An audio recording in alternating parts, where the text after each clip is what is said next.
It's Honda Accord Sport 2015. It's a good car. Not a great car, but it's a good car. Electric windows down, feel the breeze. I brought CDs. Each one's each keys. Get bumped and Reggie. I got guns aplenty. Man, this fish gonna die. Lock hands till they get sweaty. And when they ride, then we know we arrive. Grab the fish, kill him, back from the ranger guy. He said, son, listen here, look me in my eye. He only had one eye. It wasn't hard to find. I had a stigmatism in the left one. And The fish do this, so they plucked out my best one. Oh shit, it's temperature! First!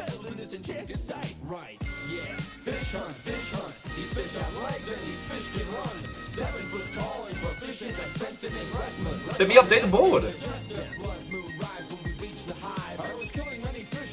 Actually, it's temperature, that puts you on the board. Too expensive to show. I'm only one man and I live at home. Legend has it to this very day that the war rages on between the brothers and the fish king. But that's a story for another time. So good night, little one, dream of dolphins tonight. That's a story for another time. So good night, little one, dream of dolphins tonight. Perfect! How you doing, friends? How you doing? Watto and welcome! Little bit of value select to get us started. And a little bit more value select to get us going.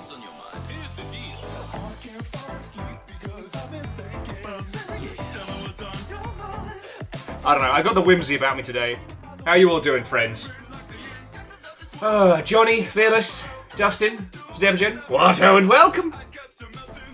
We're going back to Tales of Iron today, and I'm really fucking excited. Sorry for starting late. There is a recurring theme at the moment, and that is, oh man, alright, I'm awake. I'm awake, but I'm just going to check the hot sheets, and alright, River's crawled up next to me. Alright, well, you know, I'm awake, it's fine, and Amos is crawled into bed now, but I'm sure I'll be, it's noon. That's the repeating cycle.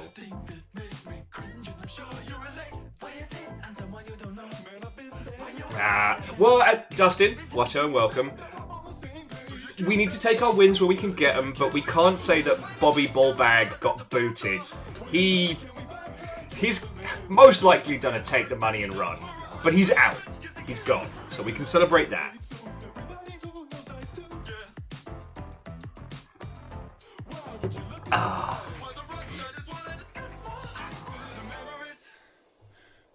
Yeah, little victories.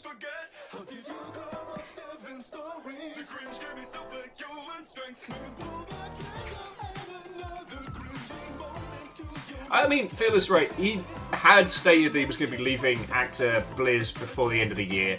I'm just glad that it went through, you know? That he didn't pull some shisty shite at the last second. Anyway, the industry is just a little smidgen better than it was this morning. And we're going to take those wins.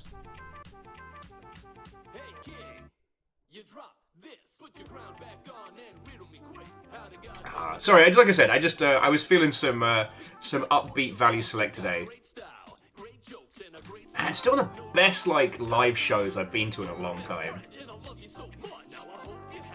Also, I found out one of my favourite authors has written a dark, fucked up sci-fi book, and I'm like, ooh.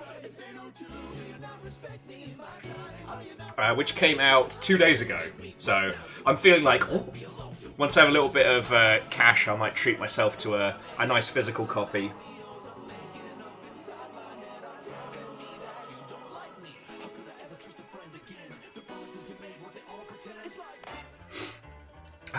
Anyway, how are you all doing? Sorry, friends, I'm kind of half talking at you. I forgot to eat before we got started, so I basically just inhaled a sarnie and then hit go live whilst bouncing along to value select.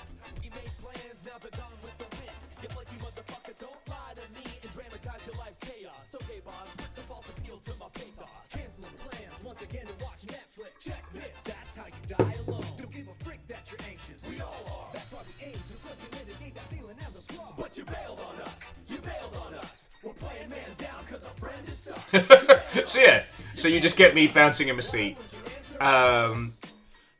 Cheers to everybody that came and hung out last night for the end of Slay the Princess. You know, Slay the Princess is a good reminder that no matter how much you research video games, they can still surprise you.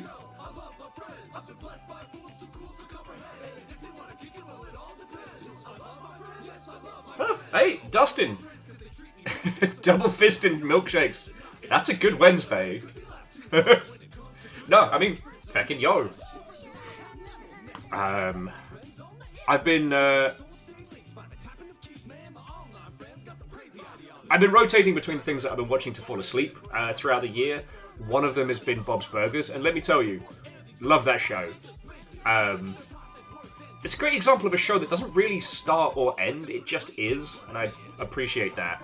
But let me tell you, it is not a good show if your desire is not to crave burgers on the fucking daily, let me tell you. Oh, lovely. And now, if I switch it Right, Fearless, you got them big comfy earphones.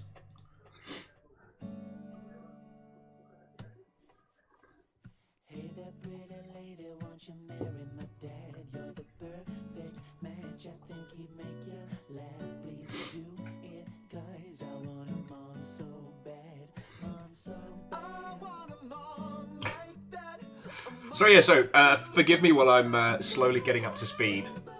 Aside from the nonsense, the hot sheets haven't really had anything else to throw on in.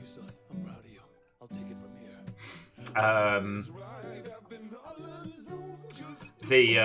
The aftermath of the big document hack yesterday has been interesting. There hasn't really been much more to add that we didn't just talk about. Though I did find it interesting that, for as much as we're all avoiding it and it's just a terrible place to spend time, Twitter is still incredibly active. And I really do think that until it keels over at some point next year,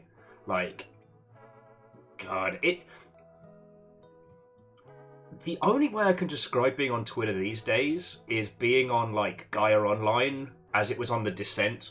Although Gaia actually managed to survive, so go figure.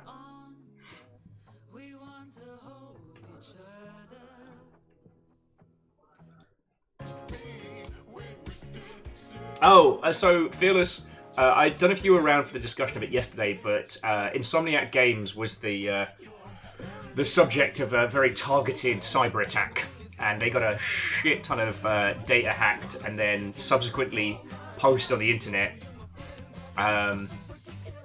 So I feel fucking bad for them. But what was interesting is there was this sub-discussion yesterday about whether or not... Okay, people were raging at each other. People were raging at each other about sharing information and what like that. That came out of this this hack. And your answer means everything. And I think I talked to you, most of you about this yesterday, but I was just getting frustrated that people kept referring to it as a leak and were comparing it to the GTA trailer, and I get it. When you work in PR and shit like that, there's nothing worse than your carefully laid plans busting out early. But what happened to Insomniac wasn't a leak, it was a targeted attack with a fucking ransom, you know? And I was getting very, very frustrated with people comparing the two. Because here's the thing, for Grand Theft Auto, it's Grand Theft Auto. The fact that they even did outreach and didn't just put the trailer out with no warning is... I don't know. I think there's a lot of marketing people justifying their jobs. Hey, legend. Ishkar, Jamami, Watto, and welcome. Yeah, it's time to return to Reggie! No, Dustin, it's entirely fine. It was more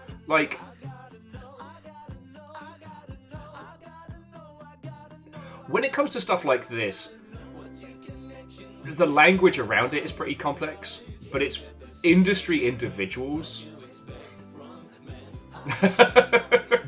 Numbers, am I an internet famous person? It's good to see you. Watto and welcome, friends. Hello, hello. Yeah, Puns, I saw your post about not being able to have coffee, and I am so fucking sorry for you, friend. But I can promise you company, conversation, and we're returning to Tales of Iron. Plus, I haven't played Tales of Iron since the last stream of it, so expect me to get the hot PP kicked out of me. So that'll be fun.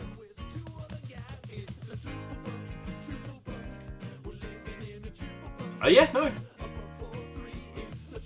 I don't know if the promotion is done and dusted yet, but as it currently stands, yes, we've stolen $213 from Mr. the Twitch.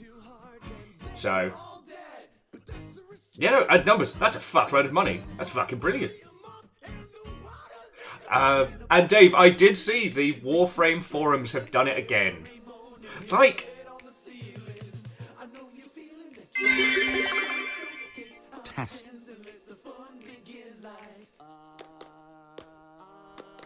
And J-Post, thank you for testing it. It's gone. It's done. But it was nice while it lasted. And obviously, that's still $3 to keeping us going. So thank you kindly. Anyway. Thank you. Let's pump up that rookie number.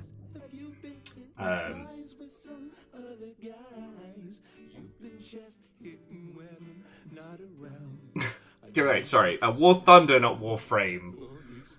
God, we have too many shitey names in video games.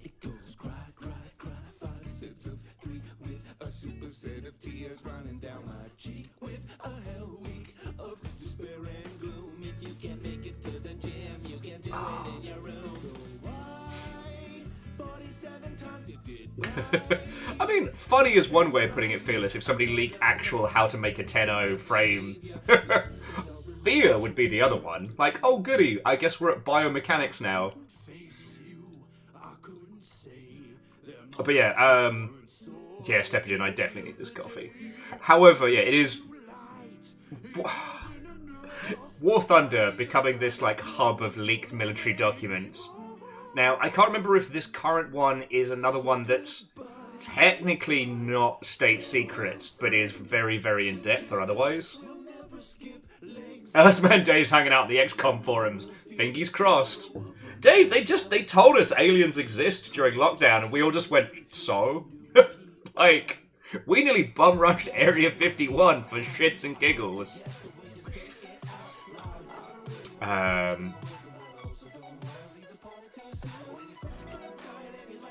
And Square Peg, Watto and welcome.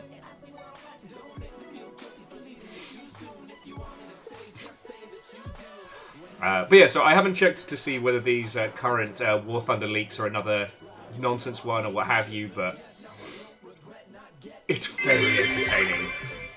Okay, why is one of the best options for non-dairy sugar-free coffee creamer called Nut Mods?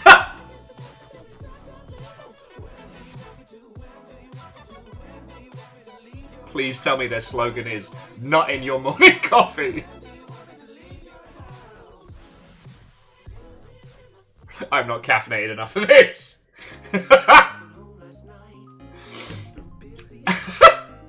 Bun Spectre, thank you. You put 200 bits behind sharing that with us all. And I feel my life is enriched.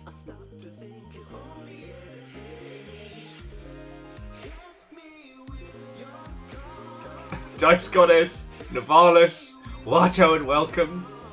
Lance, when one nut is never enough. Jesus. Oh. God. What I will say, puns, is depending on how you like your coffee, like coconut milk is real nice. Because I tend to just drink black coffee. If I want something a little bit mixed up, I'm aiming for something sweeter. And I've really enjoyed that. Because you don't have to add any sugar or anything. It's nice, it feels tropical, you know? Like a tropical morning.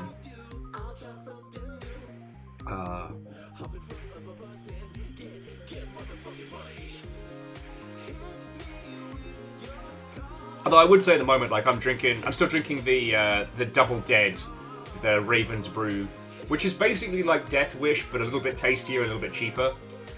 They did respond to my request for a sponsorship. Sadly, they're not sponsoring streamers, but they sent me a voucher, so I'm going to take that as a win. 20% off my next order. Lovely. Which, yeah, when I got some green, I might just bulk buy a whole bunch of coffee on that one.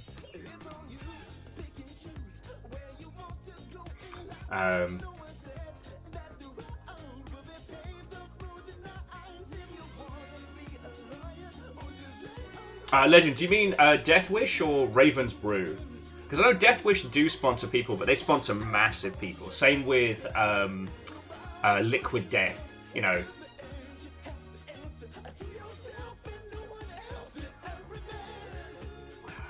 Oh.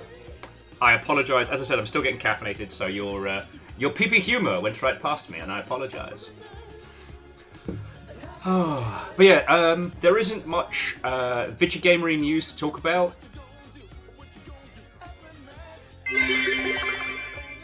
Nutpods, when you need your coffee to be less raw, but still comes with flavour.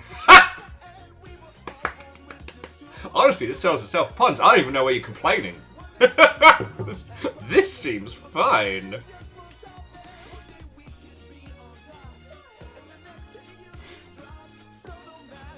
That's the safer work version.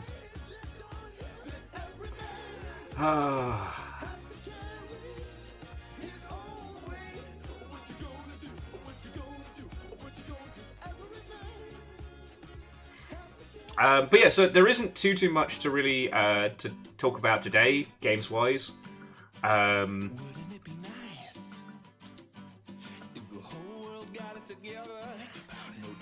whole future class thing is still kind of going on. Apparently there was a meeting with Keeley, and I don't know, I am genuinely surprised that people are expecting...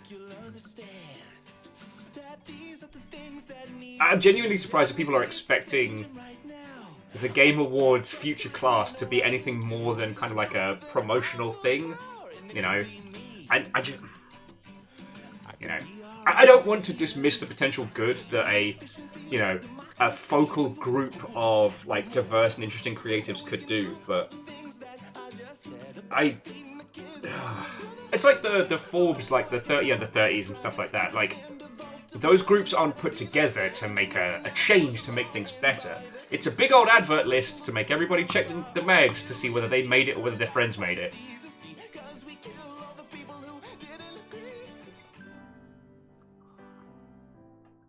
But, I mean, a quiet day in the video games industry is not a bad thing. You know what I'm saying? GamesIndustry.biz put out their kind of like their year in sales. And I'm reminded that GI.biz and a lot of other industry sites still use box product as their primary metric for sales. Because I was looking at what they consider to be like the big sellers of the year, and I was like, that doesn't match up. Mainly because I hadn't had coffee yet. And it was like, wait a second, no. This is what sold the most boxed units.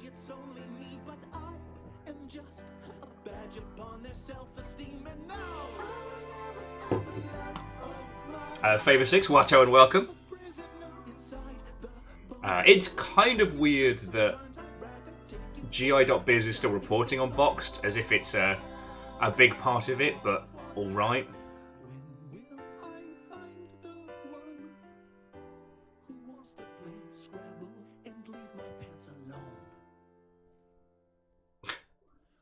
Puns, you know what I mean. You know what I mean. And Favor 6, Watto, and welcome. Fearless, I entirely understand those days. I usually just keep applying coffee to my system until either I suddenly become productive or until I hit overdrive.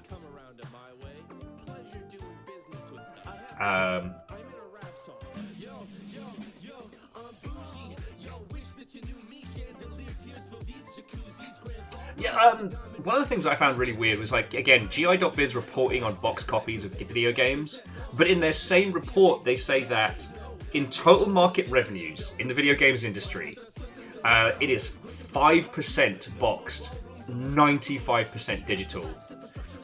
It is estimated the games industry made $184 billion in 2023. Now, yes, half of that is mobile games. Or mobage, if you're in the know.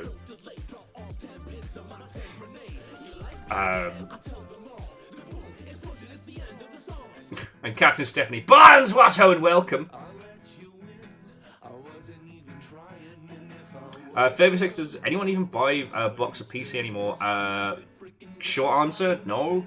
Not comparable to the levels we used to see. However, a lot of market analyst stuff kind of bundle it together. The TLDR is the percentage between PC digital and PC boxed is 1%. 1% of the sales in 2023 are estimated boxed on PC. It's 99% digital. Which is why it's so weird that you scroll down on GI.biz and they're like, oh, here were the best-selling games of the year. And I'm like, no.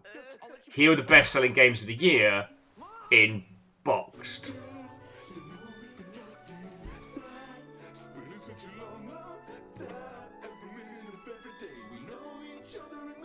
Did I say Cold Ankles? Did I say hello? Lance says they haven't seen a boxed PC game this entire year. Big same, but also like, I don't think I've been in a physical game store this year. I've been into some nerd stores, you know, like board game shops, Gundam stores, but like the only game store I've been into this year has been retro stores like Pink Gorilla. Like, and if they're selling physical PC, it's physical PC from the fucking 90s, you know? Those early 2000s bangers. You know, before we got into kind of like the golden age.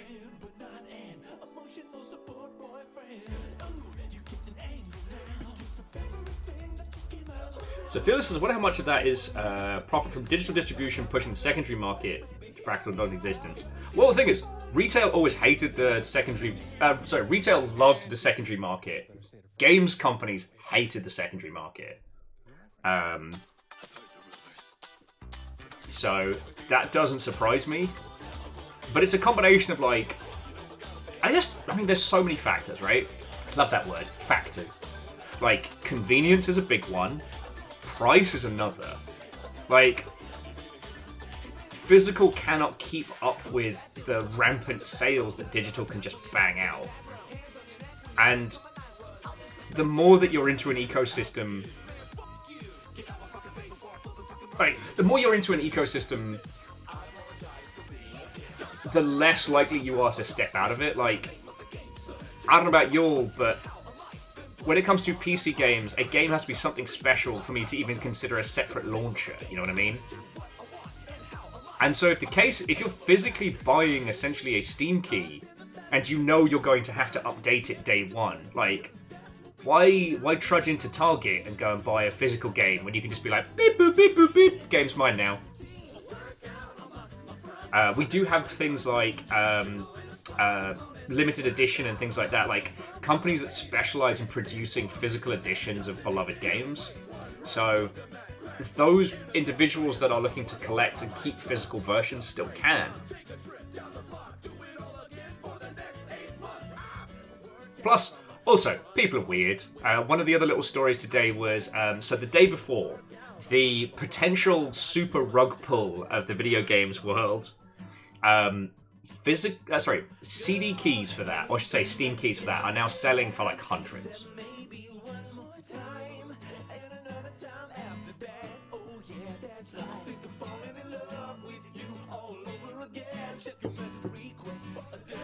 Like, people are weird. In that same breath, though, if anybody has a Steam key for Overkill's The Walking Dead, I won't say no. Because I really want to stream that for you all.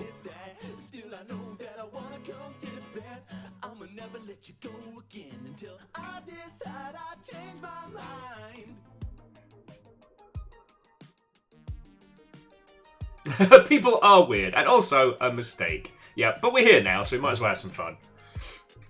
But yeah, I didn't see anything else that you don't already know, like in the gaming sphere from any of the metrics. There was okay, I did see this though. Hang on, I'll bring it up on main screen. This is something that I thought is a great example about how purely metrics-led data can prove to be being technically correct in video games is not the same thing as being correct. So, like, Metacritic's top 3. According to Metacritic, these are the 3 best games of the year. So, Legend of Zelda, Tears of the Kingdom, wow, fair. Baldur's Gate 3, wow, fair. Asgard's Wrath 2? What's Asgard's Wrath 2? Asgard's Wrath 2 is a VR-only game with a stonkingly good voice cast, which has only been reviewed by a handful of VR outlets. And in the VR space, it's the best. So...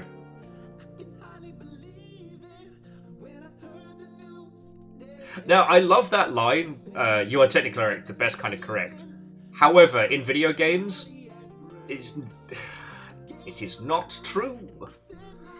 Being technically correct can make you more wrong than if you just fudged it.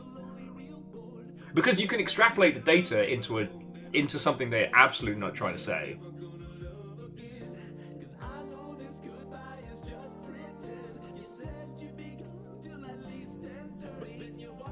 And Favor 6, I don't know if that is the case. I'd have to have a search, but to my knowledge, there isn't a Gunman Chronicles SKU on Steam.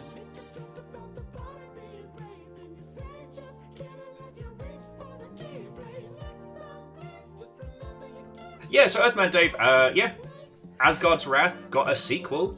It has a really good voice cast, and people were talking about it a lot. But it is very easy to be the best reviewed game in a very small pool, right? I do think that this is fascinating, though, like, because we talk a lot of nonsense.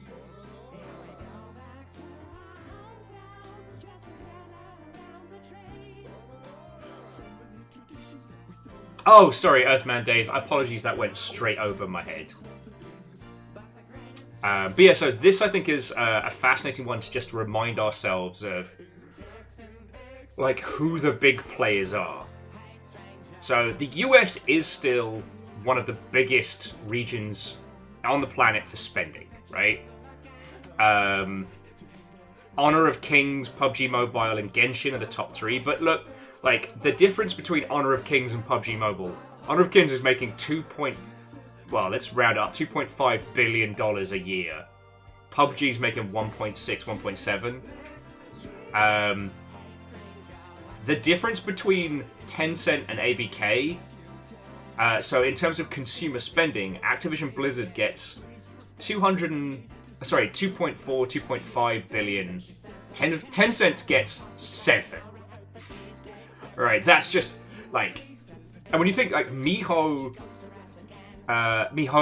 which I believe is, that's Genshin and a bunch of others, they're at the bottom of the stack there, below Playrix, which I'd have to research who they are, and NetEase.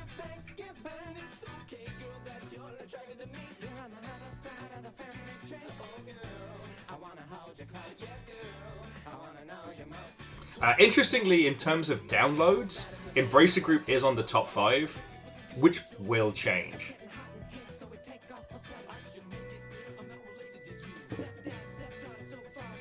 Oh yeah, well, but Lance, here's where it gets really interesting, is when you compare downloads to sales, right? So Honor of Kings is making more money than anything else, but Guerrilla Free Fire and Subway Surfers are being downloaded far more than any of those. So, like, the top 5 earners are not the top 5 most downloaded games. And here's where it gets interesting. The top 5 countries in terms of spending, like, is a completely different ranking. The US is still there, but the US is dwarfed by India, right? So what does that extrapolate for us? Is basically the Indian games market is playing a fuckload of games and spending no money. Fluffy, what and welcome, coming in. I am sipping on my coffee and I guess heckling some data. How are you? Oh yeah, no, Lawrence. Next year, after the whole Google versus Epic thing, is going to be fascinating because I think I don't know if we've had a specific breakdown of what is going to happen, but what Epic were aiming for was being able to sell things through Google, right? not via the Google Play Store, but via their own app. TLDR being like, as I'm sure you know, but just for framing, if you play Fortnite on mobile and you want to buy V-Bucks, Google or Apple take a cut of that. And you have to do it through their payment systems. Like, it's a closed platform. What Epic have basically sued for and won is the ability to just sell stuff to you directly, right? Which means that kids will be able to buy V-Bucks directly from Epic without anyone else getting a cut.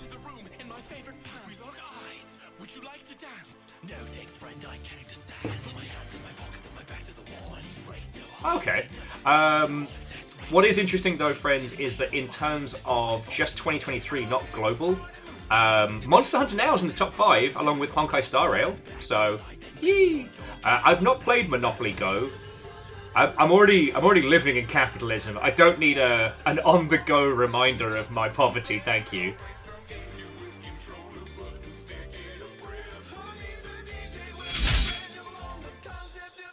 One fierce deity. The question, which deity? Lance, that is also, why buying things through Twitch Mobile is more expensive than buying on desktop. Because Twitch put the opus on the user.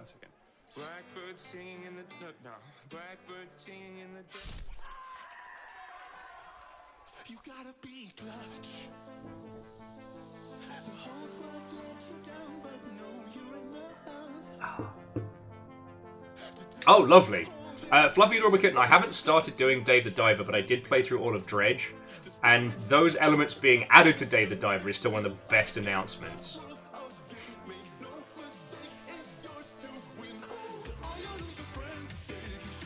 Oh, actually, Mirikade, that could be a Majora's Mask reference, but either way, to One Fierce Destiny, hello and hello. Sorry, One Fierce Deity, the Destiny now, there we go. So this is interesting here. So this is... Covered games is subjective to an extent, but this basically goes by number of articles, and it's not the best, because things like guides, things like, you know, repeat postings of patch notes and stuff like that can bulk it. So this tends to be like a success begets success. So I don't feel the need to break this down too much. Let's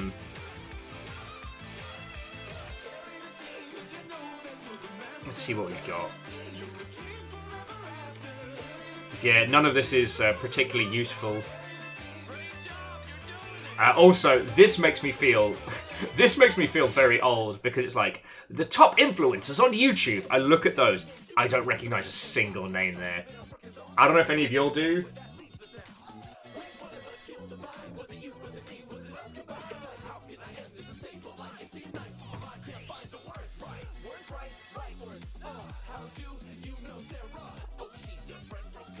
Mary recognizes Grace still plays. Oh, lovely.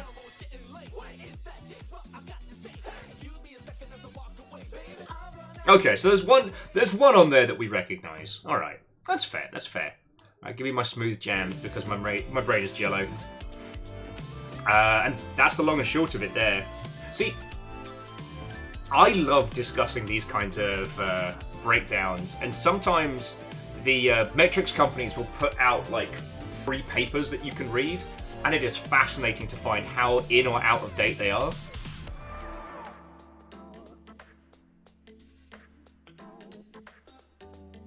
Yeah, Navalis, it is interesting that last one only played a single game, but if I had to guess, I'd say it's probably a Minecraft content creator or what have you, because those are still very much a thing.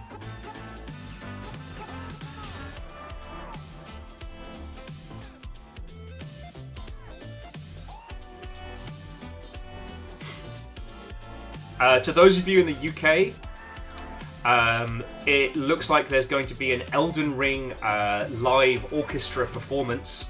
I don't know if it's going to be a thing that's touring, but at some point next year, the Symphonic Adventure concert will be a live performance of Elden Ring soundtrack at the Royal Albert Hall. Sounds lovely. Personally, if I started hearing From Software style music in the reel, I'd get real fucking twitchy. Like, I've been conditioned. As soon as the first singer starts belting out some Latin, I'm just gonna take out my blades and start freaking out. Lance was saying that apparently the person on top ranking was a Cypher PK of 8 million subs that apparently breaks Fortnite. Good on him. Good on them. I'd call that a young man's game.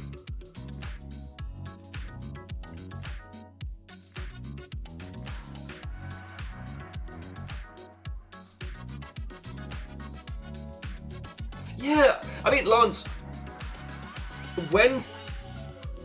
as we've seen nerdery go mainstream in the last, 10, 20 years, it's also meant that spaces like YouTube, which used to be a very close-knit group, have become massive. Now, I'm not against that.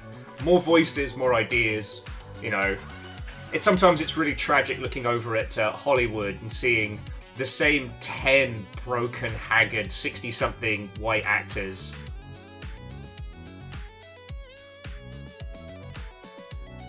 Yeah, Earthman Day. Every week you find out about some streamer that has 2 billion views and they're called, Gronky or something. Whatever. It's fine. That's just a sign of games reaching beyond culture. And I'm alright with that. It's weird because, there was a time when I could have told you all the major players on YouTube. And those times are gone.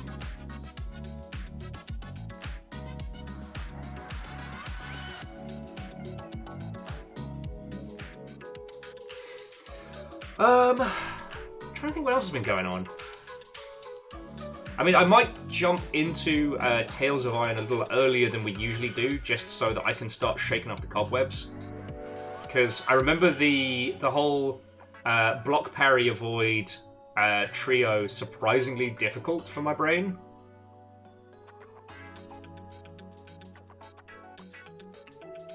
Lance, it's a good point. I think there's a stratagem on how to do content for YouTube that appeals to a younger audience, which is where I think a lot of those people get their huge followings. I have come to accept that I will not be massive in the internet space because I am old nerdery, as a lot of us are. But also, I like to take a topic and deconstruct it with you all over 2 hours. I don't like to scream in your face for 30 minutes about incoherent nonsense. I also refuse to do drama coverage. So that definitely puts me out of stock. But I tell you, ever since H-Bomber Guy's video, I've been seriously thinking about our space, what we do and what we say.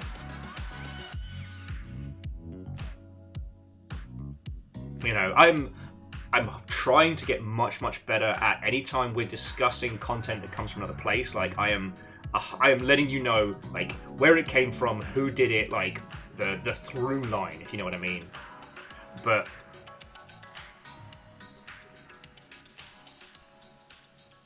yeah, well, so Fearless, I had a chat with Scotty, and in the new year, there's a bunch of things I want to do. So obviously, I want to do the week in review. A guinea pig sponsored gaming review show once a week, mainly because the people in the VODs, it can be hard for them to find all the stuff that we've talked about in a week, and having a nice little snippet that they can just pick up to know all right, so what did Will and the Longship talk about games industry wise this week? Oh, it's this. So I want to do that. I do have one video essay I'm working on at the moment, which is that Cyberpunk 2077 is the most cyberpunk game so far, but not in the way you think. But I think I've talked to you all about that just a little bit, so I'm not going to cover that one.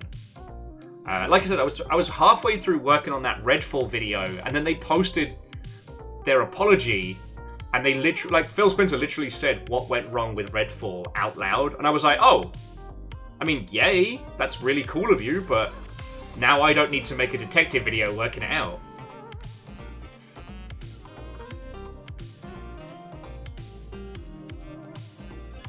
And what I will say, Lance, TikTok is going to remain my fun place. You know, a place to just, you know, wax lyrical or say something that I'm feeling or show you some Gundams. Like, if you do choose to follow me on TikTok, that's all it's going to be. Because I've got to have somewhere that's just fun, you know? Most social media is not fun anymore. So that's my little... Floppy Adorable Kitten. To answer you boldly, yes, that is why I'm avoiding Dave the Diver. I know I'm going to have to play it at some point. Well, I know I'm going to stream it at some point. But I'm stalling.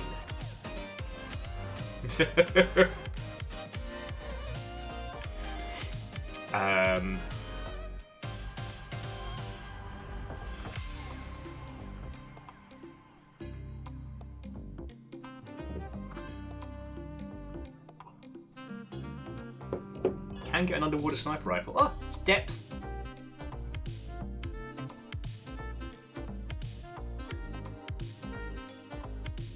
Oh, and Lance, thank you kindly. I don't know. I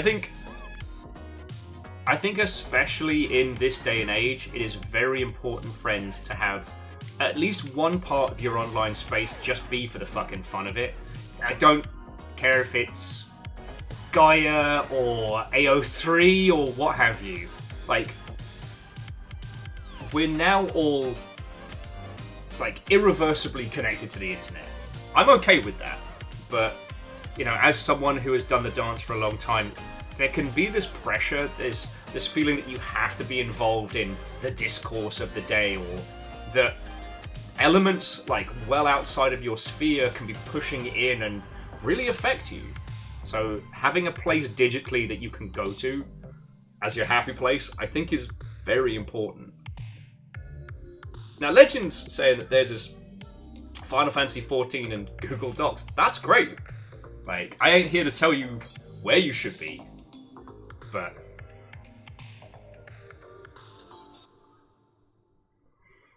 I find it fascinating, you know. I find it fascinating.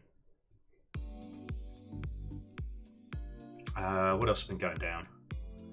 That's really kind of been it. Oh, yeah, no. So what got me thinking about all this weirdness was, so if you haven't seen it, I can't imagine you haven't heard of it, but just in case. H-Bomber Guy did a video about plagiarism in YouTube. It's a very good video. It is worth watching, and if you haven't seen it, you get to see a bad person destroyed in real time. It's very entertaining. I will actually say I did indulge myself a little bit of a research on what's happened to the people called out. Very entertaining. Anyway, so one of the things that got me thinking about it is like the content mill that affects these larger creators, and it's kind of scary. One of the things that I was thinking about is how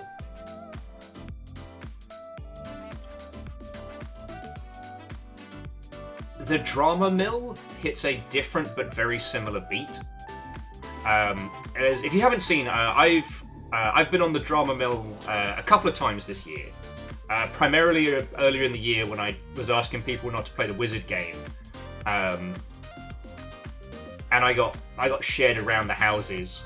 It was very entertaining, but what was so fascinating is that how many big individuals in the digital space are entirely reliant on just taking something else, something that somebody has done, be it like a comment or a clip or what have you, and using that and either just reacting to it or using it as a jumping off point.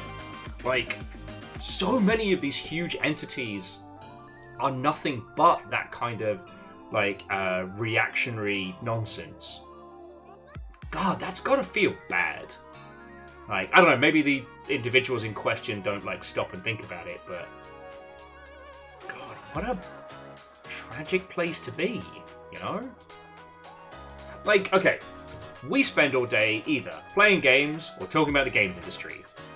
I am reliant on video games to proceed. I'm reliant on video games existing to converse with all of you lot. But I'm not reliant on like dunking on somebody else to move forward. You know what I mean?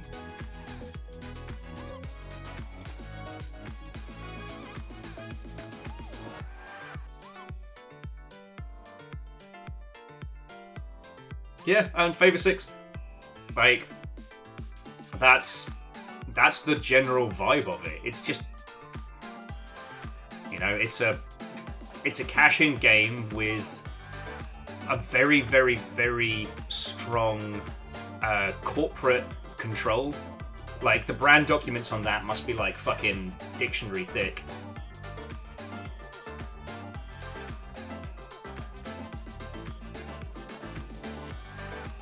Yeah. I mean, Earthman Dave, I can't imagine. That's like,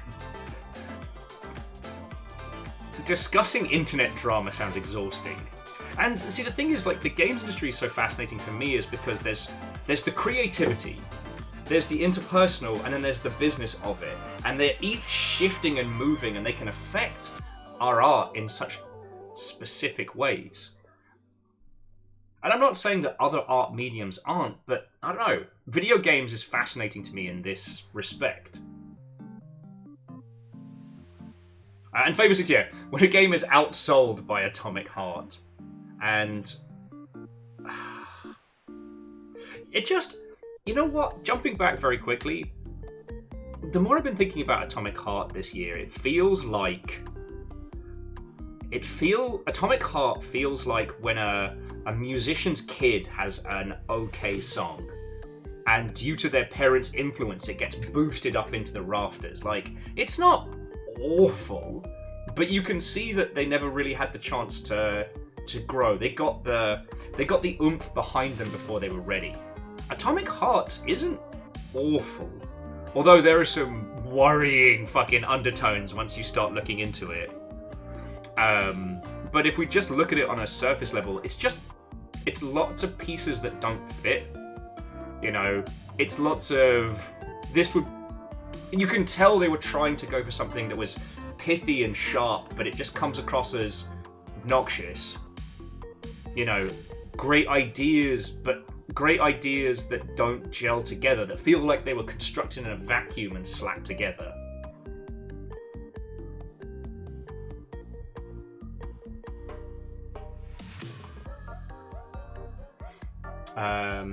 Favor was adding that Atomic Hearts felt like a good OG, like a Lords of the Fallen to the Surge. Yes, it definitely had that same vibes as Lords of the Fallen. And Alice saying 7 out of 10. Yeah. It was also definitely an example of less is more.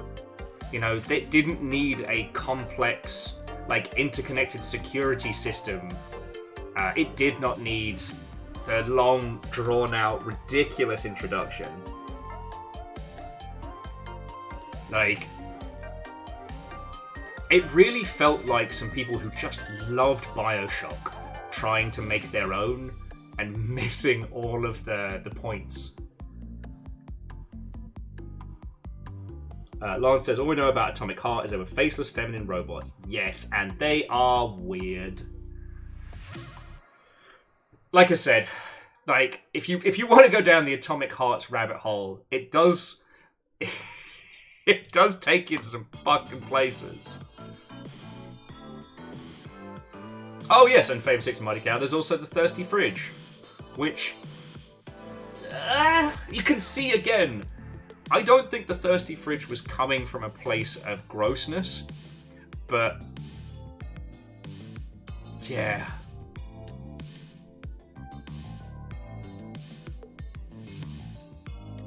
You know what, Fearless? That is a very good point. Liza P.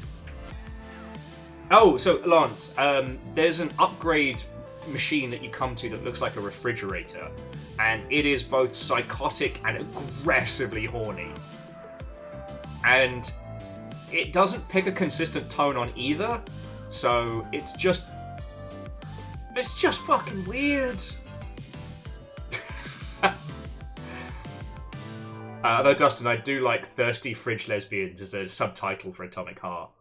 This is the first you heard about it? Okay. Yeah, no, don't Google that at work, legend, for darn sure. Now, it is worth saying that... hey!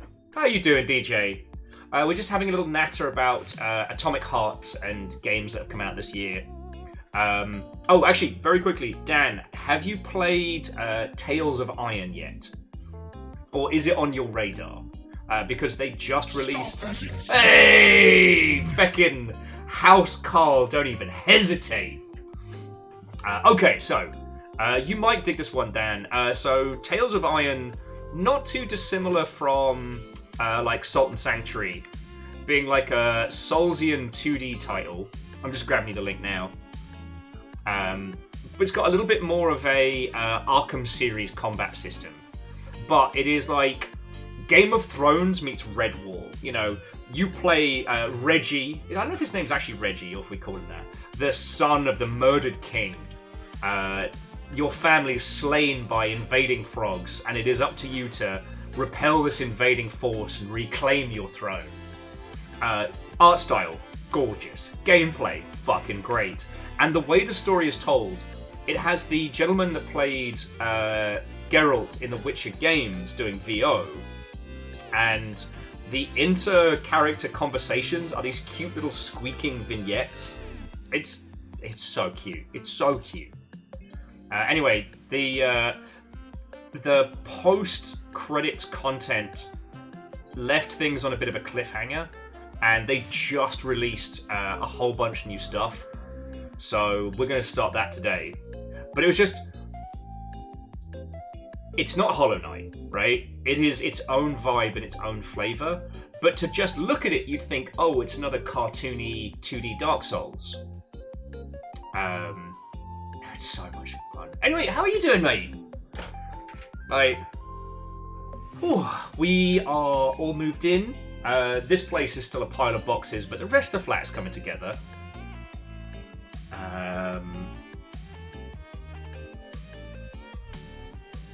Yeah. Well, hopefully it was like a good sleep in. I kind of did the same thing, but in my defense, alright, I was awake, and then one of the dogs came and lay next to me, and I was like, oh, well, I can't get out of bed now, because River's lying here. And then Amos comes in, and he cuddles up, and I'm kind of wedged between the two of them. And I was like, alright, well, they're settled. I'll just sit here for a... and woke up at noon.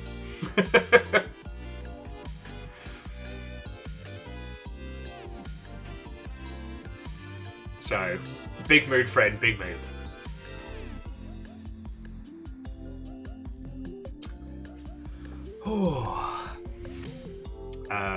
But yeah, we were just talking about Atomic Hearts and how what I was going to say was Atomic Hearts and Liza P, I think, are two really good examples of like different teams emulating great games, but the difference between those that get it and those that don't. So Atomic Hearts is absolutely wants to be BioShock, right? Like, they started with this aesthetic, and then I think once it started getting a lot of coverage, they kind of built the game out from there. Liza P wants to be Bloodborne, and that's okay. This is entirely fine. Our whole industry is based on, oh shit, I love this game. What if we did our own twist on it? Liza P, it isn't the smartest. But you know what? It gets what makes Bloodborne fun, and the constructible weapons is really enjoyable. It does, however, mean that you can make things that are completely bullshit, which is quite fun. And the more you stop and think about Pinocchio's character in that, the more it becomes uncomfortable.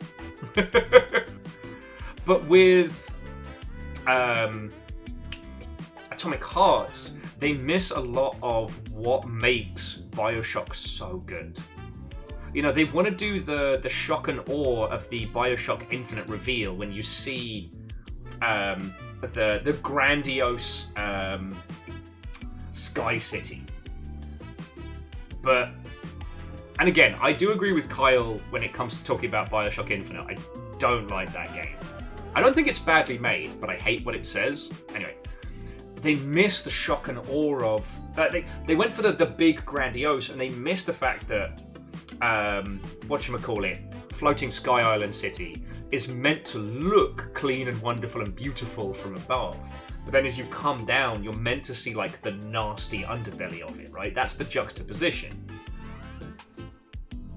With Atomic Hearts, Columbia, thank you, Dustin. With Atomic Hearts, you see this beautiful future city, which is meant to be like the, you know, what if Soviet communism had been perfect with no flaws, and everyone had been in this great, wonderful future where no one goes hungry and everyone is living in super science. And it shows you this. And then it takes you to a completely different place and shows you this other thing that's going wrong. So, at no point does it critique the things that it's showing you, if that makes a weird sense. Like,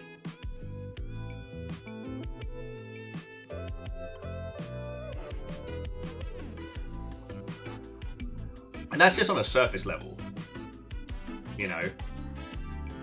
Ultimately, Atomic Hearts does explore the whole idea of like memory and betrayal and things like that, same as OG BioShock, but those things aren't done in any way that says anything, you know? Verdant Flow, what and welcome.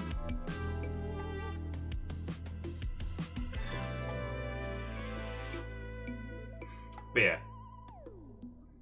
But again, whether or not Atomic Hearts is an anti-Ukrainian game is a big old discussion that I am not equipped to talk about, but I tell you, I've done some research into it, and you could certainly come to that conclusion.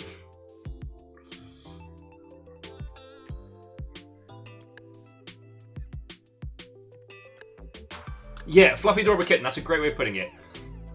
Atomic Heart doesn't slowly reveal this false, failed utopia. It says that utopia is great and fine and wonderful. And if you play through Atomic Heart, it basically says that, oh, no, the system is fine, but this one guy over here was bad. And you can't help but go, wait. It's like if the ending of BioShock was, no, like, rampant libertarianism is fine. It's just Andrew Ryan was a bit of a bad guy. Hang the fuck on. Anyway, I forget how we even got talking about Atomic Heart.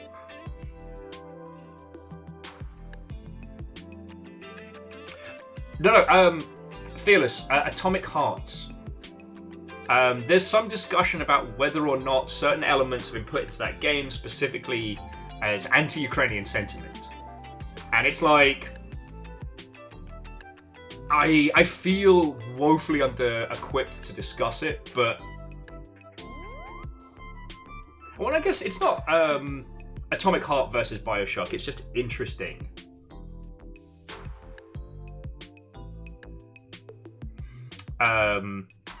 But also like Lies of P versus Bloodborne, I think is another interesting one, because again, they're two titles that sought to emulate big works in our space and ended up just kind of being, you know.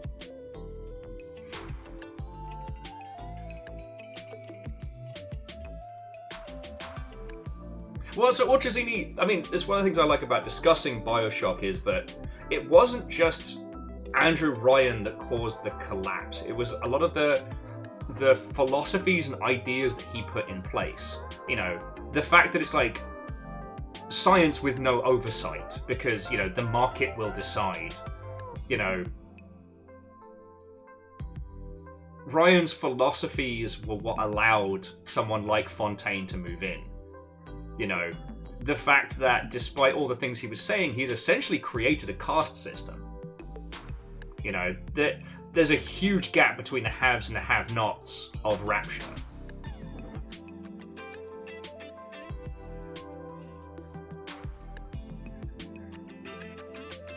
Well, and Fearless, I wouldn't say that's necessarily the intended message of BioShock, but that's a great read of it, you know. Hamstead says, despite it all, the Atomic Heart DLC has got him curious. I mean, I'll give it a look. What I will say that Atomic Hearts did one thing, which is a fucking cardinal sin of game creation, which is that it mocked the very things it was asking you to do that should be fun. Like, the key puzzles and some of the side quests and stuff like that, your character actively hates those and kind of gets in a bit of a fight with your talking glove mate, and it feels weird.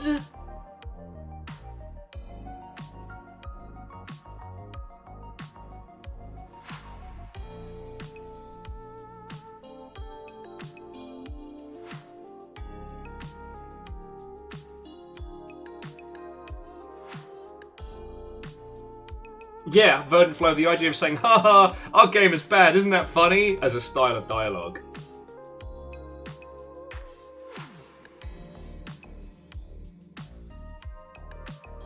Well, Ultrazini, I definitely say that's how Ryan and all of the other kind of like Rapture elites saw it. That it was the, you know, it was the lower classes that couldn't handle it, that couldn't hack it. They didn't understand. Like, and again, I'm not saying Bioshock is some brilliant, perfect works, but, you know, these are the kind of interesting discussions that it brings up. When you talk about Atomic Hearts is basically like, you know what? Communism is great and has no problems. But this one guy, it's definitely his fault. And you're like, but isn't he a product of the system he works for? Anyway, yeah.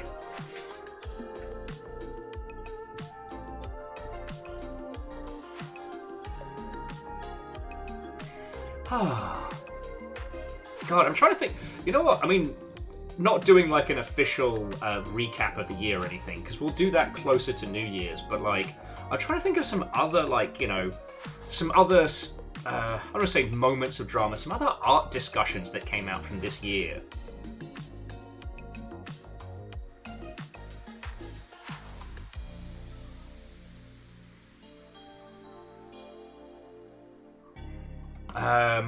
Because, God, what an interesting year it's been. And we've had a lot of good discussions about remakes, but we'll be talking about that when we do Final Fantasy VII Remastered.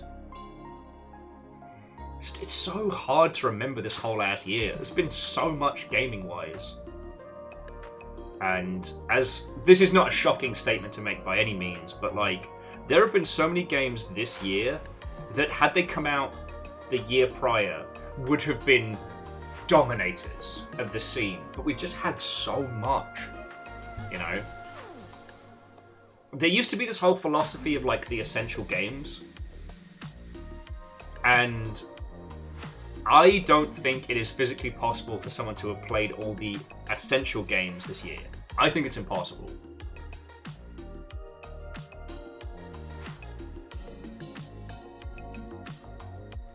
I mean, you know what, Lawrence? Games preservation has been a big old discussion.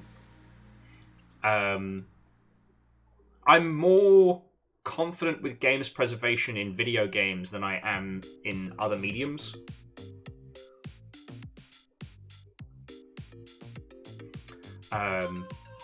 But that's because I've been looking at a lot of abandonware sites for titles that I've been meaning to talk to you all about.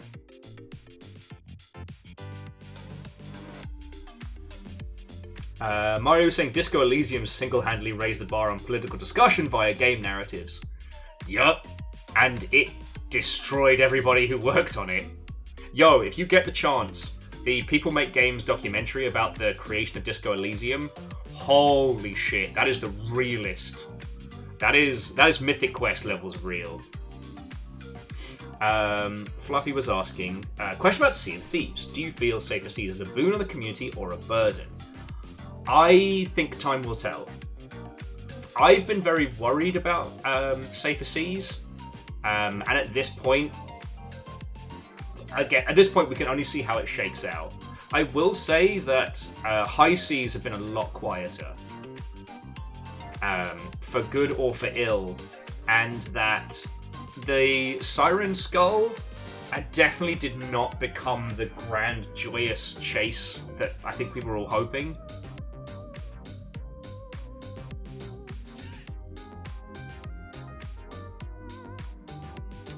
So Fluffy, I'm not against people getting to play like Sea of Thieves their way.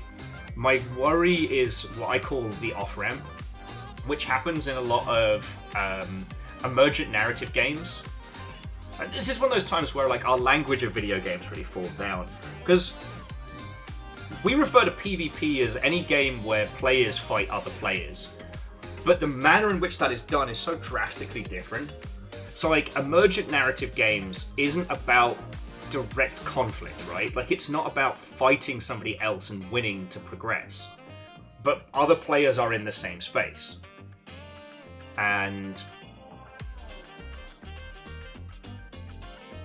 what we've seen with other emergent narrative games is that users given the option will always avoid being with other players. But it does mean that they can burn through the content much, much faster. And a lot of users will hit that, like, that less engaged sphere and then tap out. So, I don't know. All we can do is see how it goes. Like, one of the reasons I enjoy Sea of Thieves is it's very unique in the emergent narrative space. Like, there isn't another game you can point to and go, oh, well, Sea of Thieves is just like that. So, we'll see. Like, again, I worry.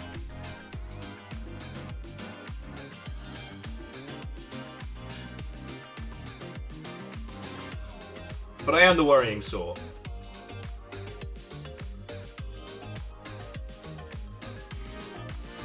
And Cold Ankles, you're right. Elite Dangerous does have that sort of thing.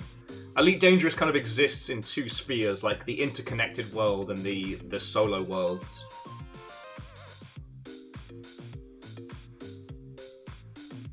But yeah, I guess my only feelings on this one are we really need a better vocabulary for discussing like inter-user conflict.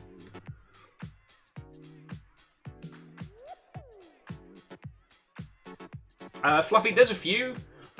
Salt 2 is probably the better one, because that handles and plays very, very similarly, but has a craft and survival base rather than just a standard jump in. And what's it called? There's Void something, which is a high sci-fi title, but that one, excuse me.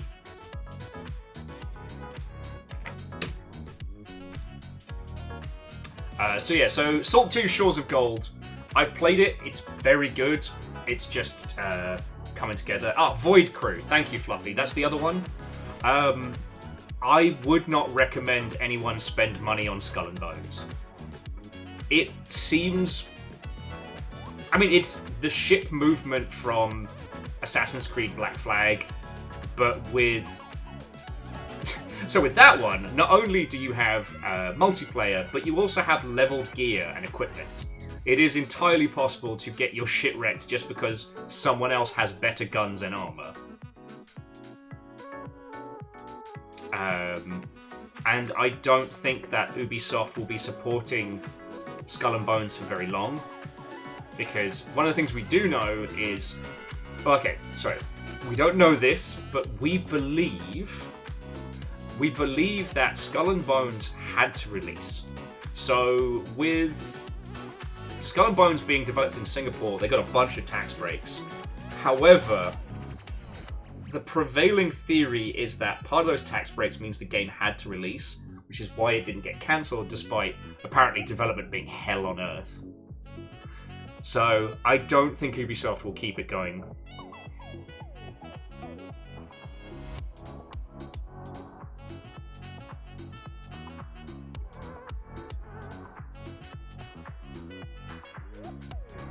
Well, so Fluffy Adorable Kitten, I don't think it's unfair to compare, like, Sea of Thieves and Void Crew. Void Crew is closer to Pulsar the Lost Colony, but it still has that diegetic UI, like, multi-seat, rotational roll kind of vibe going on.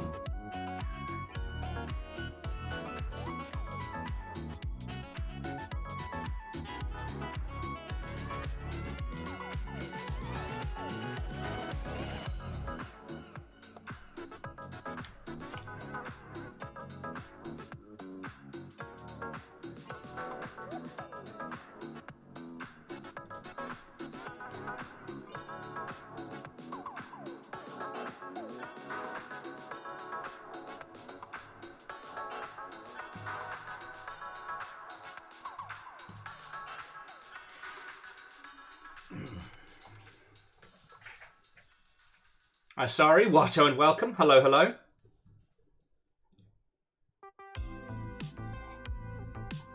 Anyway, it has been a very, very interesting year. And one of the good things about the Steam in review has been a good chance to recap at least what I've been spending time on, which has been very good. But, I mean, the year's still not over. There's been more than a few titles that have been dropping in this last month that got some oomph to it.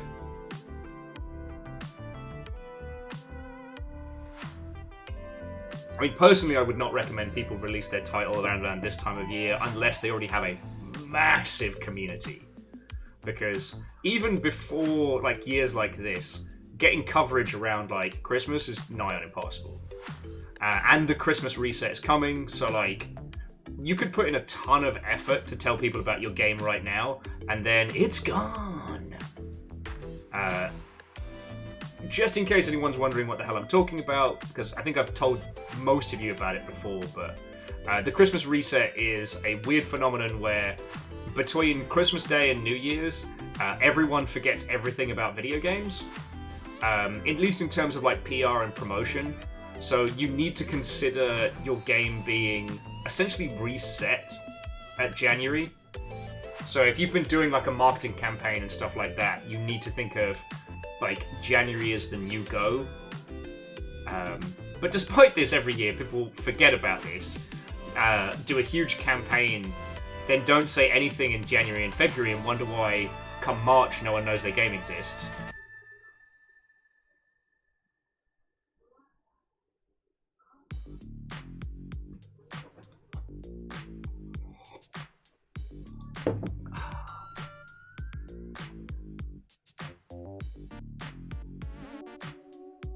I'm trying to think what else has been going down this year. I'll tell you what, let's get Tales of Iron started, because I need to shake off the cobwebs. And let's go from there. As I'm not trying to remember everything at the same time.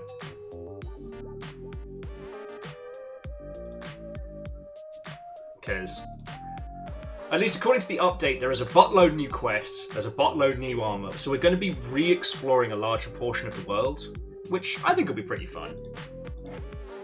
I should actually tell the internet we're doing this. Oh, as we're about to be the #1 Tales of Iron streamer on twitch.television.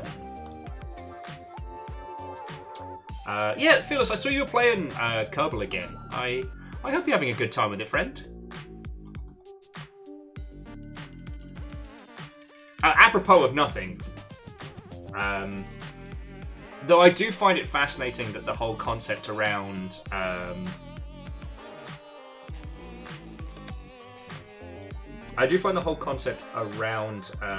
Kerbal's early access launch fascinating, because they literally said to everybody out loud, this is early access, it will be broken, it will be janky. And then when it came out, everyone was like, oh wait a second, it's broken and janky! But we told you. And that, combined with what Chet's been saying about early access, has kind of been confirming a few things that I've been thinking. The concept that users don't actually pay attention. But more to the point is that, like, for certain games, like early access on Steam, specifically on Steam, is actually a negative. And honestly, I think Kerbal Space Program should have done a third-party launcher for their early access peeps and gone from there. I'll buy the Raiders Lodge. I love this little spot. Okay, I have to remember how to feckin' play this. Woo. Okay, so what was our loadout? All right, so we are here. Crops are in process there.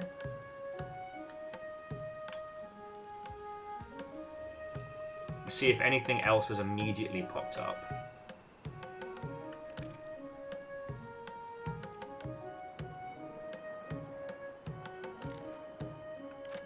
I don't know what any of those are. At the moment, we've got our frog resistance set up. Our Thor hammer. We've got Thor's hammer and a gun. Love to see it. Love to see it.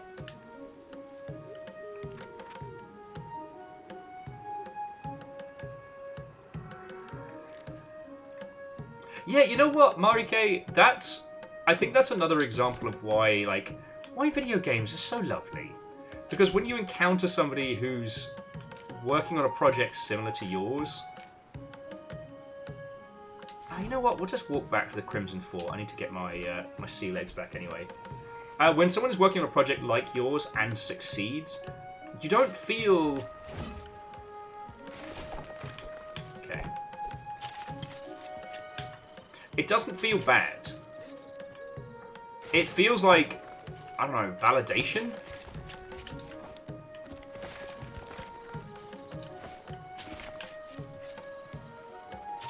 Are you coming down here, or...?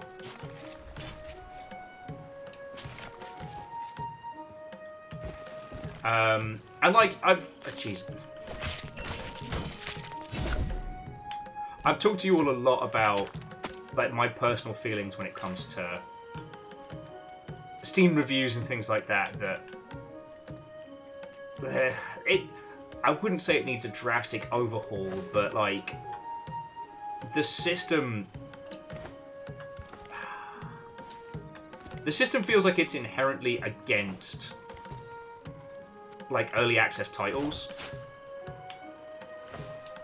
Because, like, you could release a game in early access, and you could change it, tweak it, and improve it so drastically as to be an almost completely new game. But a user's review still stands. Right?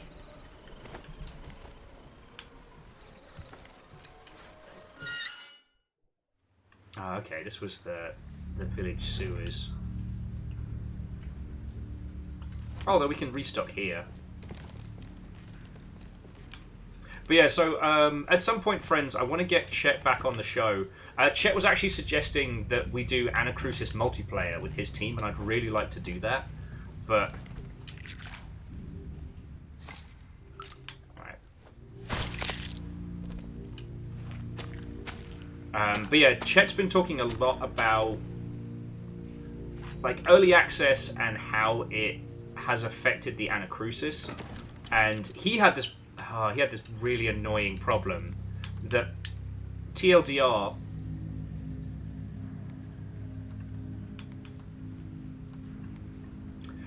they got reviewed by fucking IGN really, really early on. And IGN just left that review going. It hit them right in the gonads. Despite the fact that it was supposed... Oh, I do like the variants. Sorry. The Anacrusis was supposed to be an iterated upon early access title. The goal was, like,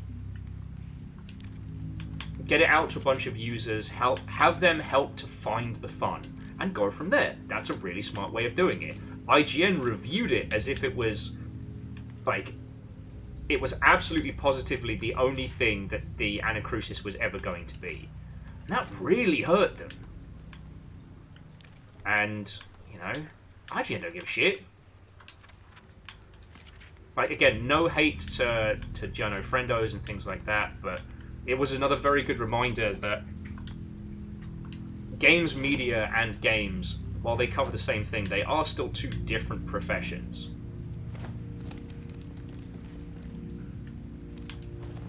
Legend says they remember someone proposing Steam views be weighted based on versions. Yes. Or that Steam reviews be based on the last version the user played. And yeah, no, Favor 6. Feckin' Space Engineers. Space Engineers might as well be a completely separate game. But, like, Steam has no system for acknowledging that.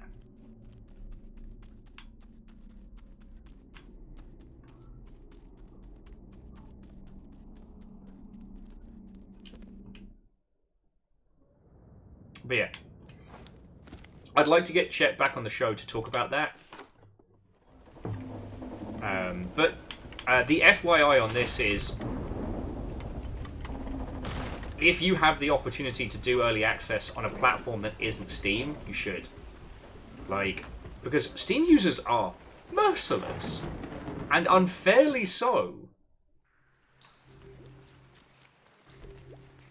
There we go, get the good bug juice. Can't wait for Fred to show up and critique me for drinking too much. Like,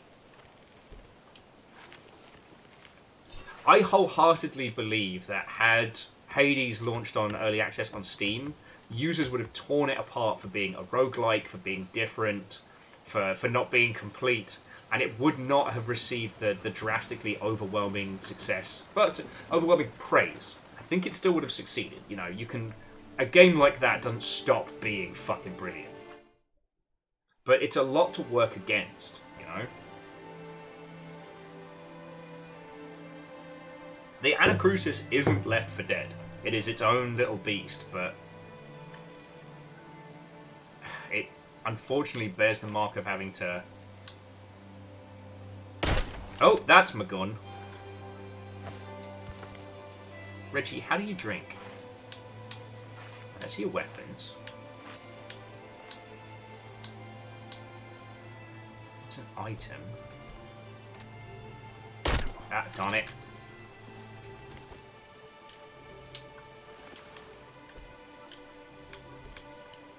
We start looking to see... Ah, here we go. The Mudworm. Believed to be a scary story ratfolk tell their children. Keep that in mind. Mudworm is believed to be extinct, but their screams are once again echoing in the depths. Reggie must investigate. Oh no, Phyllis, you're entirely correct. Any new co-op shooter is living in the shadow of Left 4 Dead. And especially if one of the people making that shooter worked on Left 4 Dead. It's just... Yeah, IGN brutalized it. And they weren't able to kind of come out from under that shadow, you know? Yarr, I don't know how to heal. Don't worry about it, Numbers. If they did, I'm the king. It's fine. It's fine. Don't worry about it. Hello, my Mousian friend. Alright, so I don't need any more bullets. I can't remember what poison is for. Oh, poison's for, like, weapon oil.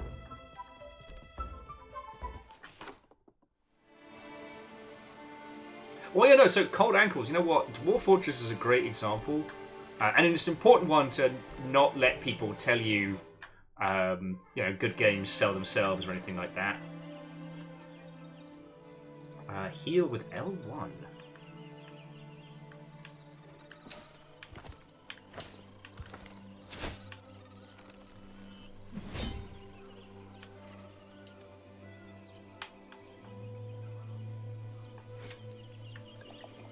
Oh yeah, there we go. Wunderbar.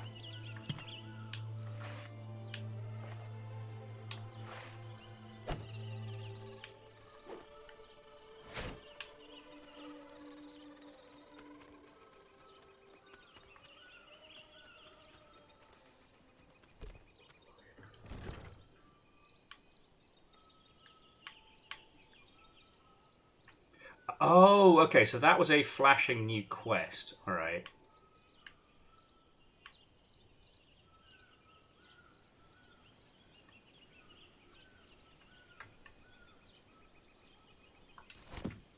God, I love this game. But, of course, the bosses we'll be taking on will be immediately brutal, so I'm trying to find something that's not going to kick my arse. I can't remember how many quests we're allowed to have at once. But if you're saying Dwarf Fortress is still full of jank, but the jank is also part of the appeal, yes. Actually, a good one to look at to compare to Dwarf Fortress is a game called Keeper RL, which tried to do like an open world dungeon keeper kind of thing. Sorry, that's an obnoxious sentence and incorrect. Keeper RL is Dwarf Fortress meets Dungeon Keeper. But the hook is that alongside the complexities of it, the final boss of your run is another player that has won a game of Keeper RL. So you're always up against human-made traps. It's not PvP. It's still AI controlled. It's still a snapshot, but.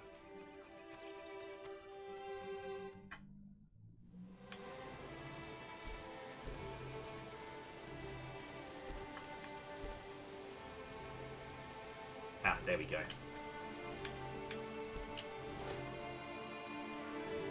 Oh, okay. We're going to head over to the main castle now, because I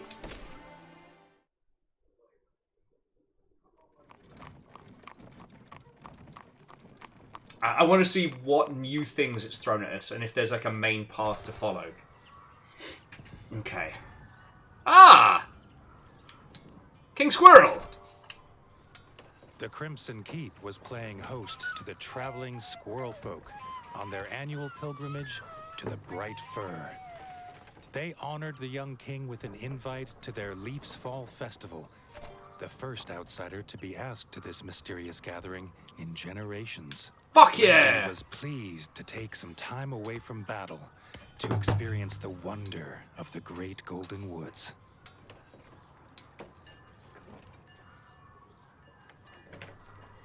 Lovely. Friends, I forgot to tell people that we're currently playing this, so I'm going to do that. I wouldn't usually do it on Twitter and the ilk, but apparently my last tweet's actually doing the rounds, so as much as I'm trying to quit that hell site, apparently we're all in there until the wheels fall off.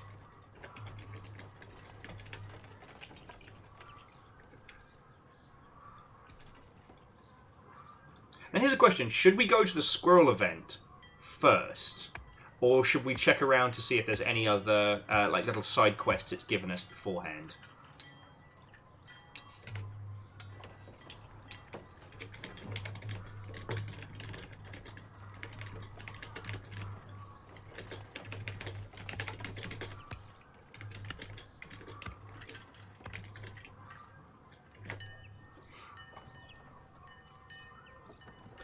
Fluffy, I didn't hear about the adventure mode confirmed date, but adventure mode was in the OG one, right? It's just it's being added to the Kit Fox setup.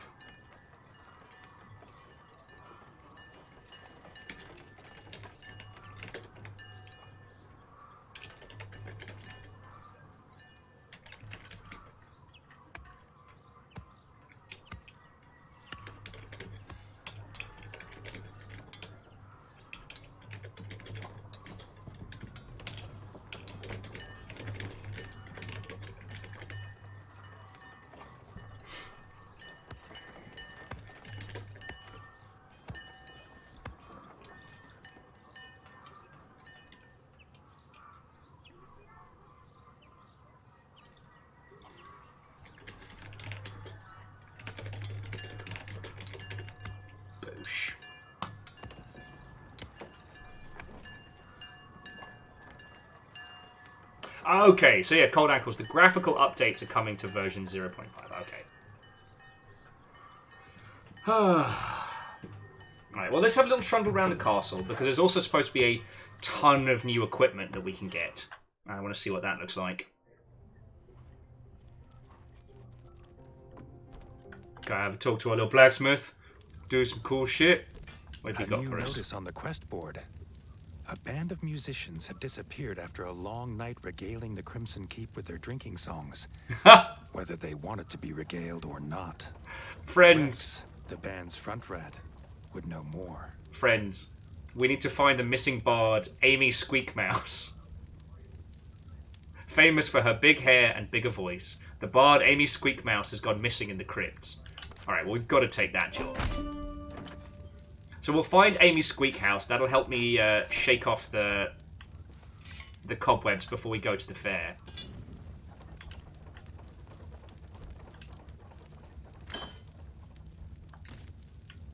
Okay, and there's nothing to be crafting at the moment.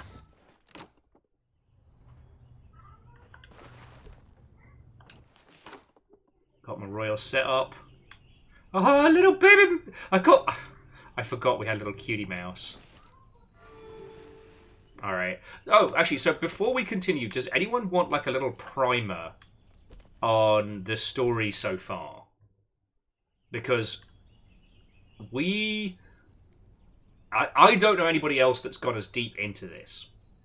So, TLDR. The old king was usurped by a frog and toad invasion. The castle destroyed, the people dispersed, and young Prince Reggie here and his brother both thrown to the winds. Through strength, through determination, and through squeaking grit, Reggie was able to fell the chieftain of the frogs. But along the way learnt a few things, like the undead warriors beneath the Red Keep, and strange creatures lying beneath the earth. We also went to the vaguely futuristic, like, pseudo-Soviet mole people underground, which was fascinating, but that's another story. Anyway, we saved the day, we retook the throne, we made peace with our brother, and everything was fine. Then some of the new content came out, and we got to explore. So there was the arena update where we got to flex our muscles, and then there was a great event to celebrate Reggie's ascension to the throne, and where we got to beat the snot out of some other champions from other lands. Then we came across this. After all our backwards and forwards, we came across this hidden chamber above the royal beds. And this was Reggie's dad, the king. And the king was working on some fucked up shit. Even so far as to basically Frankenstein together this like undead frog rat hybrid creature.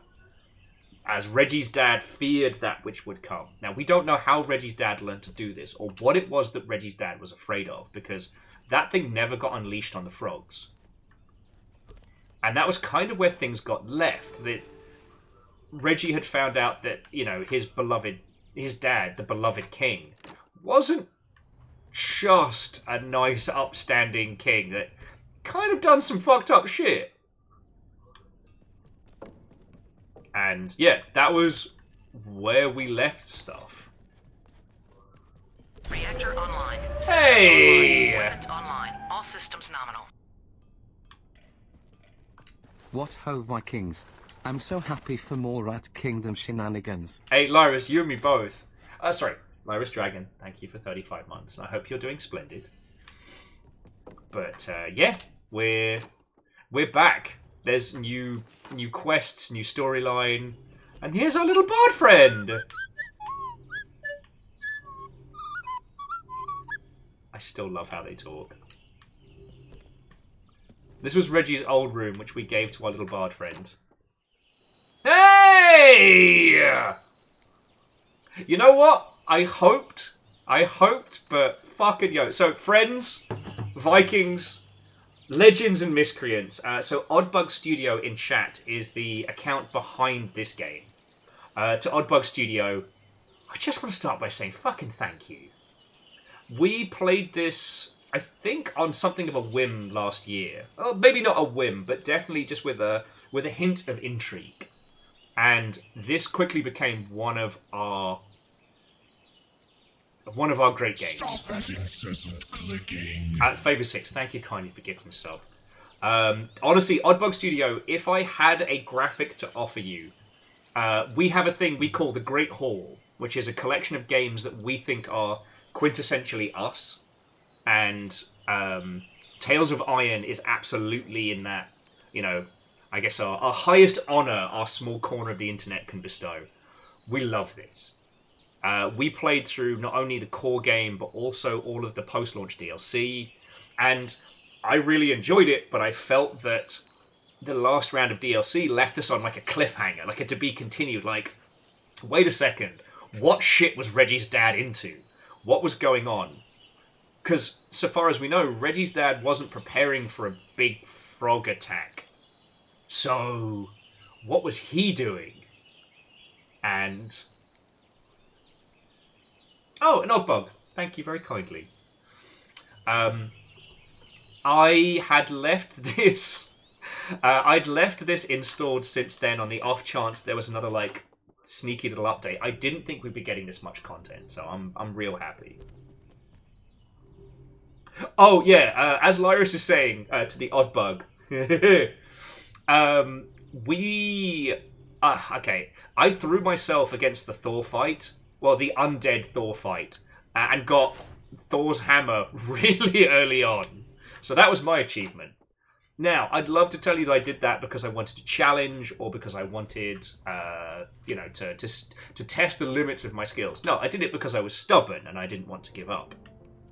So, yeah, exactly. What was Reggie's dad getting prepared for? Anyway.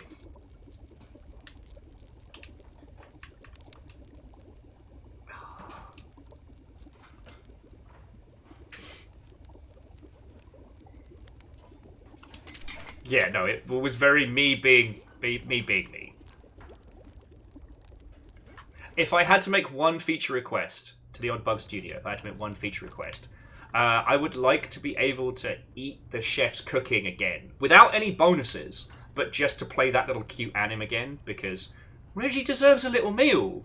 He's a hard-working little fight king. Admittedly, he does hit the bug juice a little hard sometimes, but, you know, he's a hard-working king. He gets it done.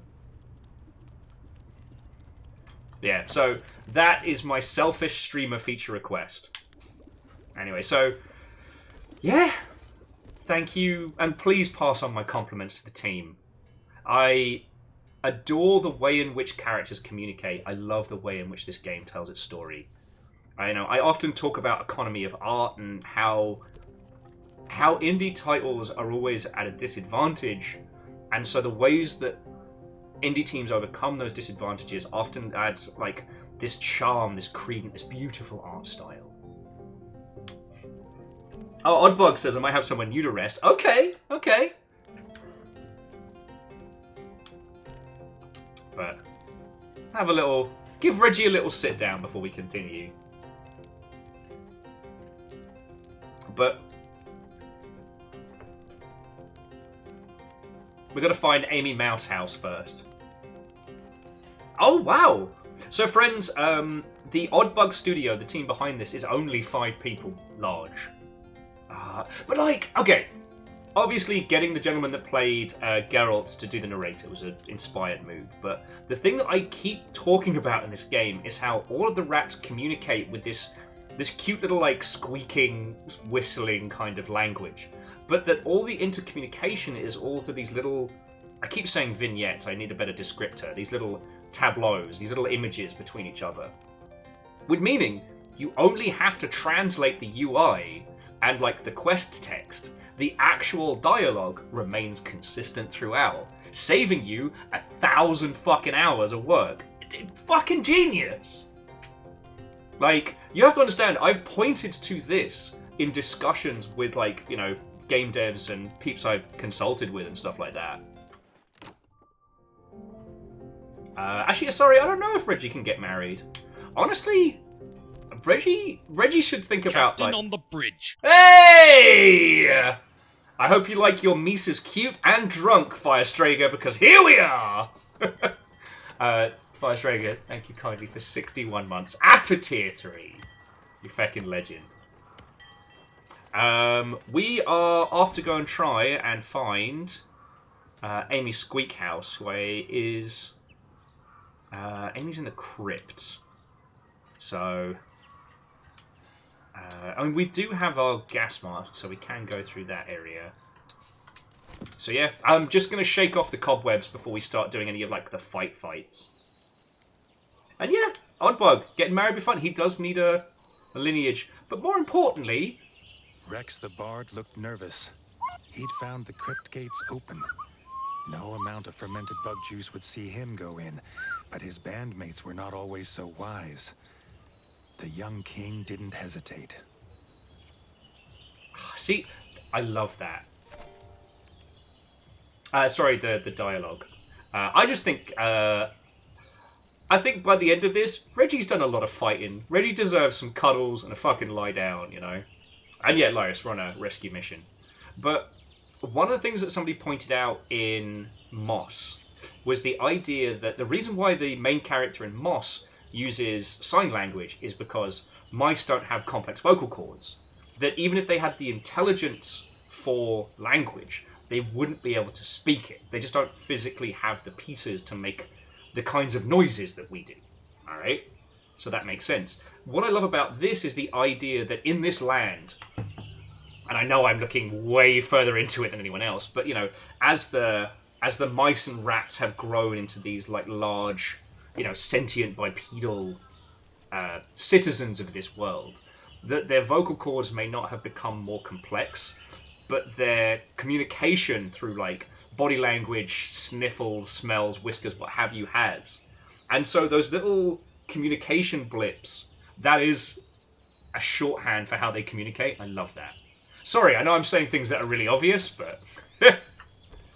yeah, Vern Flo, Stuart Little wouldn't be able to speak people words.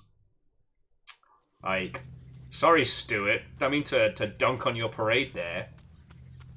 But then again, Stuart Little never had to Reggie's head was pained from the drinking and the noise of last night. But he'd still found his Big bed. mood. What had these young bards found? The good shit, apparently.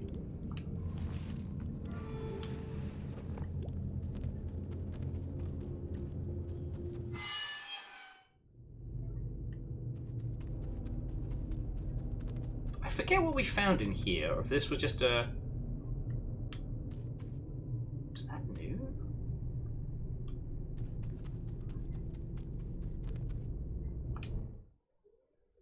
Oh, was this where we... Was this where we found Thor? I forget.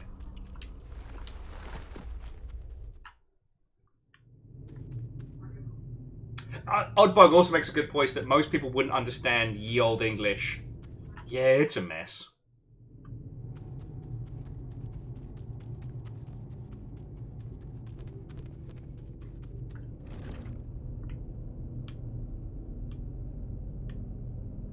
I am going the wrong way. Okay, yeah, Oddbug Studio, please feel free to stop back on in. Once we've cleared the DLC, and even if we're playing something else, I'll be more than happy to talk about, like, the process of this game, how it came together, and... I fucking love it. I hope you've seen a gajillion sales. Alright, let's go fight some undead. Several empty bug brew bottles littered the floor. A sure sign of bards. Reggie was getting closer. Bards getting wrecked in the tombs.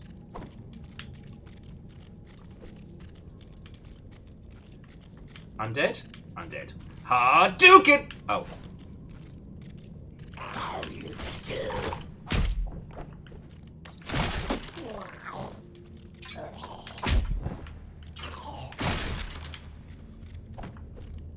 So it's yellow, white is just block, yellow's parry. There we go. Fuck him up, Reggie! Yeah, Reggie knows what's up. Red is avoid, white is block, yellow is parry.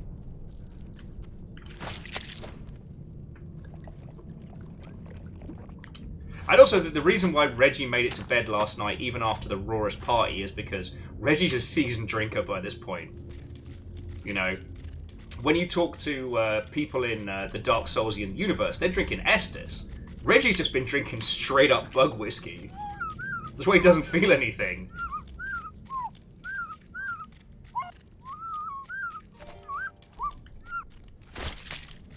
Alright.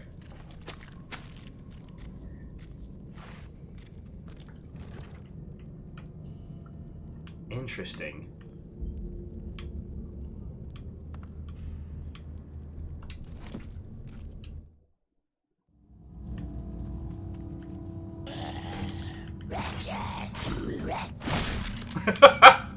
That guy trying to bust out his best corn impression, and I'm just denying him the just beaten to death with a hammer. Oh, there's free poison this way. Hey! Tesla Coil, how are you doing? What unwelcome friend.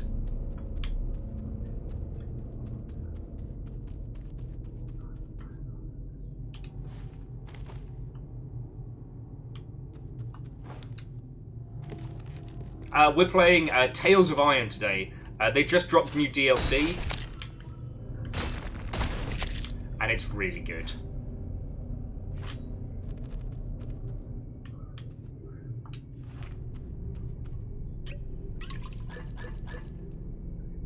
But yeah, Tesla Coil, how's it been going with your good self?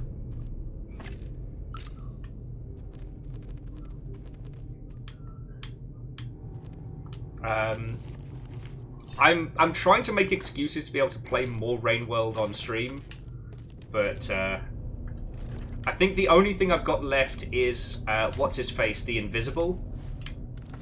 Which the only reason I might do that as a streamed campaign is because I'm sure you saw Sanchi's Slug Pup collection that includes so cute. Sadly, I lack the money to be able to. Oh, feck off me. I lack the money to be able to get the Downpour Slug Cats tattooed on myself, but the time will come.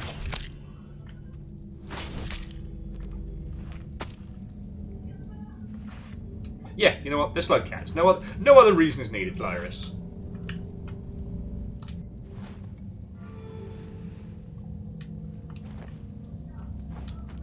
But yeah, I'm proud to say that Rain World was my most played game of this year. Am I going the right way?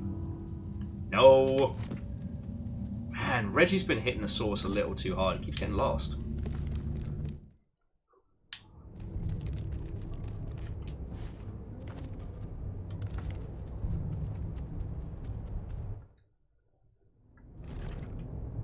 Oh, dang it, Reggie! Wait, what's that? You'll see that, right?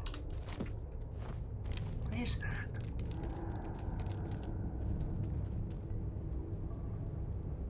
Oh yeah, no, so Tesla Coil on this, the world building is exceptional.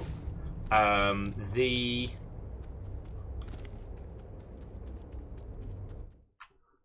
hello. The world building is exceptional. The combat system is very... it's like Salt and Sanctuary with a smidgen of the old Arkham series. Oh, nice! Oh, that's... Oh! Check us the heck out. I guess I've got to keep an eye open for more little treasure troves. Verdenflow, favourite world building for 2023? Chance of Sinar. And I don't say that lightly. There have been so many good ones, but Chance of Sinar was just so brilliant. Every single part of that game was telling us an incredible story. Oh, we can go straight ahead from here.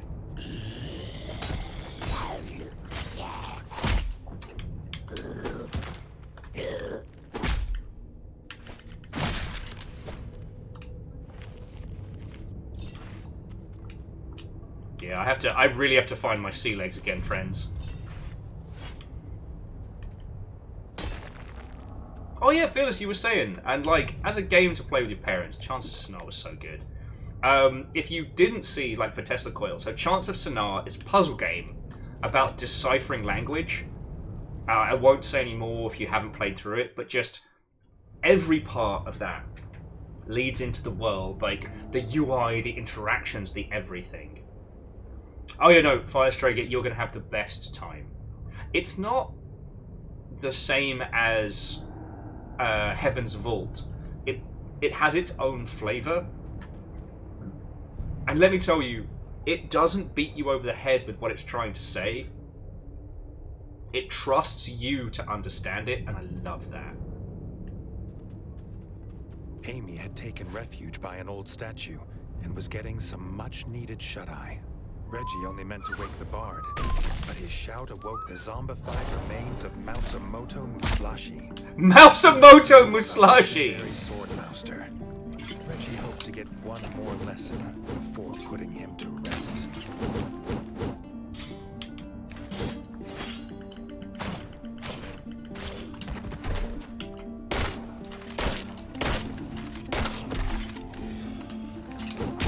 Oh, beans.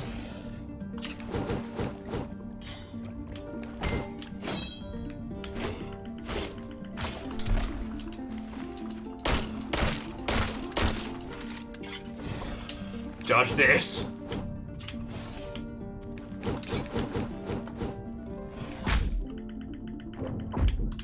Reggie, no! Ah, beans! Oh, no, I'm still alive. Not bad for first battle with Mausamoto Musashi. Who doth wield the Mausamune? That might also be the other reason why I love this game, is they go hard on puns. Oh wait, do I have to refine the treasure? Oh, mouse balls.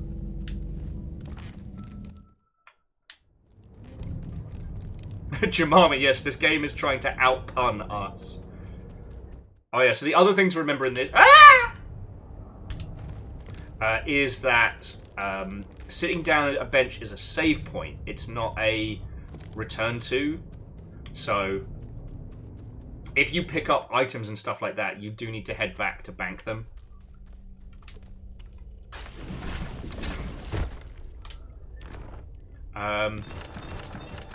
But yeah, so I guess Vern, like, and I guess a question to you all, like, friends, what's been your, you know, your best world building of the year?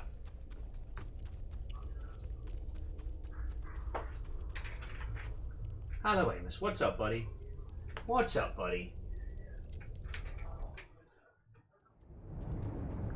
Sorry, bear with me just a second, friends.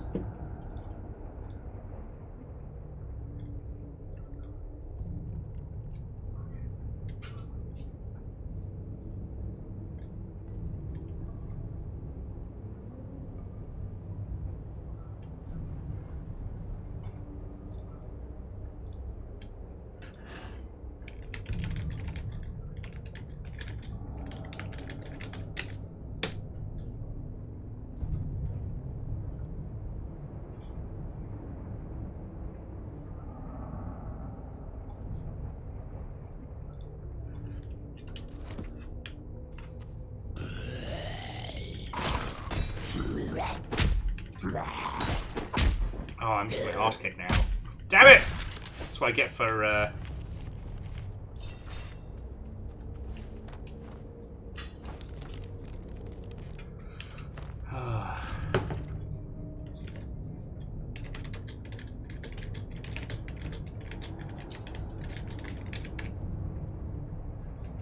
Sorry about this, friends. Bear with me just a second.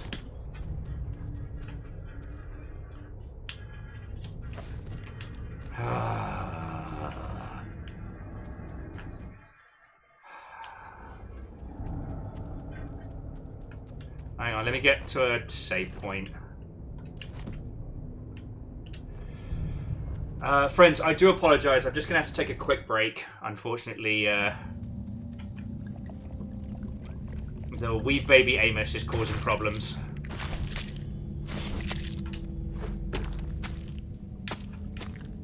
I do apologise for this, friends.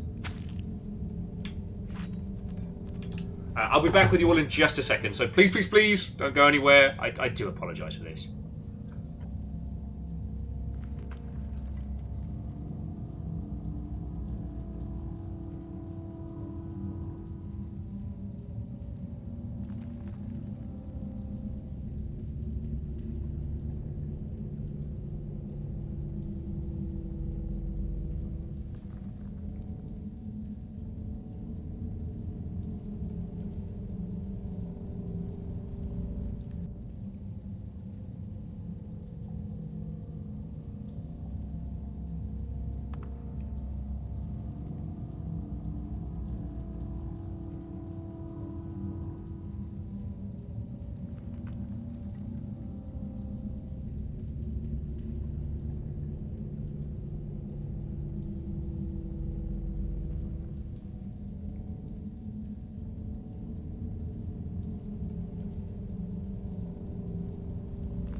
Ah, the eternal struggles, friends. The eternal struggles.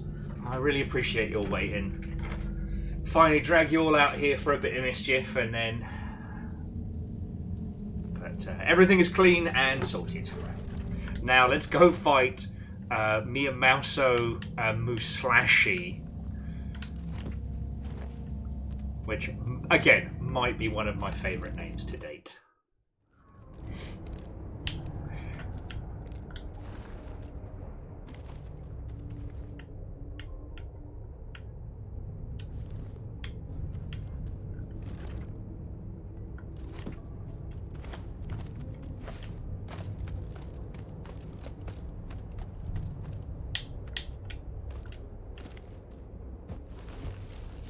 Alright.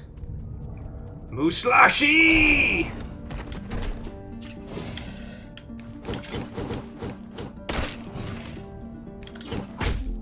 Alright, that was bullshit. Oh, fuck off!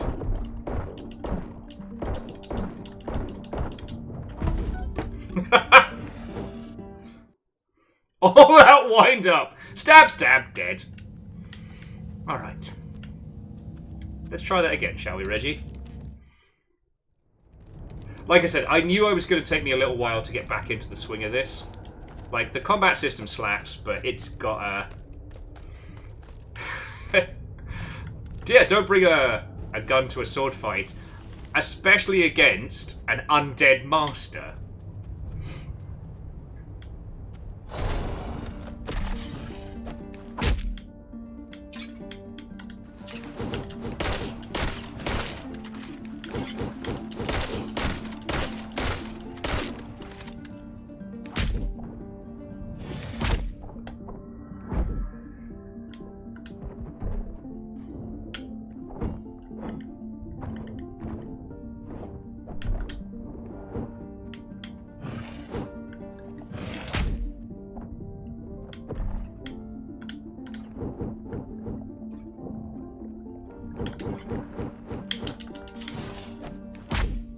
My timing's off.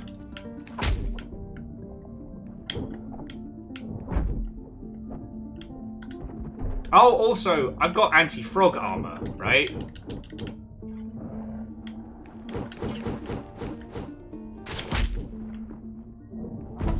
Yeah, no wonder I get my ass handed to me. You know what, Fearless, again, if I had the artistic chops, doing like a little Reggie coat of arms that's like getteth goodeth. But no, it's because I'm being stupid. I've got frog resistance. What do I need? Ah, beans.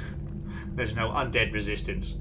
I haven't got any don't get stabbed resistance.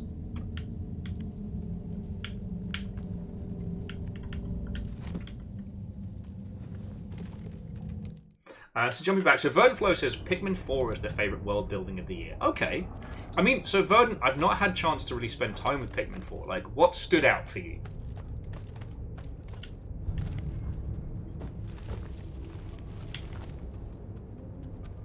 So I've literally... The only thing I can do is just get good.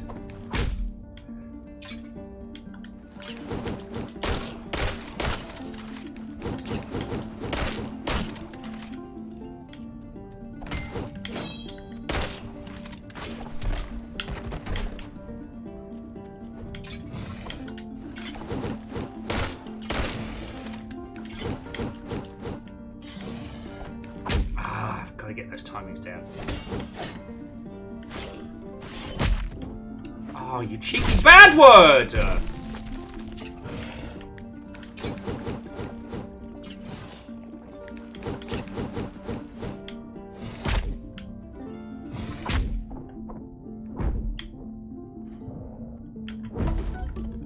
Ah! It's kicking my ass here! Ah. No, friends, I knew this was going to happen. Like, there was no way it wasn't. So Vernflow was saying they really enjoyed the whole borrower's aesthetic. Yeah, although I didn't get the chance to play the mouse RPG that was very borrowers. Like, you know, instead of a wizard, it's a mouse with a lighter and shit like that. You know, the main character is like the hero type, but it's just that he's got a fucking Swiss Army knife.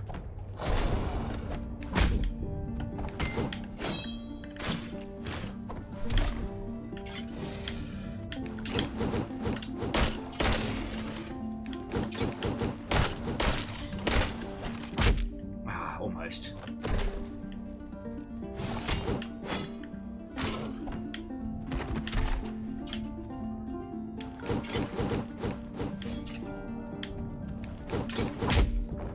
Okay, I do not know what happened there, but...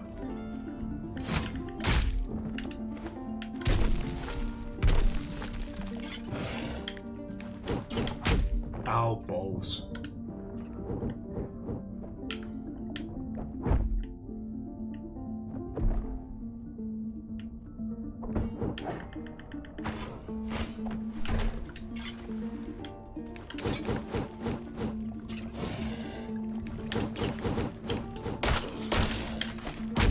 Ah, beans.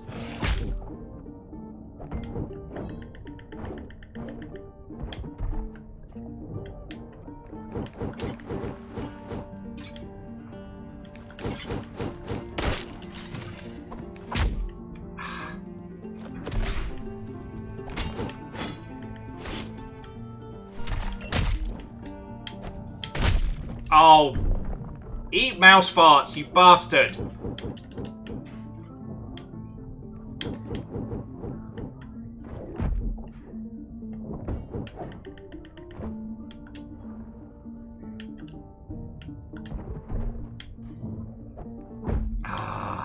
He just takes an extra beat longer on his like dash attack, and it is kicking my ass.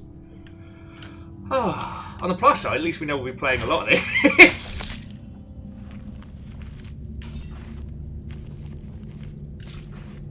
Honestly, I don't think there's anything I can do. I'd need to head back to another place to swap out my armor set, and I don't think there's anything.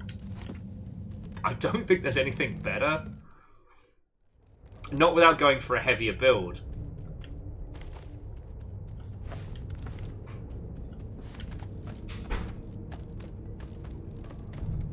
Ah, yes, and Fluffy Adorable Kitten, the game I was talking about was Small Saga, and that really has that borrower's aesthetic.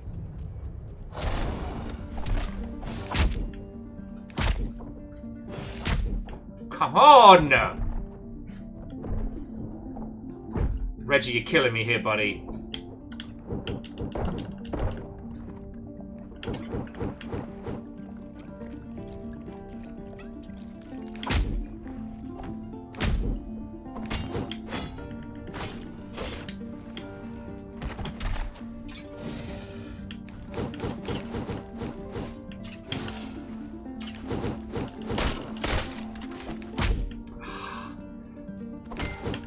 That thing when you get timing down perfectly, I absolutely... What?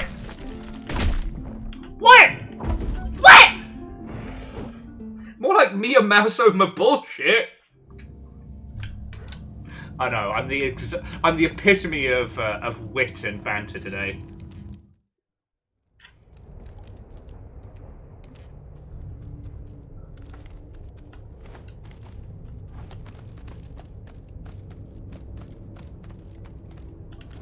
So numbers, I'm trying to go for the parry, but it's his regular attacks are very instantaneous. His big one, he waits for a beat before going after you, and it's taken some real getting used to.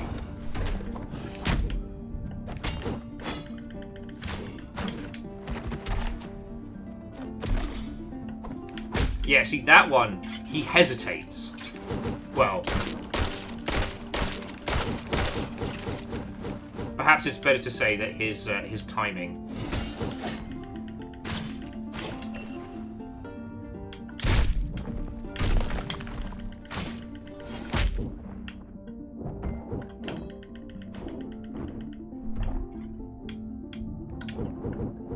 The good news is his spinny, spinny, spin, spin move gives me plenty of time to get drunk.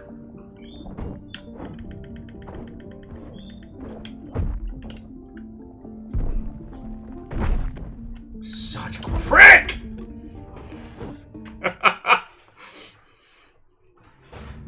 I'm gonna beat the fuck out of this dead mouse. Like in that movie, Dead Mouse. Muslashi uses feint attacks. Will ends up using feint attack. Only one was lethal. Akira Zero, thank you for the 500, friend. How goes it? We're back with King Reggie the Violent.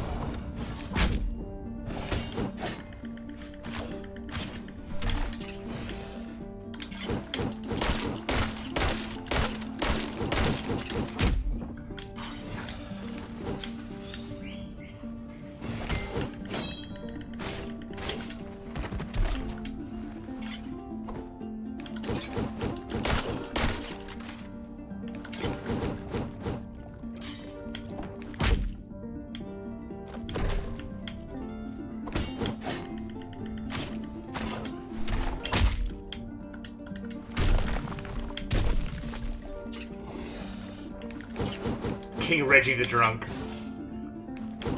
But he's our drunk.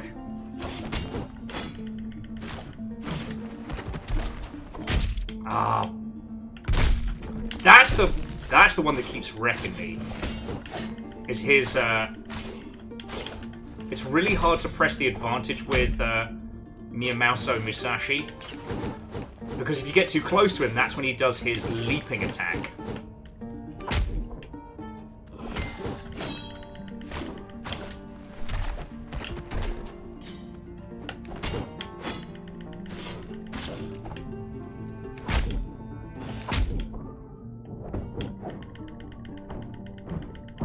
Oh, come on! Oh, bastard.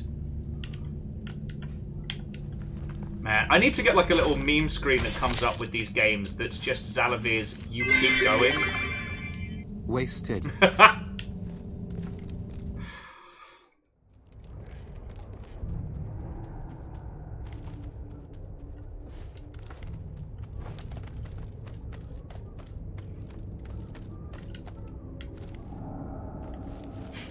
But Numbers, thank you for the bits.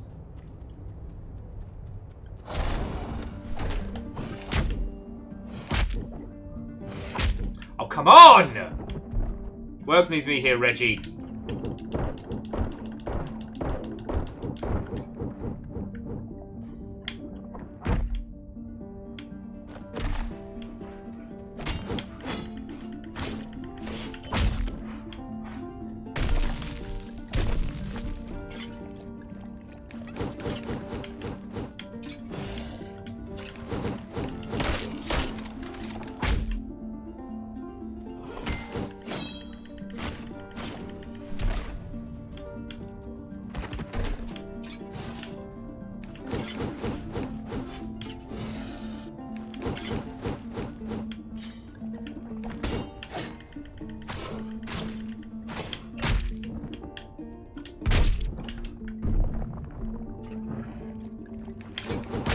Reggie!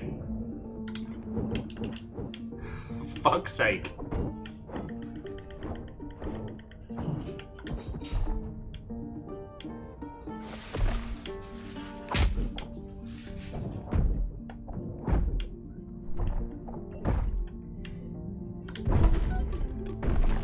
Reggie! Why are you like this? This is the first fight we've started doing on this, by the way.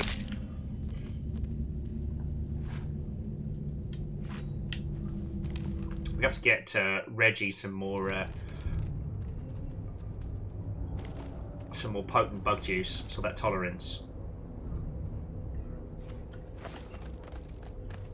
And Lawrence, have a lovely dinner. To be continued. Alright, Eye of the Tiger, Heart of the Mouse. There we go.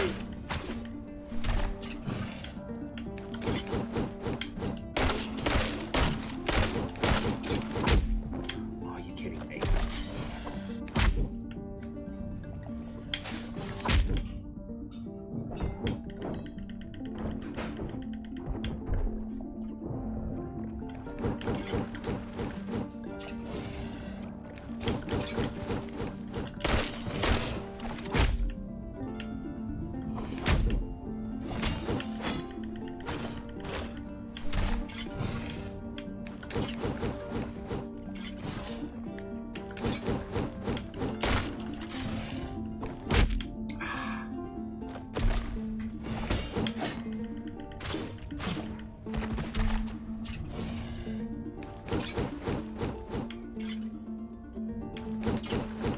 I like this little mouse bard's just giving us the full bardic inspiration treatment in the background.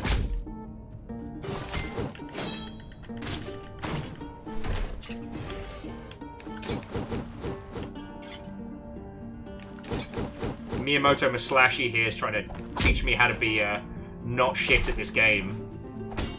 The only way he knows how. Beating the fucking snot out of me.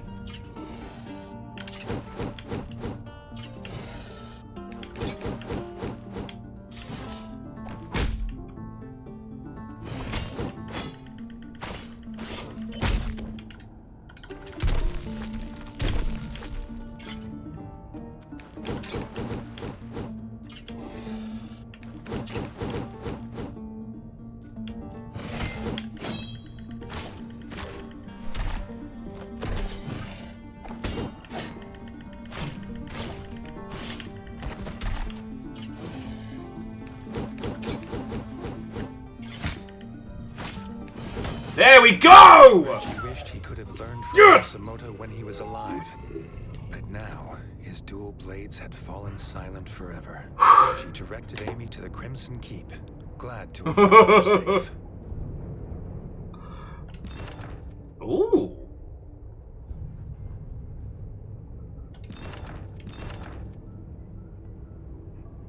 Okay.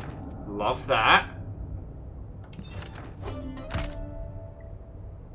Now, I am determined to keep the crown, because Reggie is a king. But then again, like, that bandana is more defense and less weight, so jobs are good. Alright, now where's the nearest save point? Yeah, back up the way we came.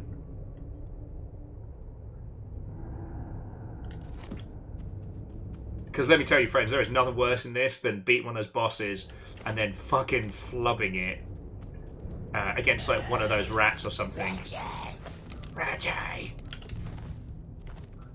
Yeah, numbers. First time every time. They just, that first time happened to be also the 10th time. Don't worry about it. The crown also has a chance of Regicide. You proud of that one, Vern Flo? You proud of that one? Ah, it's good to be back. Boo! What's up? Yellow tape.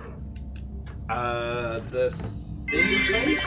Oh, Akira Zero. May have been Muslashy, Okay, thank you. but Will was McSmashy. He may have been Muslashy, but Will was McSmashy. Oh my god. Actually, that's a good question. Where's the yellow tape? That's what I came in here to ask you. If you're asking me and I'm asking you, then who's driving the plane? Please don't know me. I have fragile knees. Is it on the kitchen counter? No. Because I know I found it. Sorry, friends. We got to play hunt the tape. And before you ask, oh yes, I did have some food. I had a bacon sarnie. It was glorious. Oh, there we go. Better eyes than I do. It's the one thing I got going for me. Oh, and I took some photos of the fucking Silent Hill shit out there. Like, what the hell? Oh yeah, friends, if you haven't seen, our whole area is in like thick Silent Hill / The Mist style mist.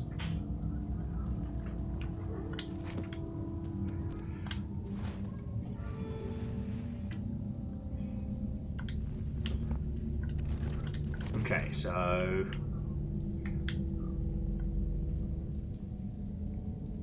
so we do need to return to get our goodies. Actually, it's going to be quicker if we go up and in through the back entrance. So Fearless, there is a way to stop them from.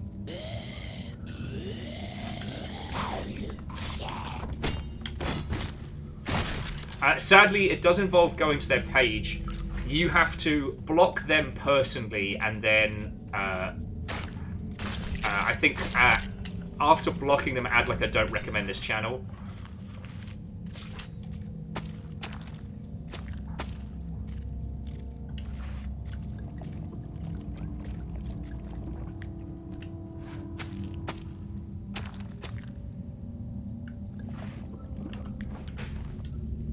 Okay, so we can't go back up that way, so we have to go the long way.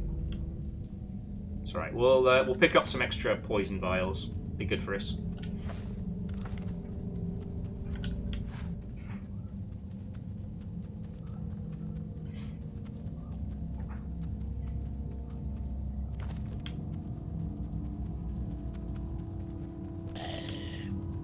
This way? Oh yeah, what's this way?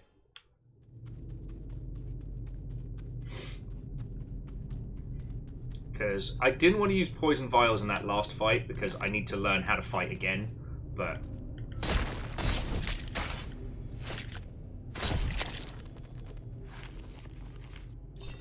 basically, the poison vials just do a little bit of extra damage over time. It's not like a massive game changer, but with some of those bosses, it can be that bit that gets you that last little bit of tick damage. Or chip damage, however you want to say it.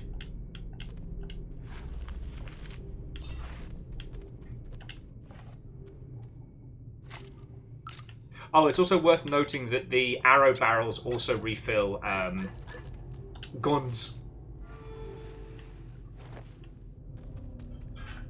Alright, so the quickest way up from here is going to be... Oh, the stairs straight up. There we go. We know what it's about.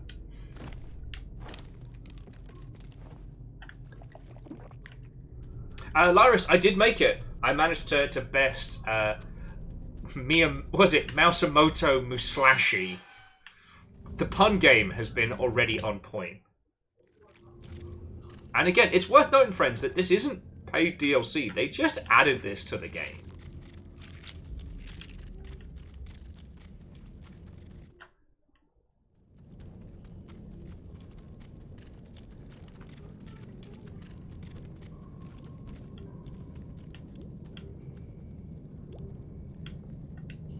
To the Polar Patroller, Watto and welcome. Hello, hello. Yeah, this game's absolutely excellent, and as I was saying, they just added some new good stuff.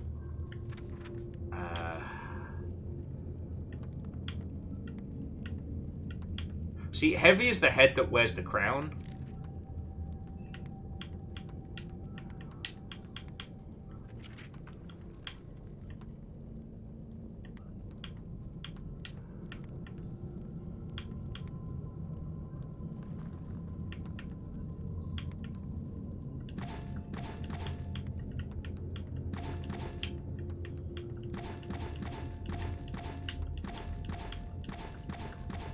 Oh yeah, I forgot about the seasonal outfits, but we did just pick up some new weapons for Reggie, though. Was it,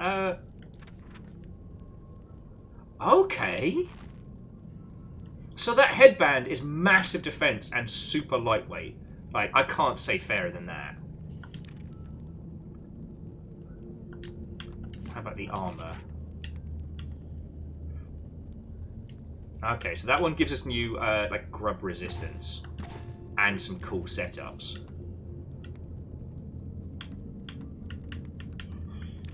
This one's currently the best, like, bang for buck. Most amount of defense for least amount of weight. Because this game's mostly about parries and timing, there's no point going heavy fat rolling because it just makes everything else so much harder. At least in my humble opinion. But I've been wrong before. Yeah, so this cute little armor is loads of defense, but is a little bit heavier. We do now have a two-handed axe. Oh, which is a little bit more damage for a lot. Kind of feel like we should take it. Like, that's pretty fucking cool. And then sword-wise, I don't think we're going to be ditching the hammer, you know what I mean? Like, it's cute and all, but... It's a little bit less. It's a little bit lighter, but we earned that hammer. That hammer has always been with us. Oh, a new shield as well.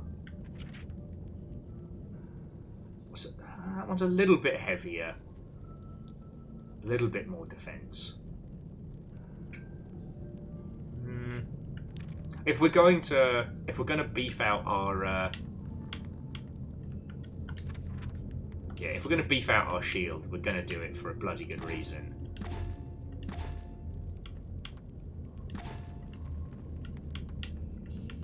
I do love some of these order skins as well. Alright. Let's have a quick little sit down. Excuse me 1 second.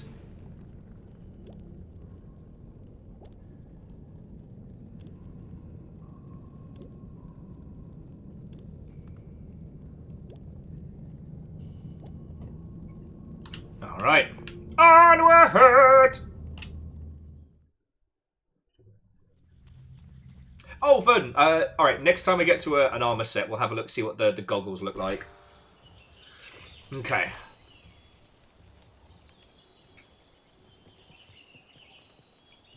Okay, so before Miyamoto Musashi was kicking the hot pee-pee out of me, what were we talking about, friends? I forget.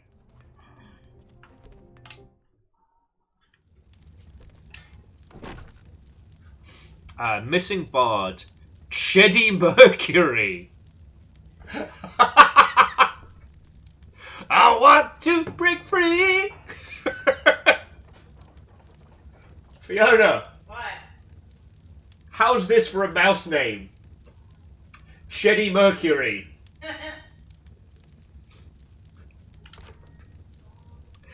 Famous for his unique front fangs and flamboyant singing style, the bard Cherry Mercury has gone missing in the crypts. Seems Amy wasn't the only bard who hadn't reappeared. Rex still needed help.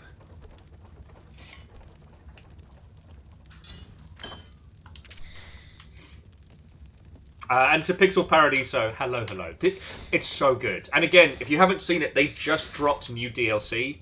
It's free on Steam. You can just get it. The pun game has definitely been upped for this one. And we're going back to the crypt.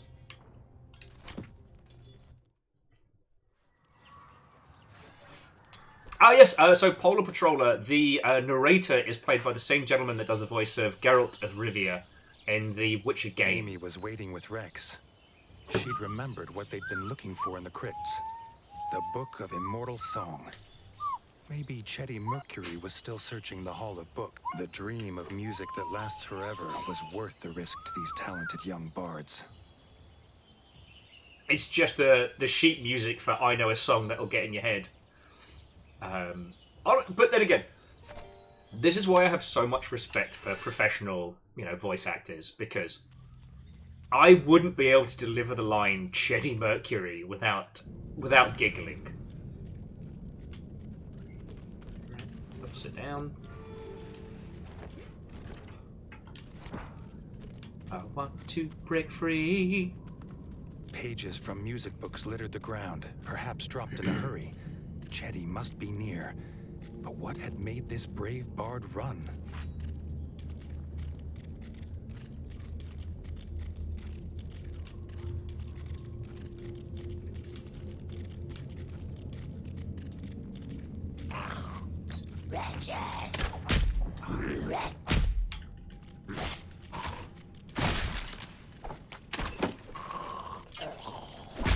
Oh, you absolute bad word.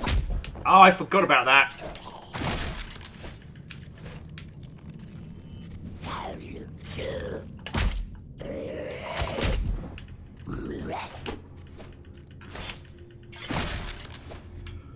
Oh, that was sloppy. I mean, Fearless, maybe that's where we find Reggie's queen, is thanks to Cheddy Mercury. Cheddy Mercury.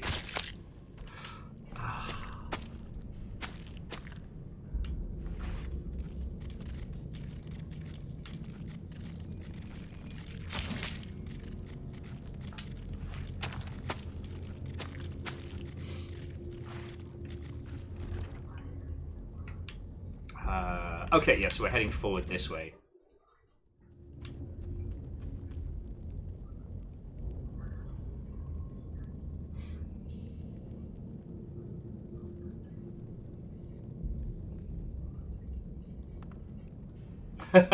Oh, yes! So, Polar Patroller and Lyris, thank you for reminding me of that one. So, our headcanon is that this is a story being told by Geralt. Like, he's reading like a kid's book. And it's supposed to be like the story of Little King Mouse. And Geralt keeps adding more and more brutal story elements. Like, you can see Geralt being like, no, that's not how a king would retake the throne. Alright, let me tell you how it would actually go down. I love that idea.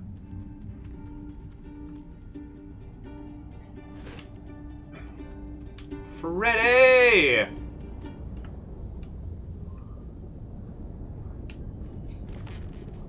Reggie glimpsed Chetty running deeper into the crypts.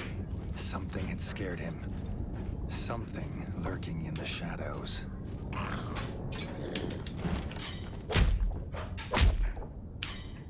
Oh, come on! Ready!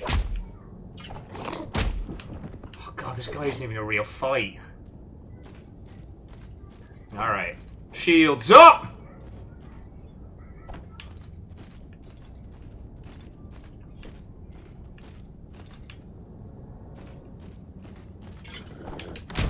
Oh, fucking shield bash.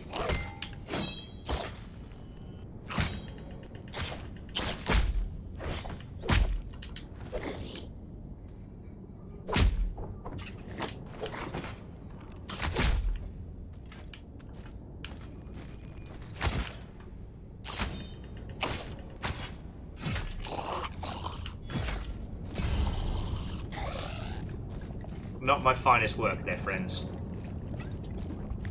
Alright, another one! Alright, hold that thought. Reggie!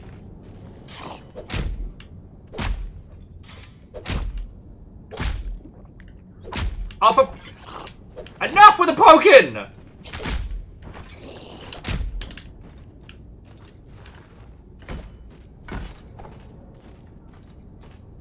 Oh, I forgot about shield bashing.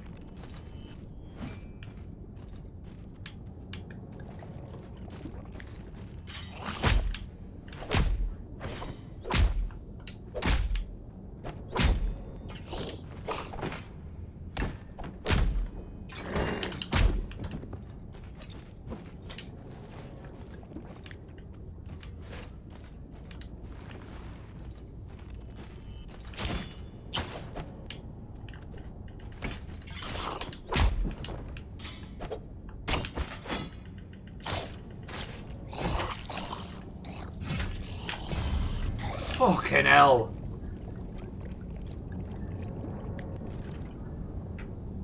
I can't remember if we have to equip the gas mask or if Reggie puts it on automatically. No, I think... Oh, no, does he?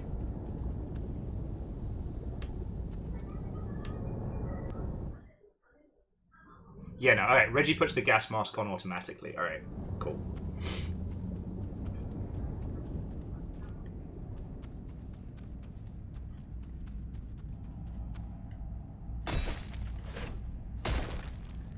Look, I know you're about to jump to life and try and bloody kill me, so... Can we do away with the faff and the pleasantries?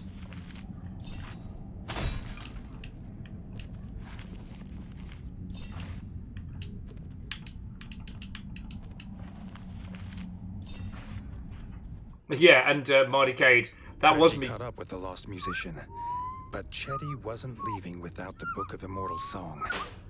Reggie had little choice but to help the bard.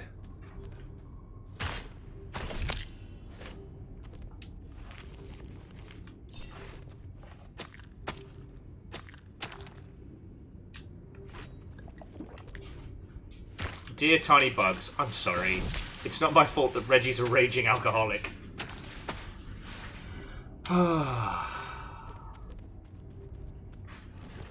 So we're here.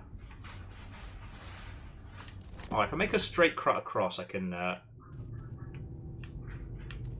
fill up on juice.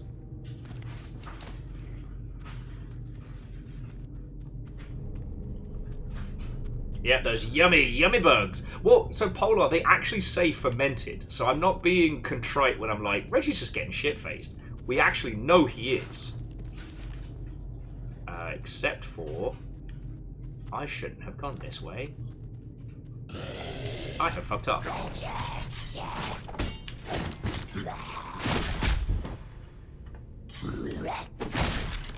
I have fucked up now.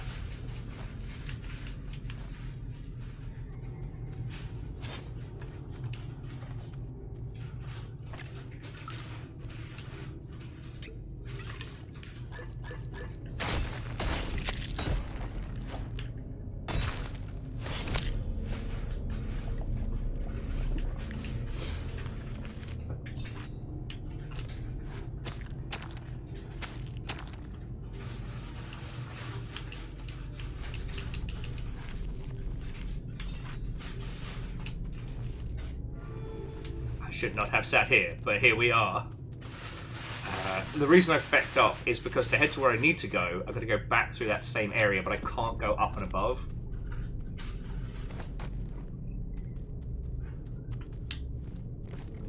I'm hoping I can find something this way. Feckin' shitty Mercury.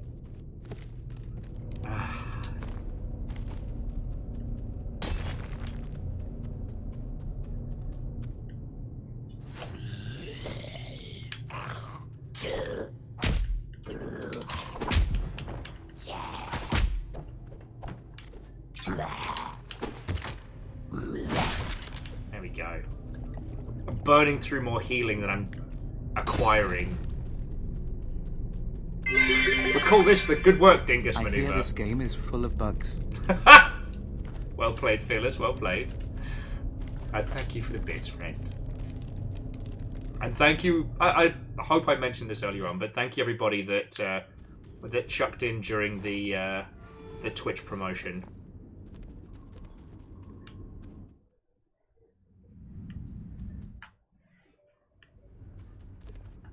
Because you lot stole an inordinate amount of cash from Mr. the Twitch.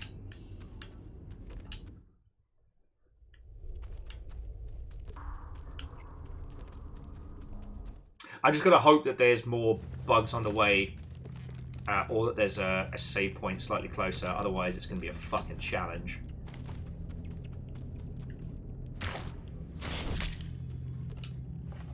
And yeah, Fable 6, it was funny that Mr. the Twitch ended up being Jarl more than a few times.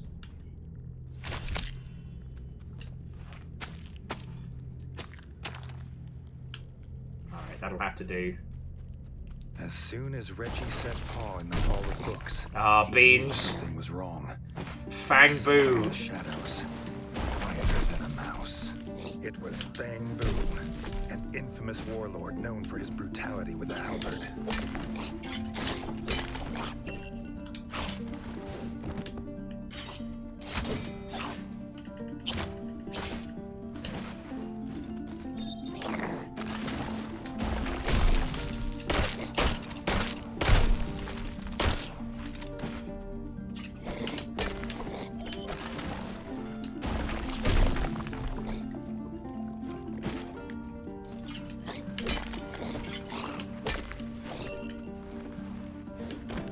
Oh, you bad one.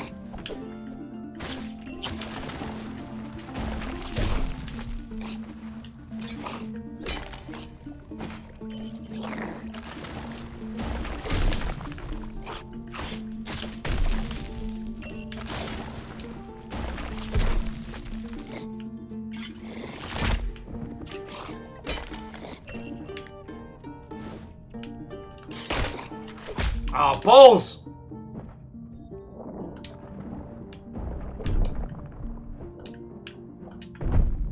Shit.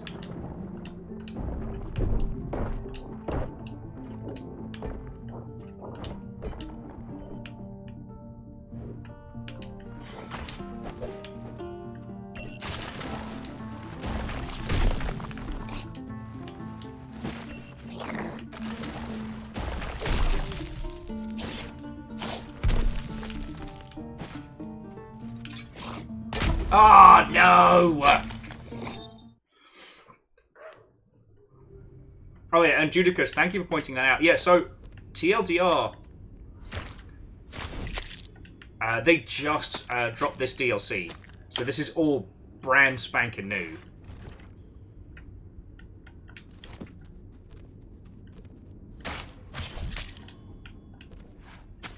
Like, I have no idea who these bosses are. I have no idea what's going on. And this isn't even the main story as well. It seems the main story of the new DLC is that the Squirrel Kingdom has come to visit, and that you've been invited to take part of their ceremonial tournament, like the Squirrel Fair or something. This, however, is just so. This is supposed to be the aftermath of Reggie's celebration.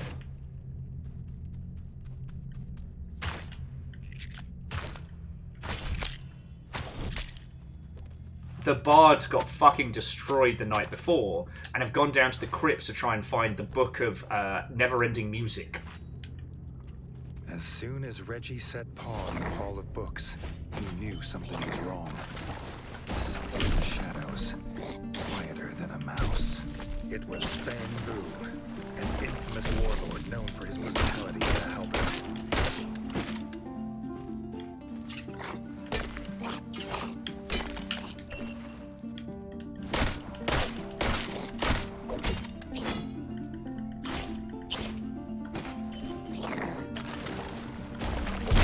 Ah, pee off.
Ah, shite.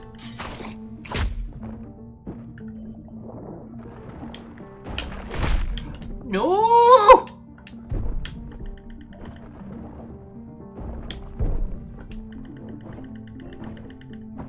Yes! Almost first time every time. To rest, Chetty scooped up pages of the book of Immortal Song. With a nod of thanks to Reggie, he scurried towards the surface. After all they'd been through, Reggie hoped the young bards gave a historic performance. Yeah, you fuckers owe me a decent song. Alright, so we got the sword, the halberd. Oh, good shield, but very heavy. I'm not entirely sure what that's supposed to be, but okay. Ooh, some meaty armor. Alright, so here's the challenge. Oh, thank fuck, there's there's someone to save in the other room. Oh, thank the fucking gods. Reggie, let's get logged. I feel I did better than I did with Mausamoto Maslashi. I'm trying to think of what other famous warriors I now need to be afraid of.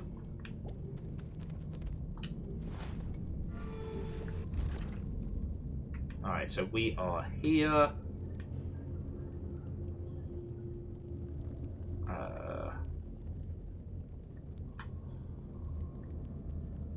Actually, yeah, fastest route's going to be back to where we came.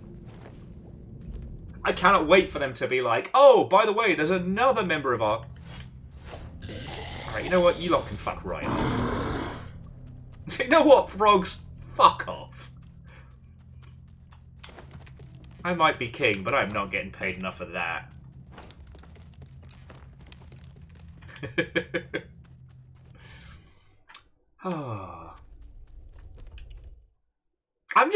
I'm just fucking stoked that we're getting to play more of this.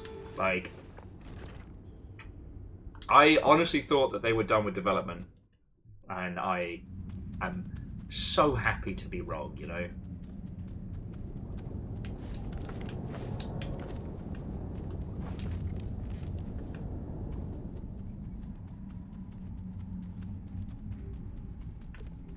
And yes, I am taking every opportunity to sit down just in case I fuck up.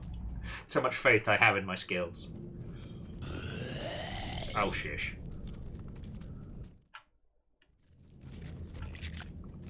Though honestly, after all the heck we've gone through in these fucking tunnels, one of my royal decrees might be to just put the fucking cement mixer outside the entrance and just keep filling it until there's no more undead.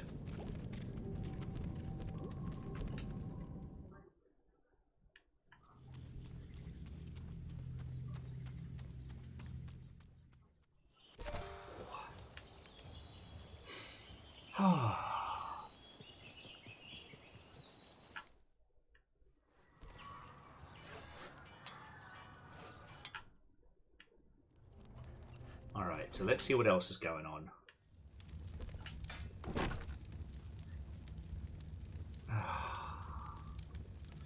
Missing Bard, Johnny Gashers. Sorry, Johnny Nashers. It's gone missing in the crits. Alright, I guess. If any more bards went missing, the Crimson Keep would fall silent. Reggie needed to speak to Rex and the other bards. And tell them to knock this shit off. Yaskier, get your fucking bards in order, mate. Reggie was getting frequently tired of these fucking bullshit. The bards explained that Johnny Nasher had gone into the crypts to buy tobacco from Bertle the Turtle. There'd been no sign or sight of either of them since. Oh, Bertle's like way up in the back. Also, should have been Johnny Nash instead of Johnny Cash. But alright. I'm not going to question the pun game. Fucking bards, man.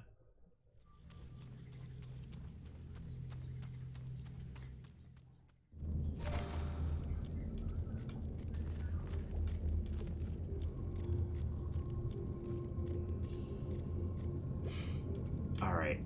Oh, we need to reload. That's what I haven't done.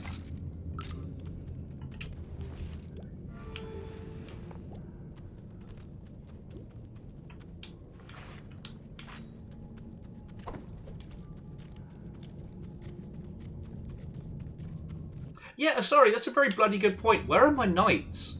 Why don't I have an army of, you know, competent yes men that I can send into this area? Ah, I gotta go to the bloody swamp area. Numbers, you're right, it is not a good sign the kegs are leaking. Whatever I've been chugging forth has got enough potency to eat its way through its own containers. Actually, you know what? Asari makes a good point. It's probably got, like... Reggie just doesn't want to do the fucking paperwork because it's such a pain in the arse.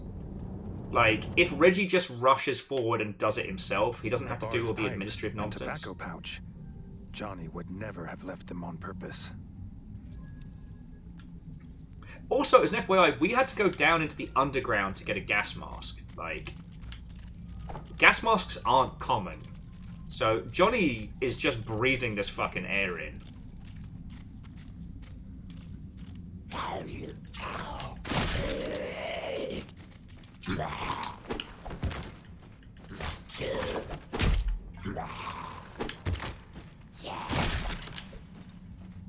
fuck this guy.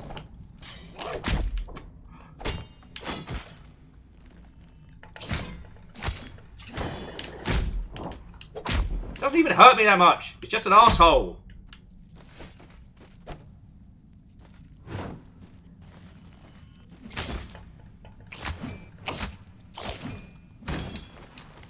The other thing I will say about this game, it doesn't have a stamina system. And you know what? You don't always have to have a stamina system. Fuck off! Oh, you absolute...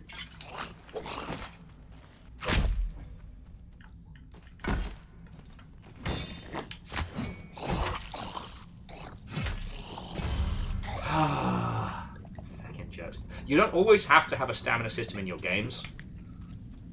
I understand stamina management is important, but it isn't required. Something Ket used to say when we were still playing Overwatch and things like that is, why do guns have ammo? Well, because they do. But when you think about it, like, while the idea of like guns and munitions has been a key through line in shitty gunbang games, like, it doesn't necessarily reflect reality. It's a resource that you manage. But if managing it isn't adding to the experience, then, you know, why not fucking get rid of it?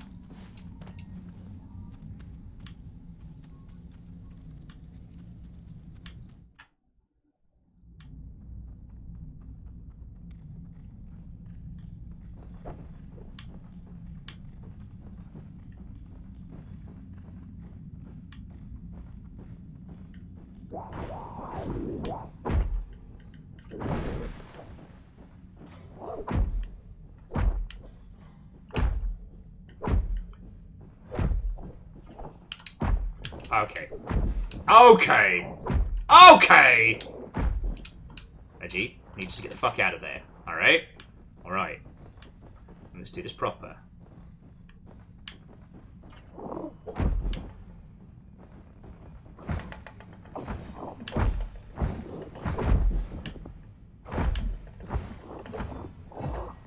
Reggie is now just fucking mad.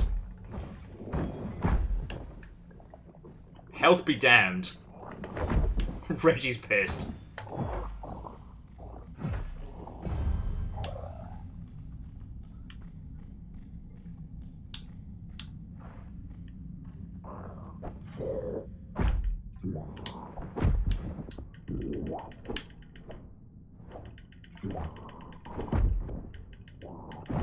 As Reggie felled the last of the undead, Bertle appeared, calling for help. A young rat was under attack. Reggie and Bertle rushed to his homestead. Well, so to Dreamer, the thing is, I only get 8 shots with the rifle. And if I have to fight a boss, I'd have to turn around, go back to a reload station, go and find some goodies. See, like, at this save point here, there's no munitions. So whatever we're about to face, if I don't have the bullets to do it, I just don't get them. Now, Fearless, that's a really good way of putting it. Don't include gameplay if you don't understand why it's there. Yes. I did notice that in the wake of, like, OG Dark Souls success, a lot of games started adding, like, stamina as a mechanic without really getting why it's there.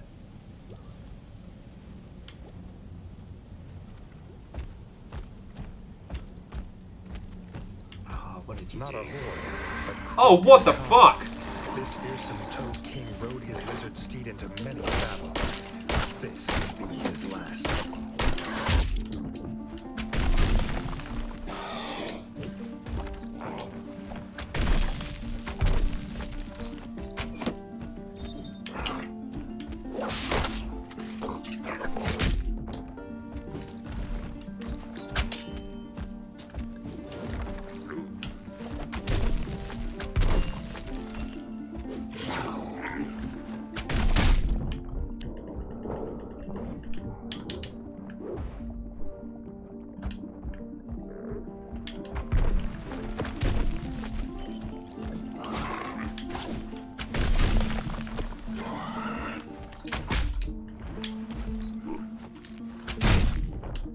Oh, you fucking dick!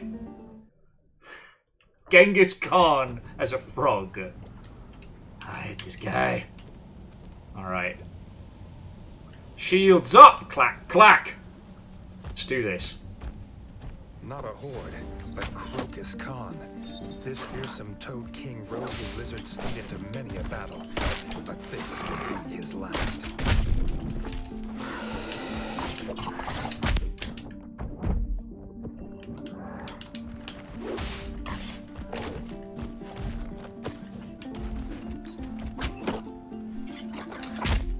Ah.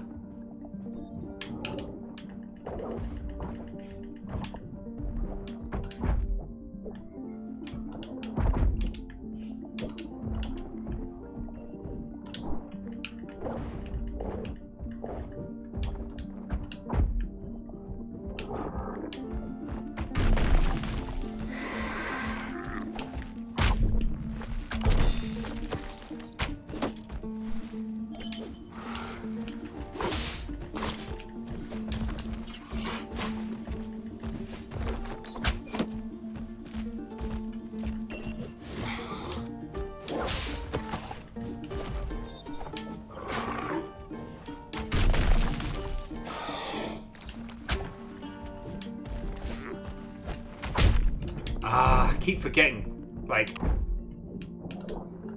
the hook with ranged weapons is that you can't dodge under them. You've got to use your shield.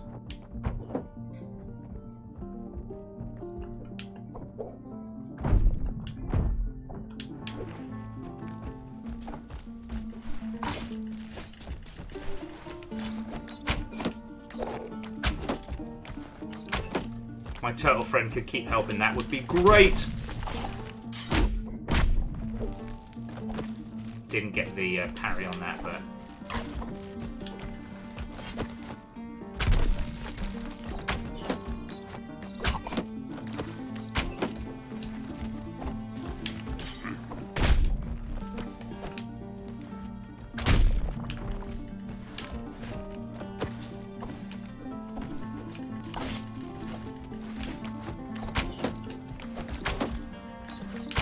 Ah, come on!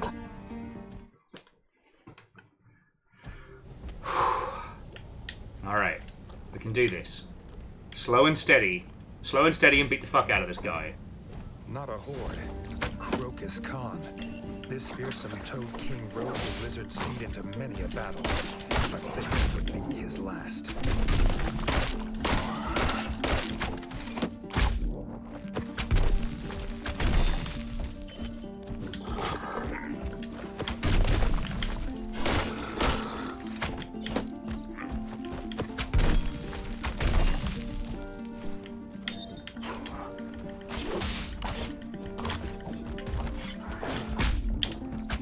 Beans.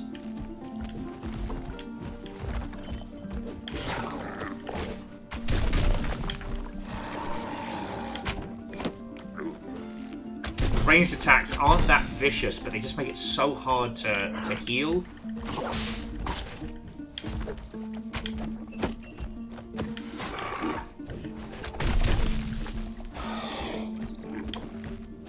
Like, both me and the turtle are just trying to close the distance.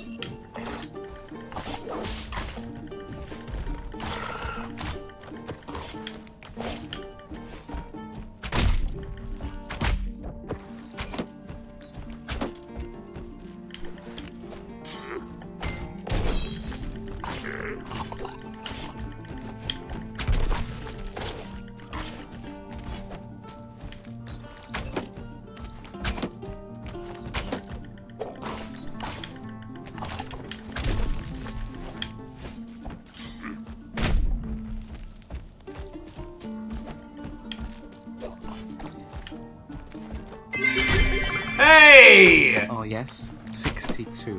What do we know of this number? Well, for starters it's the 20th and 21st, 72nd and 73rd, 75th and 76th digits of pi. Don't you try and use numbers on me, Sean. You know the idea of mathematics confuses me.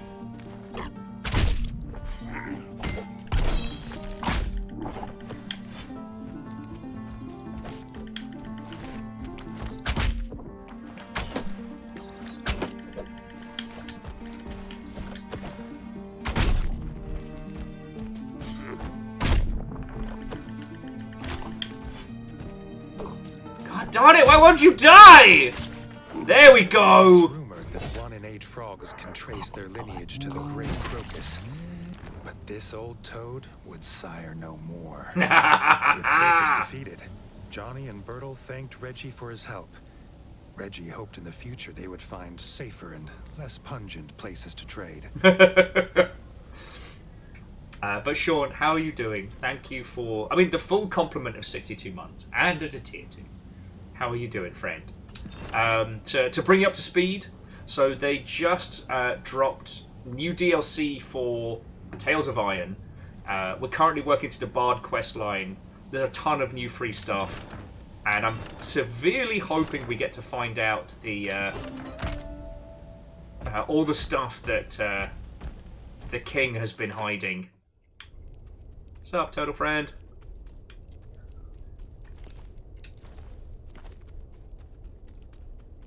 turtle makes boats. Of course.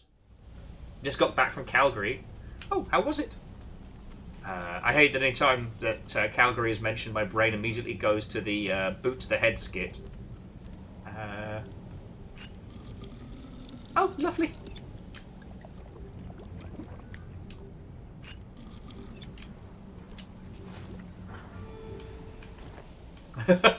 Sean says Calgary. It's like someone built a city in Hoth, but nice. Right.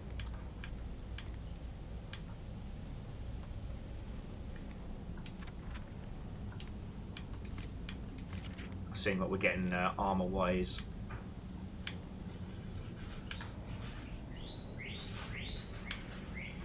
Oh, wow.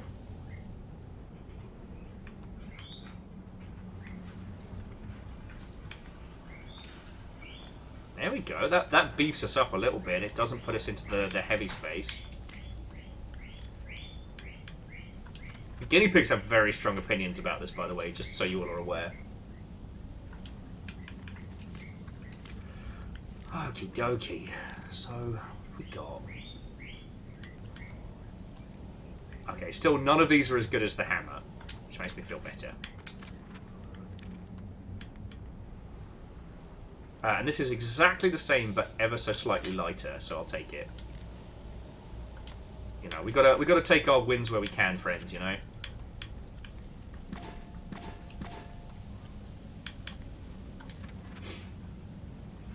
So Sean says much of downtown is interconnected on the second floor with walkways, so people can just live indoors when the weather's a bit much.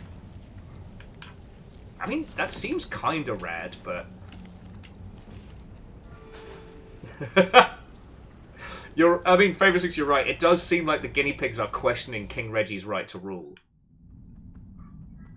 Has the king grown weak?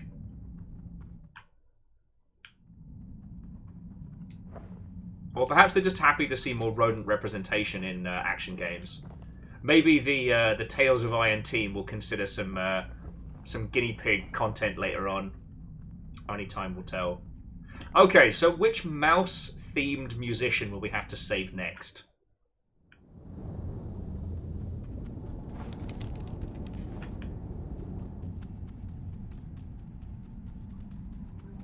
I'm racking my brain.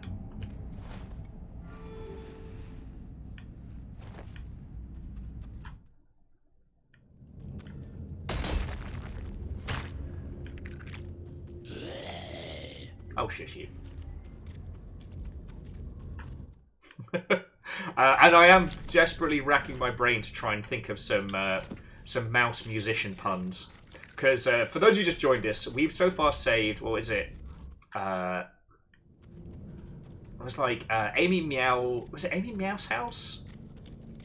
Chetty Mercury, and then that was Johnny Gasher. Johnny Nasher, sorry. I should say Gasher. So. An impolite Britishism, if ever there was one.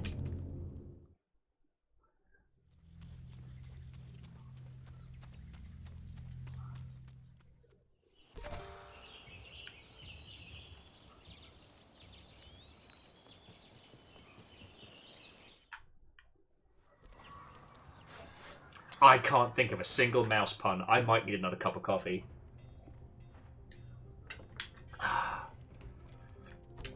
Alright. Oh, here we go. The King's Tale. Now the band is back together. They need a place to perform their new songs. Rex would like to build a pub in the Crimson Keep cellar. If the king would be kind enough to provide the materials. Fuck yeah! Rex had asked the king to meet the bards in the cellar. He had a grand vision for the Crimson Keep's dark storeroom. That's the best kingly business we've had all fucking day. Your Highness, if it pleases you, we'd like to build a pub. Fuck yes. Yes, it pleases me. Let's fucking go.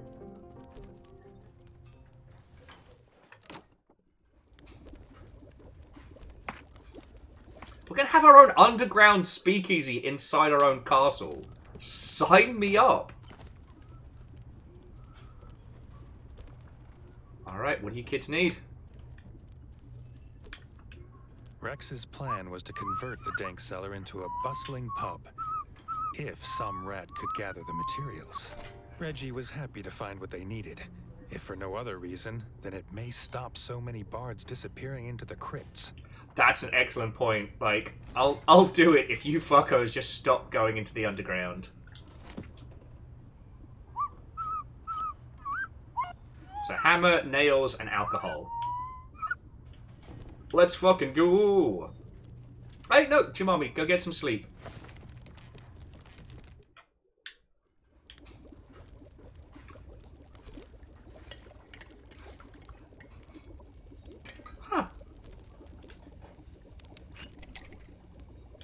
Phyllis was saying apparently the British Air Force will furnish their units with the equipment to make a pub. I mean, that sounds right. No, numbers. Do you know what? I almost missed my own pun there. It's not a question of whether or not it's a speakeasy, because you know what it's going to be? It's a squeakeasy. As the king, I could make alcohol illegal and also run my own illegal alcohol.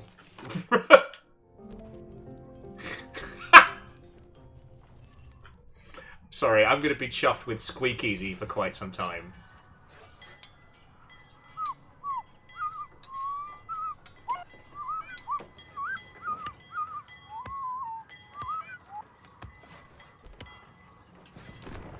Alright, pub construction materials. The trader was relieved to hear the bards had a trade to fall back on for when this musician fantasy inevitably failed.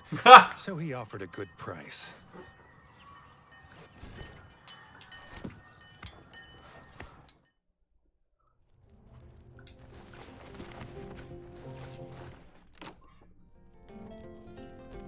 God, I love this game. It's just that feeling in so much of this game makes you feel like I would have any of these as print, you know what I mean? It's one of those things that people say out loud so frequently, like, oh, we would like it that if every part of our game looked beautiful enough to mount on your wall, you know, the every frame a painting kind of philosophy, but it's amazing how few are able to achieve that. Having the necessary materials, Reggie handed them over to Rex and the bards. Reggie wondered if they had even a basic understanding of construction.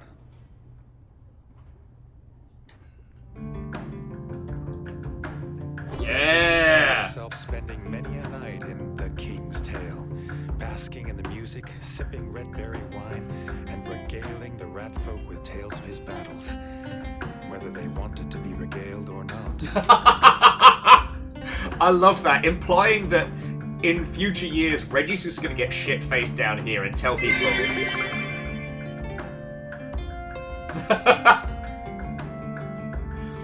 Gets the point. I'm trying to think of a, I don't know, like a mouse pun on that one. But thank you for the 100 bits, friends. Welcome back to Tales of Iron. This is all new content.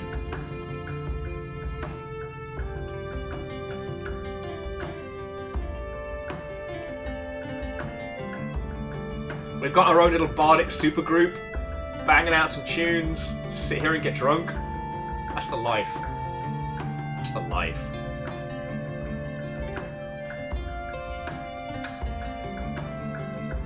I think it's a pretty cool idea to have an underground pub in your own castle.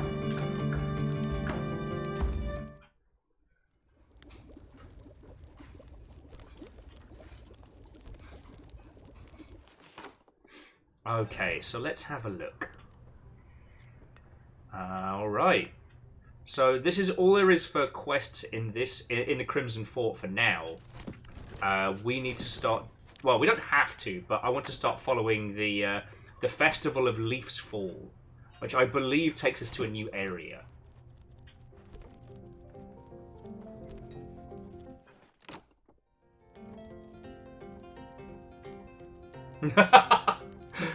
Get to the Boat says, I hope nobody minds, but I have just finished working at a pub, then drinking at another pub. I am Drunkman. Or Pub Band would be your superhero name. I know, and Get to the Boat, you're totally fine. You know. Like, I still remember working this one pub in the East End of London, and it was pretty uncommon for people to tip, but what people would do was buy you a drink. problem is that even though it was a family-run pub, it wasn't. It was a chain. It was a Young's pub. So policy was you weren't allowed to drink on shift. But if someone went, "I'll buy you a bevy," you had it at the end of the day. And so at the end of shift, we'd all sit there and go through our varying pints. And go through the process of getting friggity drunk. It was a good time. It was a good time.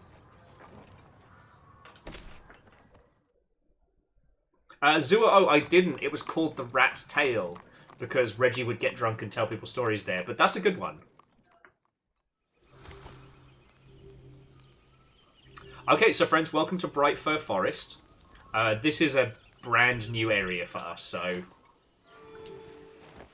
Knowing this this game, I have a feeling the squirrels are going to have us entertained with them with our combat prowess.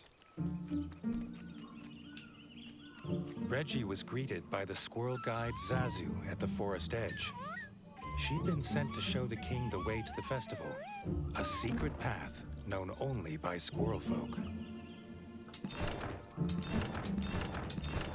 Oh, and they've given us a set of squirrel armor as well. Lovely.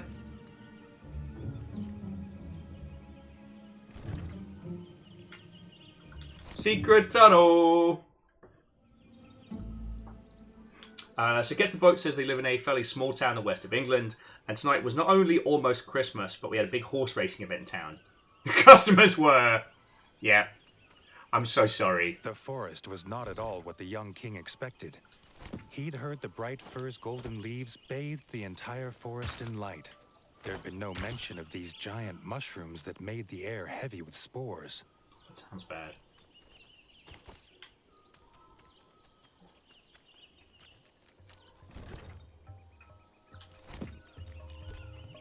I don't have the keys getting there. Okay. But yeah, Gets the Boat, I'm real sorry. So friends, if you haven't been in the UK, there are varying kinds of events that create varying kinds of bastards. So rugby fans are great. They can get a little rowdy with each other, but they are always polite to staff, even if they do drink inordinate amounts. Football fans are a give and take depending on your region. People that love horse racing are just bastards. Like, they're not necessarily rich folk, but they're people that either wish to be or consider themselves to be rich folk. I don't know why, but oh shit! The bright fir's golden light fell on the forest clearing and caravans like an enchantment. The mood This place is awesome. was not festive, but worried. Oh no. Well, good thing King Reggie's here, skiving on his royal duties and ready for a fight. Zazu, embarrassed, explained the reason they asked the brave young king here was to plead for his help. The squirrel elder and a priest of the bright fir journeyed to the abandoned glimmer mines to harvest bright moss, and had not returned. They gasp.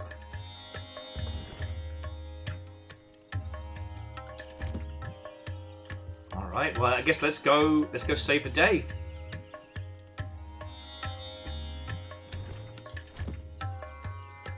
What's this place? With the golden light of the camp behind him, Reggie headed back out into the gloom in search of the mines. I think we missed something there. It might be...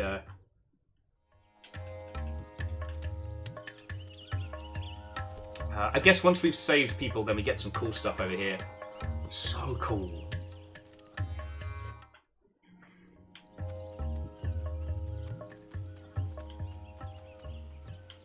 I guess that'll be open in a bit. Friends, when you consider how much content we've already gotten from this, this is quite a lot for like a free update.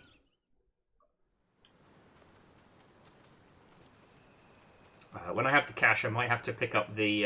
Signs were not promising. Outside the glimmer mines were vicious beetles. What had driven them from their cave home? The squirrel folk were in more danger than they knew.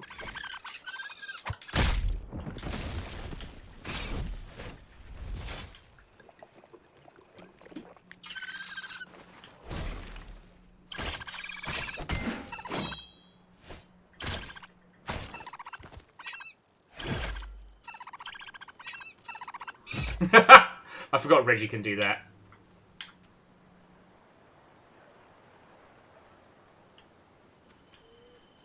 But yeah, so what I can say, get to the boat, is the game slaps. I don't know if you have a bevy for home, but now's the time to crack it. Like, you survived. You got through it. I will say, the only thing that really sticks in my mind from working British pubs was coming back through Twickenham during a rugby night, and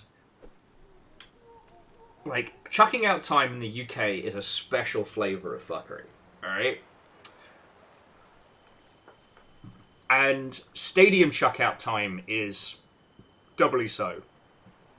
The rugby fans are fine, but they all come out in this wave of undead from the stadium, and they clog up everything. And again, they'll scrap with each other, but they won't start fights on randos and stuff like that. But it's just like the whole of Twickenham goes from like a silent, like kind of boring subpart of London to just a sea of humans as far as the eye can see. It is weird. Right, is this where we need to head?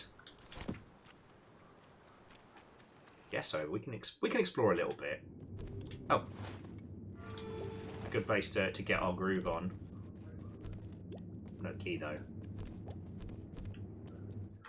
Oh, get to the boat. That's very kind of you.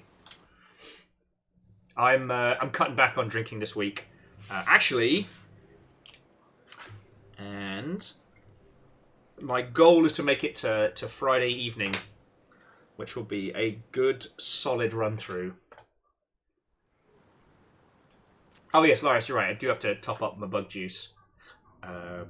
Which will admittedly be a challenge today, friends, because I am taking tomorrow off, because we're going to be going pretty hard over Christmas, and Thursdays are usually like the hella quiet day on the long ship, so I figure I'll have a snooze and rest my voice tomorrow.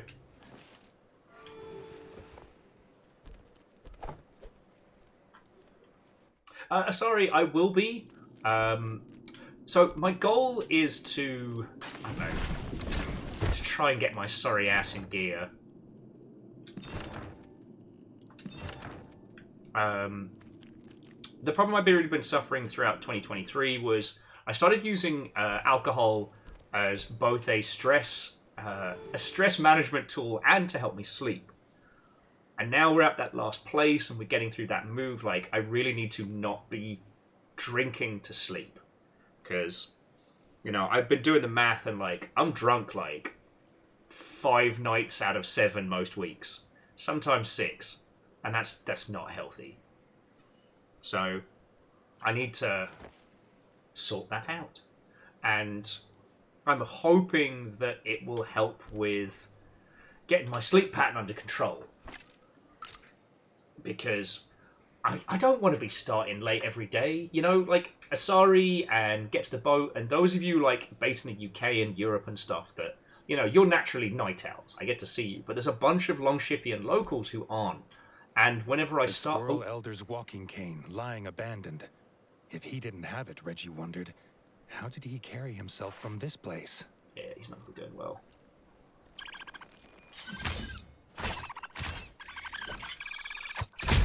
Oh, beans.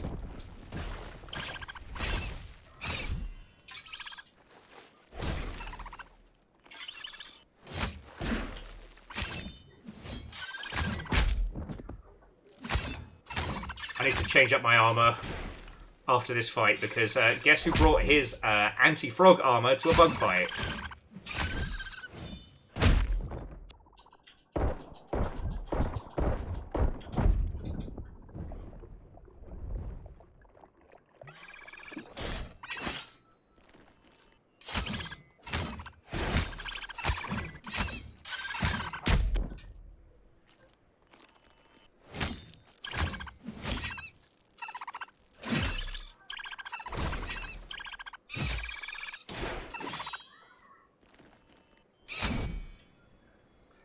Whew. That could have gone better. But there's nothing quite like that fresh bug juice.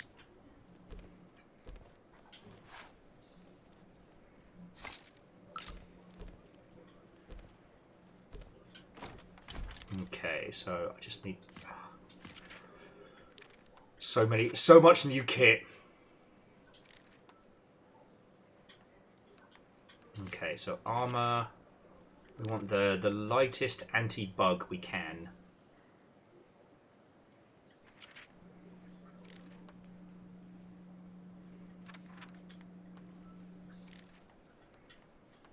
Alright, that's grub resistance. That's pretty good. Any better?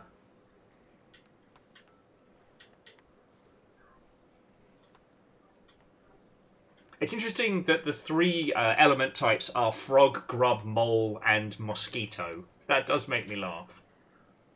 Alright. There we go.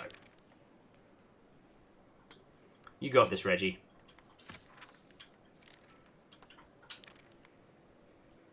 Hey, no.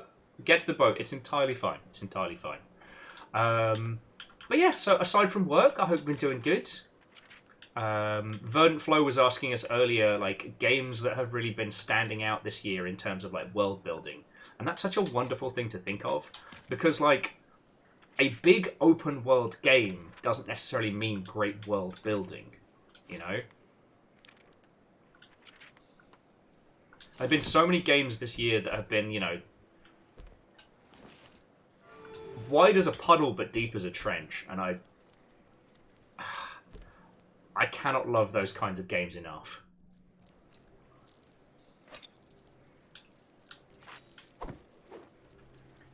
The rocks of the Glimmer Mines glowed with a blue light unlike anything Reggie had ever seen. Reggie wondered what the moles would make of this place. Sorry, Pillbug. I need you for health. God, yeah. We haven't been down to the mole people in a while. They have an internet cafe. The Squirrel Elder's lifeless body lay on the floor, the priest at his side. Before Reggie could approach, he found out why they were trapped here. This was the nest of the Beetle Queen.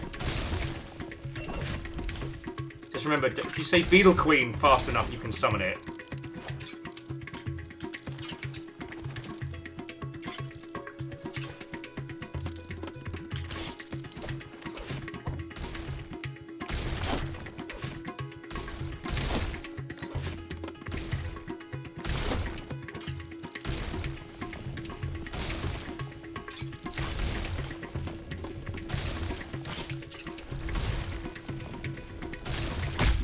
Oh, peoples.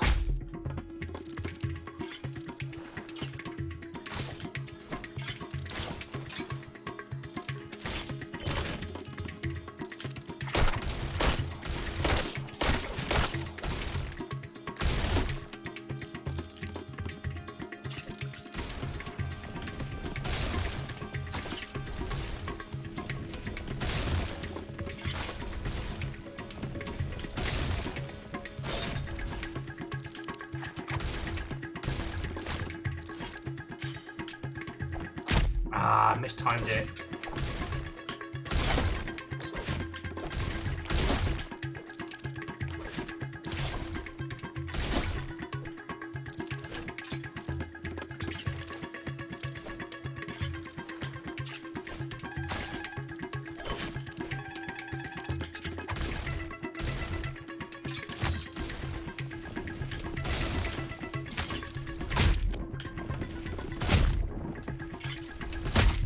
Okay, okay.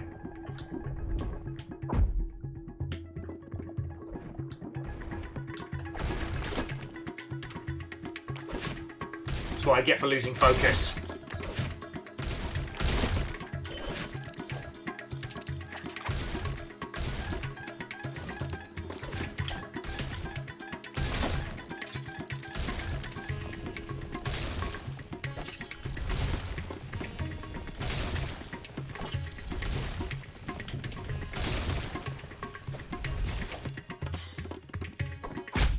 Ah, I got that.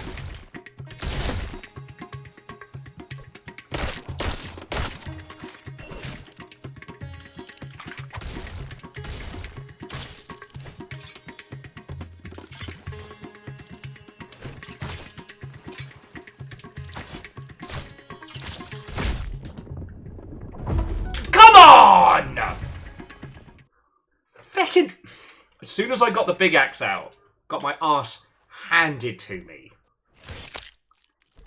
Sorry. So jumping back in, Get to the Boat was saying they played a lot of games this year. Game of the year being Baldur's Gate 3. I think that's fair. That's been a lot of people's like absolute banger. And a new playthrough of Disco Elysium. I don't know when we're going to do that stream-wise, but I definitely think that's something I want to do with you all. Again, I still feel like a dingus for getting basically trolled into playing it wrong lifeless before. body lay on the floor, the priest at his side. Before Reggie could approach, he found out why they were trapped here. This was the nest of the Beetle Queen.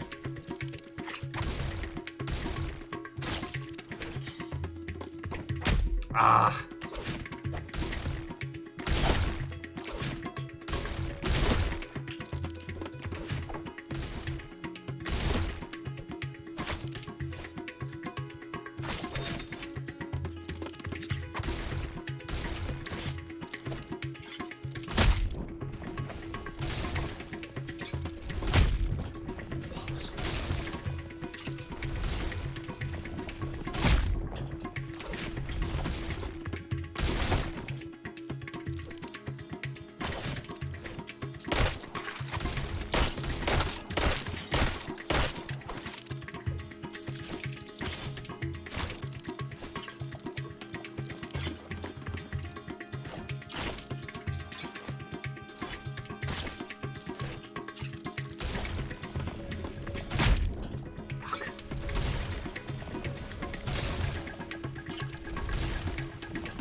Fuck!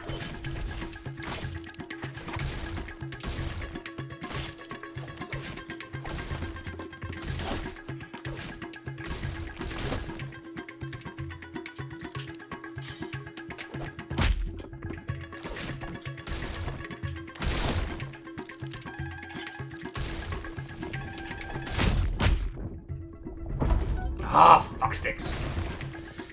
I lost my thread there, I apologise.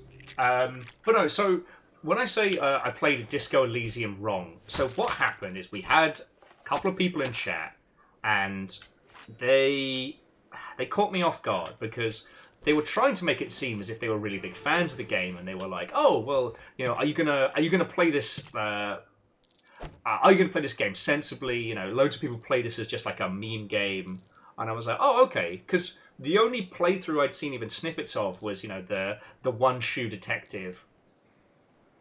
And these individuals, I guess, kind of hoodwinked me into trying to treat it like a very, very serious detective game. And it's not. It's a story game. The detective through line is just a way to experience it. It's just, that's the, not a way to experience it. That's the thing that pulls you through the story. But ultimately, it's a much bigger story. You know, the failed checks do add content and they do add story. But when you have a few people that are pushing you to win, to succeed, it feels like you're doing it wrong. The squirrel elder's lifeless body lay on the floor, the priest at his side. Before Reggie could approach, he found out why they were trapped here. Ah! It was the nest of the Beetle Queen.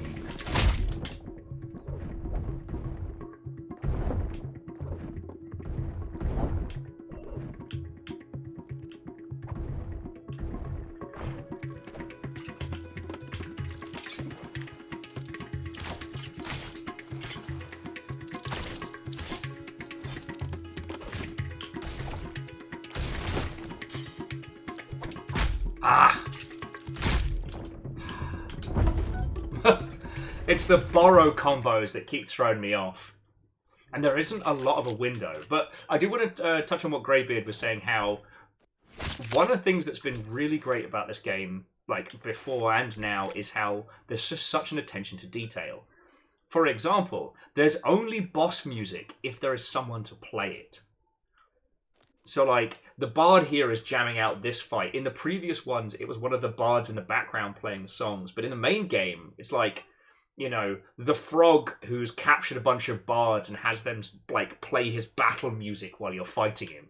I was like, that's fucking impressive. The squirrel elder's lifeless body lay on the floor, the priest at his side. Before Reggie could approach, he found out why they were trapped here. This was the nest of the Beetle Queen.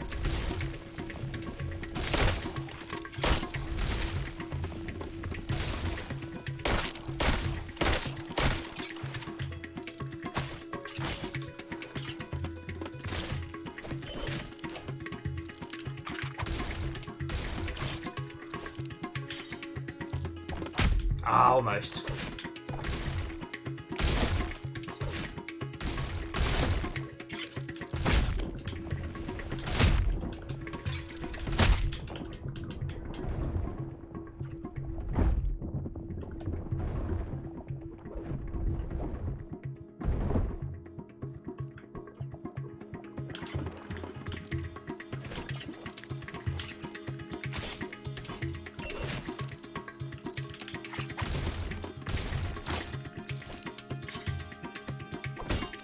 There we go, that's what I was after.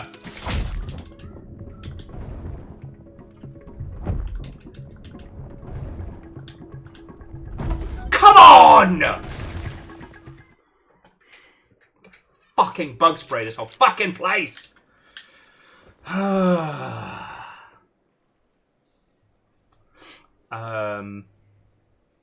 So, Yeti.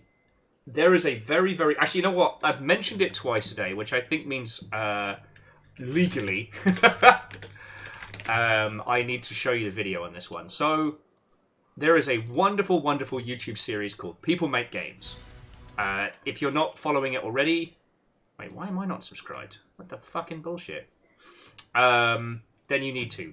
Now, yes. I've gone to TELLIN in Estonia to find out what... Sorry, that disembodied voice was the voice of Bratters. So I could link you this video. Yes, it is 2 hours long, but it is an important video. Not just because this tells you what happened with Disco Elysium, how there's maybe some shady business practice, but also there was this like compressed and almost twisted toxicity that happened within the team due to the pressure and due to the friction. Like, this is an important video to watch because not everybody who is difficult to work with in video games is necessarily a bad person. Sometimes people can be twisted through stress until they become shitheads. This is not to forgive toxic behavior. There are also some individuals who are just like fucking awful shitlords constantly and will never be forgiven. But my point being is that that's an important video because it shows you how the business of games and how the realities of games end up kind of, I wouldn't say doing battle with one another, but how they end up at a juxtaposition. How bad gaming, like how bad environments can come to be, right? The Squirrel Elder's lifeless body lay on the floor, the priest at his side. Before Reggie could approach, he found out why they were trapped. This was the nest of the Beetle Queen.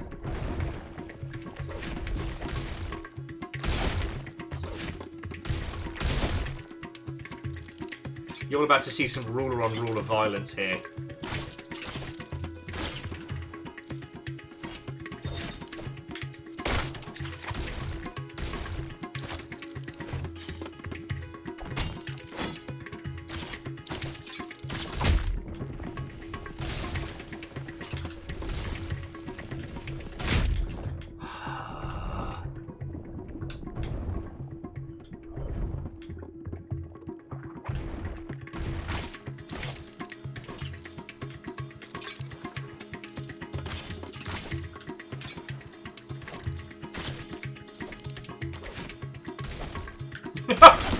Fuck off. Oh, piss! Triple piss!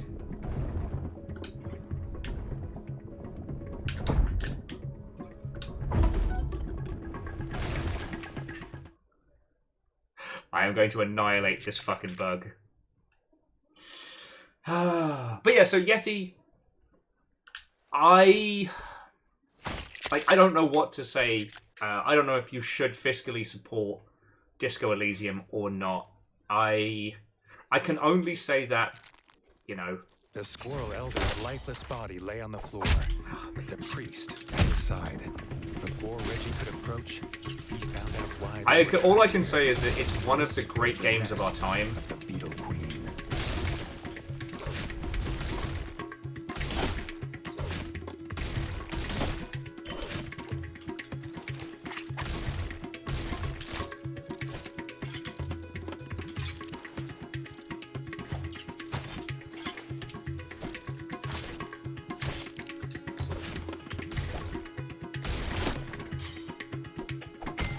There we go!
Balls.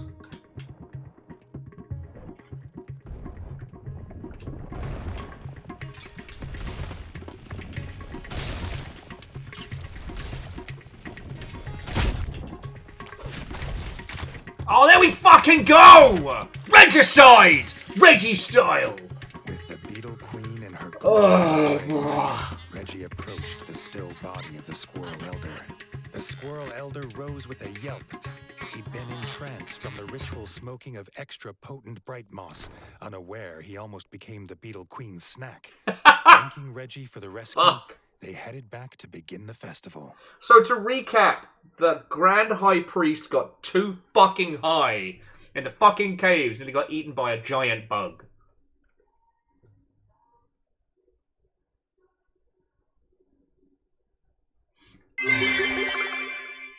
Squeak, squeak, mudder, hubbard.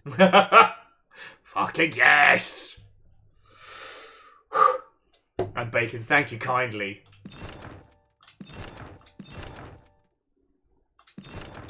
Oh, that's some proper good heavy frog armor. I have decided to go beefcake tank mode.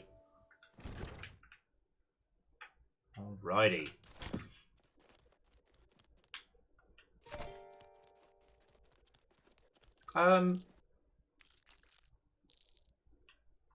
So, get to the boat. I know Bratters, and I think if there are any points of the People Make Games video that you felt were anti-communist or anti-socialist, I think you might be reading too much into it on that one, because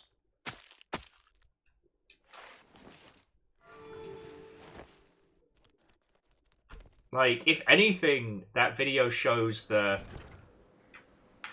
People Make Games video very much highlights how the business stuff caused a massive amount of problem. But hey, teeny tiny right now, Restless Roots Watto, and welcome, hello. How goes it, friend?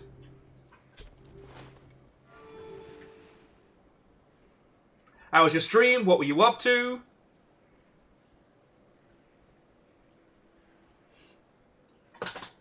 Oh, nearly dropped the controller there. That would have been very bad. Sorry, I just realised I need to put my gloves on because my hand's going to give up on me. I remember having functioning hands. That was a good time. Yeah, Restless Roots, how was your stream? What was going on?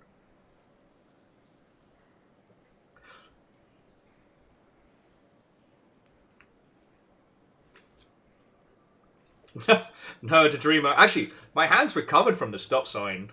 Like, it's just, you know, I work with my hands on the daily.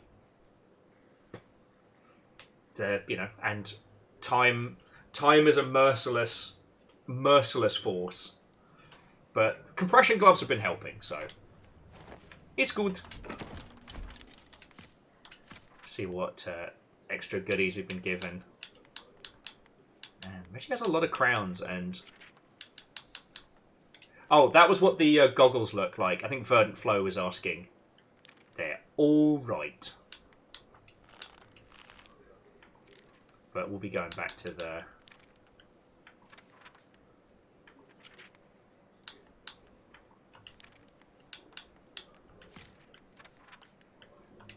I forget, was the headband... Oh yeah, the headband was heavy armor, which is why it was fairly powerful.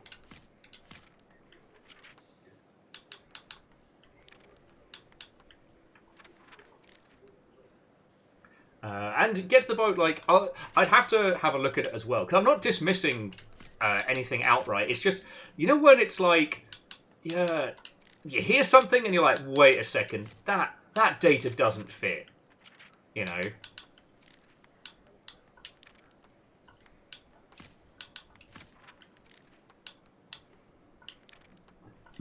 Oh, excuse me.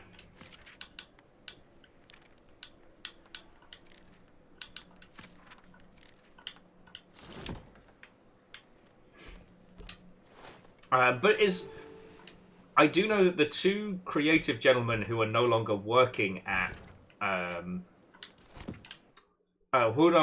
company that makes Disco Elysium are very pro-communist, pro-socialist, and I fully respect that.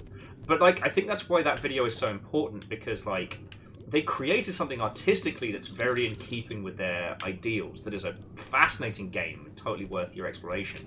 But the stress of creating it, the pressure and the situation, created an incredibly toxic environment.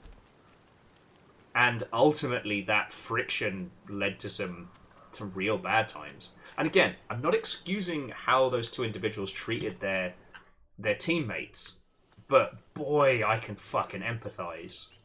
Like, there's one bit during Rome 2 that, I know, make no excuses for this, like, stress is no excuse for, like, losing your temper at work. And I didn't lose my temper at anybody, but there was just so much all happening at once. I got so overwhelmed and stressed that I basically took one of my Nerf guns and snapped it over my knee.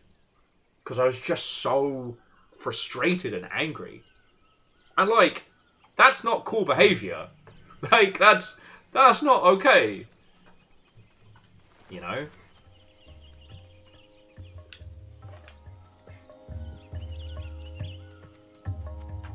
Anyway, let's see what's going there.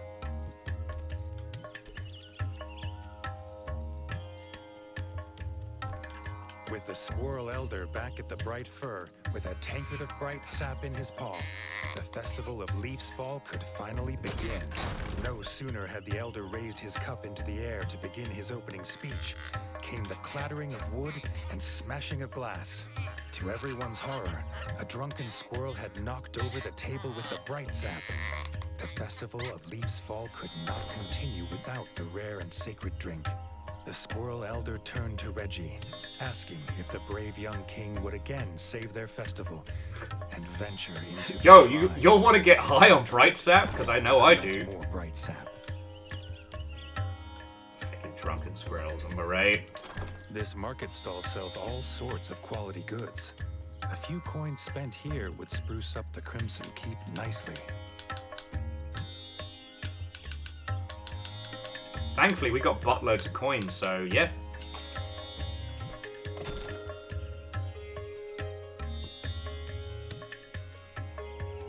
But yeah, so it gets the boat, like, you know, I'm not a person to talk, you know, social and political theory beyond, like, the obvious broad strokes, because it's not a sphere I'm versed in like I am with video games, you know.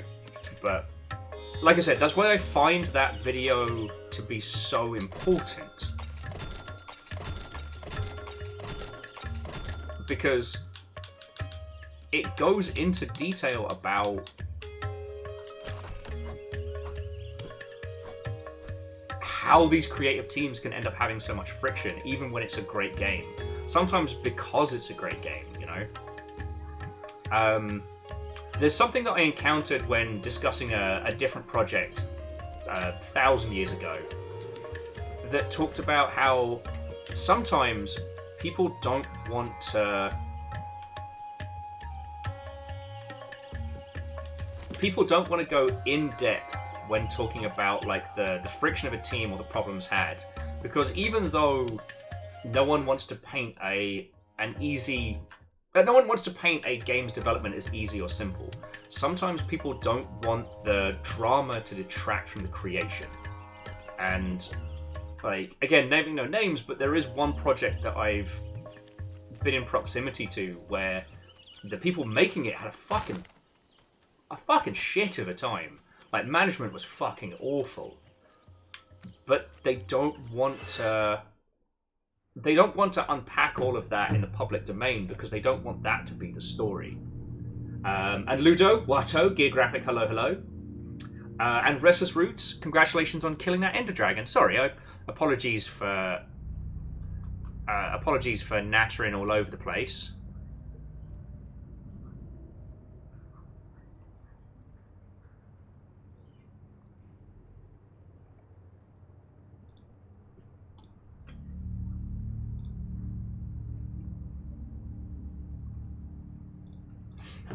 Oh, and I'm just going to add something to the Cosmic Crowbar Discord.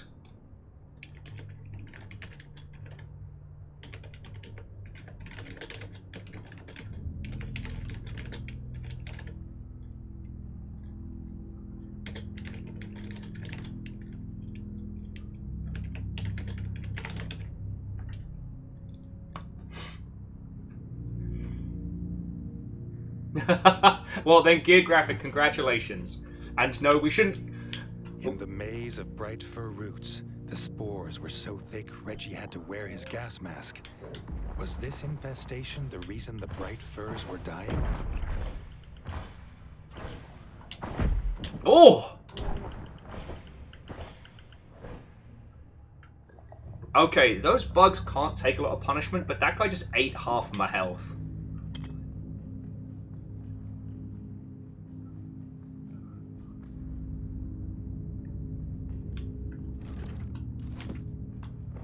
Got this, Reggie!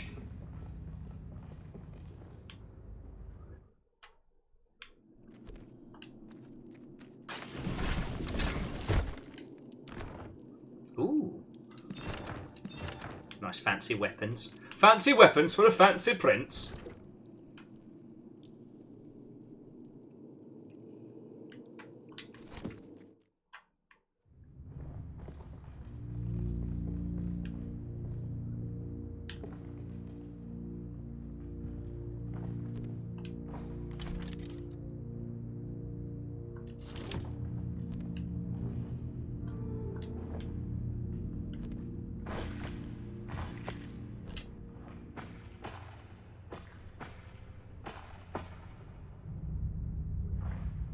See, Vernflow, I was going to go with, if you keep trying Gear Graphic, eventually you can reach AAA on your coding. No.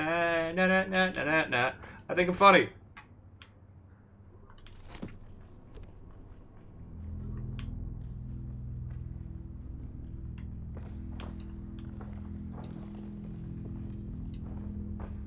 I'm a little bit worried about what we're about to encounter down here. Ah, cool. But we have opened up the pathway here, so that's good.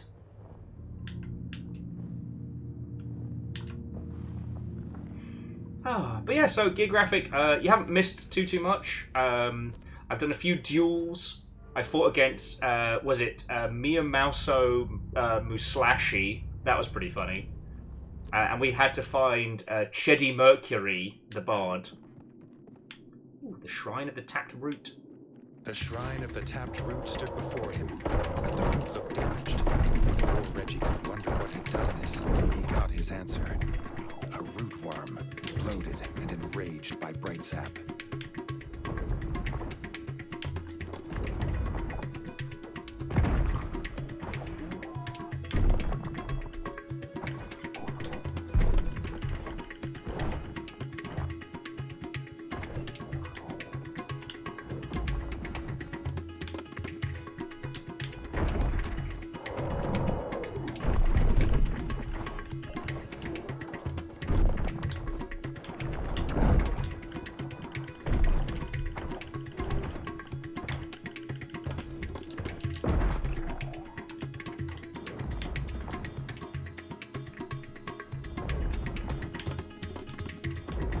High-speed worm!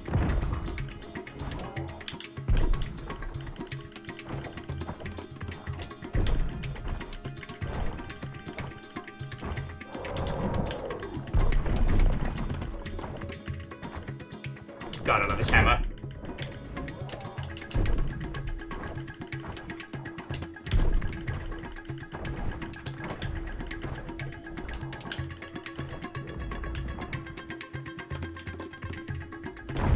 Oh shit, the bed!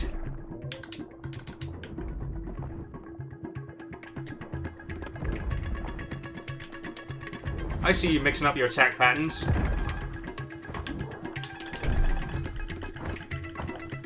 Yeah, first time every time! Let's fucking go! Rootworms had been banished from these parts for generations. Reggie had a feeling its presence meant something was rotten in the state of bright fur. To Reggie's dismay, the tap was broken. Reggie did not look forward to returning to the Squirrel Elder with no sacred sap and news of rootworms. Well, let's have a look around. Maybe there's, maybe we can make something. Don't worry about it, Reggie. We fucking got this. Okay, actually, I'm going to open this question up to all of you, friends. What was your funniest game of the year? Now, I don't know if this is the obvious answer, but the answer that springs to mind is Lethal Company. But it begs the question, is Lethal Company funny, or is it just the perfect playground for funny, you know?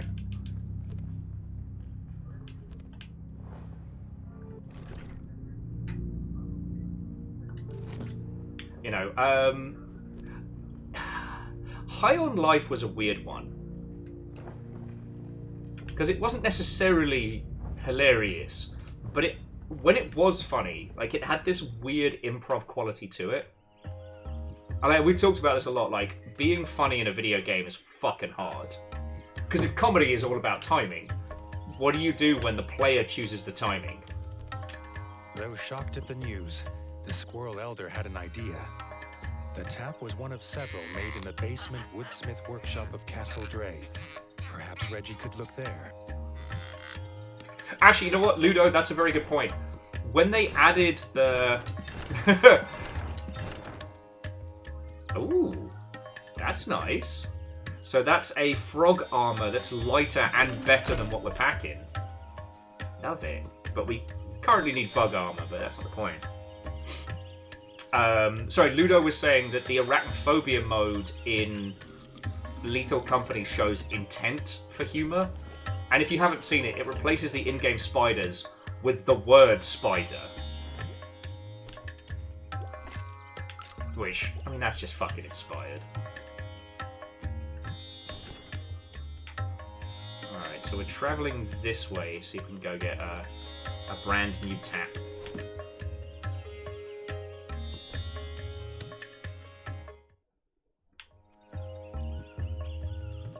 Inspired even.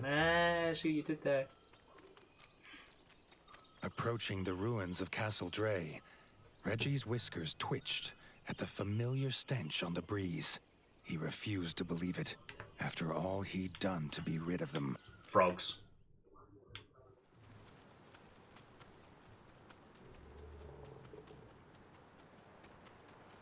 It could not be. The frog scourge had returned, a pestilence on the sacred forest that could not be allowed to spread.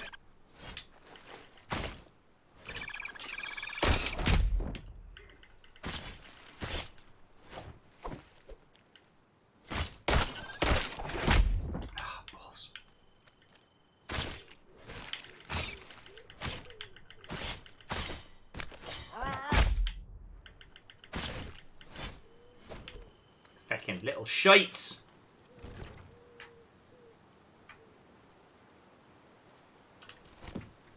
Actually, I'm going to go down here and refill up on poison as well. Yeah, that's why they gave me frog armor.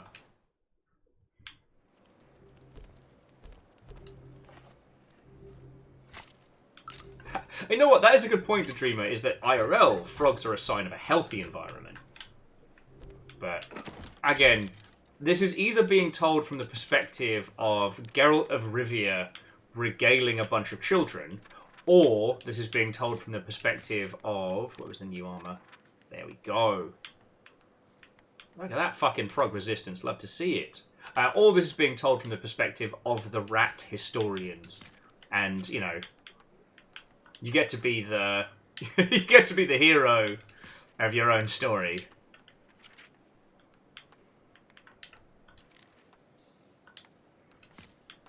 I fucking love our hammer. I would not have expected Reggie to be a hammer wielding king, but you know, sometimes the weapon chooses you.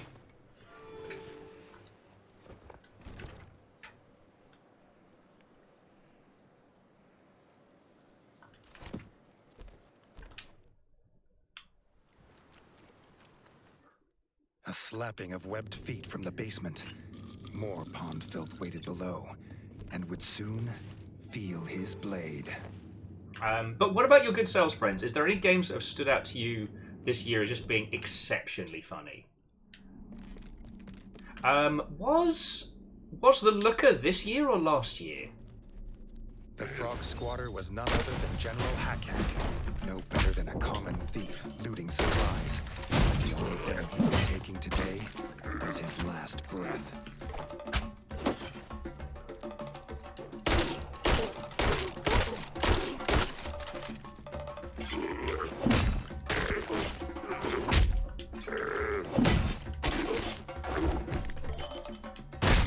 Oh.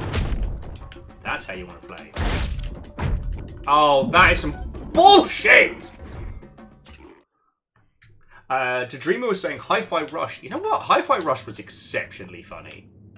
And in a game all about, you know, music and timing, makes sense, right?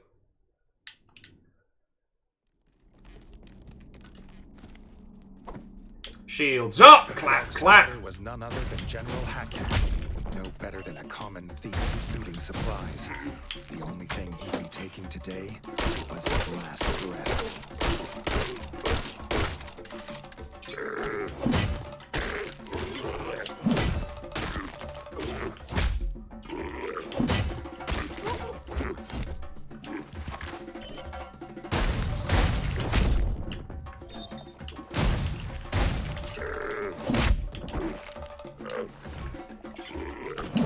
Shit.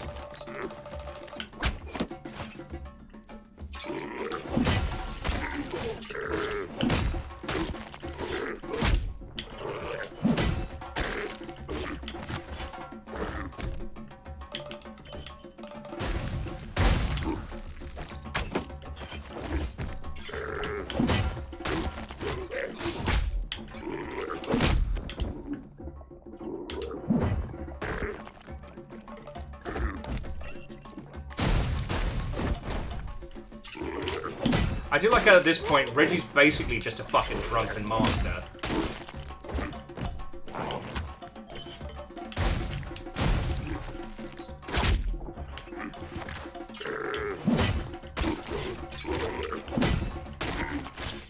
First time every time, right, friends?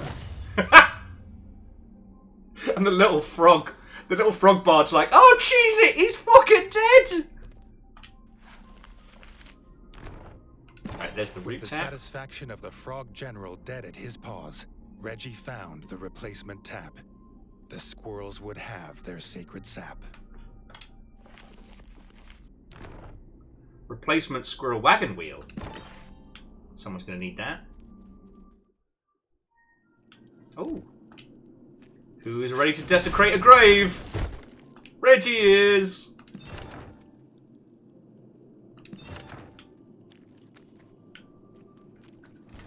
Alright. So there's still more to explore, but...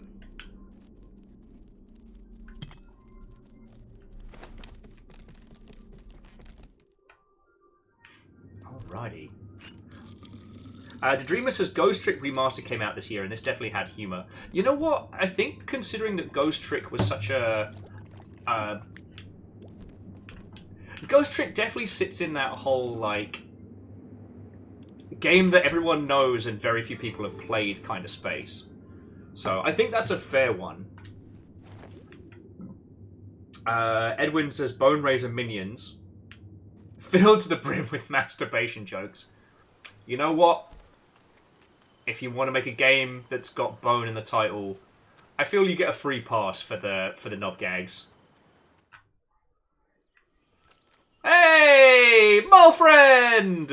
Reggie was surprised to find a mole in Brightfur Forest. The mole was embarrassed. He'd got lost going from Station C-19 to Station 24-7. Reggie sympathized. Those tunnels were a tough route. Lost he may have been, but still enterprising. The mole had armor for sale, if the king had the coin. Fuck yeah. The mole had heard of this king of rats who traveled the underground, but never believed it was true. Perhaps Reggie knew the tunnels well enough to give him directions. Ooh, that's a fancy crossbow. Sorry, fancy bow. And oh, it's a fucking stop sign. Do I have to use the stop sign shield?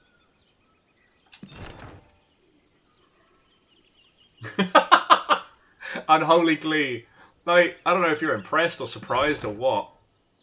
Ooh. Check that out. That's some proper good mole armor and all.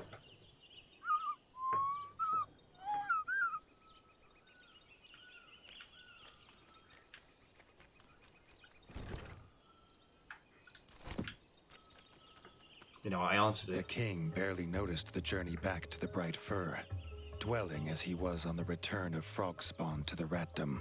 Where there's a general, an army must be close by. You learned that in school, did you, Reggie?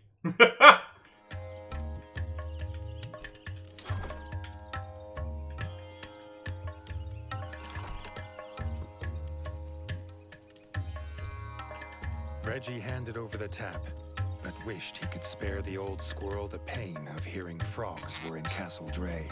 The squirrel elder could not allow the festival to continue, knowing pond scum squatted in their ancestral home.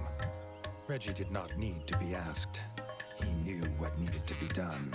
Reggie could not believe the frogs had returned after all he had done to be rid of them. Pond scum never learn.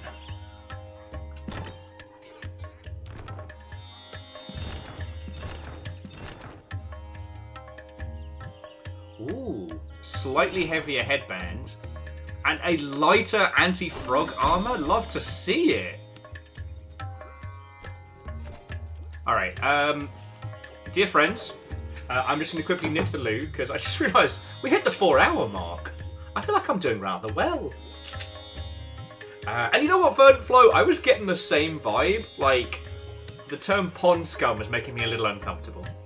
But, friends, I'm not going to leave you by yourselves. I'm going to leave you with the Squirrel Festival Band. Yeah. Alright, friends, I'll be back with you in just a second, okay?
Hello there.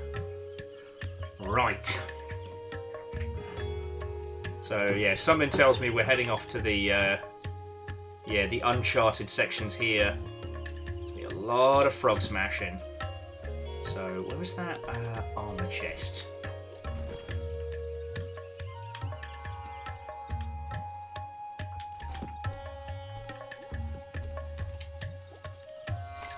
So Unholy Glee, this one's it has a Soulsian combat system, kind of closer to like Salt and Sanctuary and stuff like that. But ultimately, it feels closer to like the Arkham series.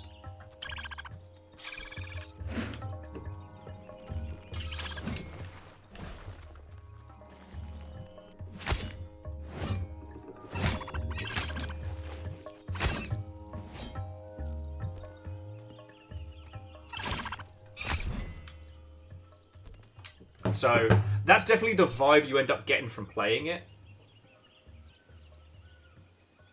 Weirdly, the game this feels closest to is a famously unfinished Samurai Jack game that was released on the Game Boy Advance. It was actually released as a commercial game, despite having no ending. Like, the game just stops. There's like an empty level. There's nothing to do. And I guess nobody played it to the same point that I did. But it has that same kind of vibe in that it's not quite a Metroidvania, because it doesn't have that same progression. And it's not quite a Soulsian title. It feels...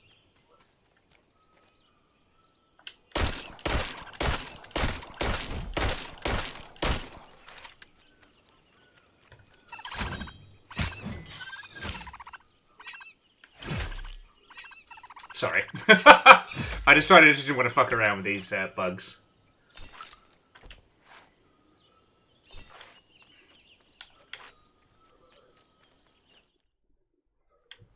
But like Unholy Glee, it is absolutely worth it, and this is all post-launch content stuff as well. So this is an update that dropped last night. Contains a whole bunch of new mini quests, and it contains a whole bunch of fascinating little extra elements. Right now, we're doing the Squirrel Village, and I don't know if that's the only quest line here or what have you. But anyway, I've been told that we now have to use the stop sign. What are you lot doing to me?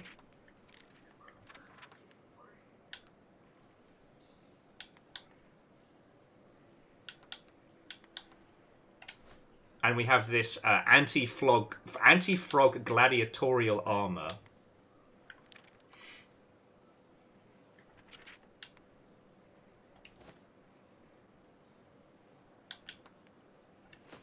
I mean, I wanted light.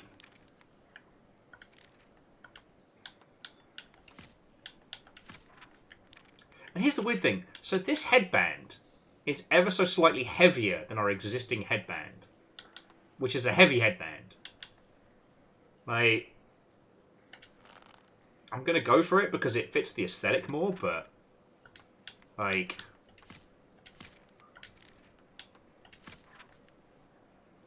Sorry, I will get you the stats on the Santa suit. Though I think the Santa suit is an alternate... I think that's an alternate costume... an alternate skin for one of the existing costumes. And here's the thing, I can never remember the naming convention between... You've got, like... you've got the standard, recursive, and compound bow. I'm pretty sure that's a compound bow. And I know that's the one you cannot dry fire, because it will just fucking break. But for me, bows will always be a thing that you make in the woods yourself. I was quite proud, like, when I was a weean, I used to be able to make a homemade longbow that would put a bamboo cane through a tree. I was dead shot for that.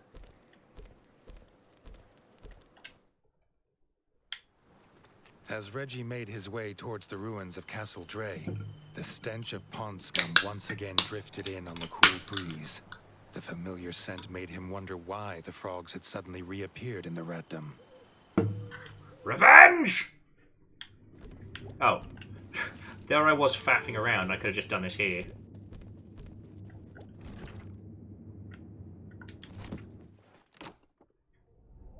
Oh, okay. So the compound bow just means that it's made of multiple materials. Okay, I thought it was... Because I know those short Mongolian bows are compound bows, but I thought it was just... Oh, there we go. We're all learning something today. He'd heard tales of the great Castle Dre from his father's whiskers, but it was hard to believe this mushroom-pocked ruin was ever that once proud place. The evil frog spawn had been looting. These frogs believed they could make the central tower a new base, but Reggie would show just how wrong they were.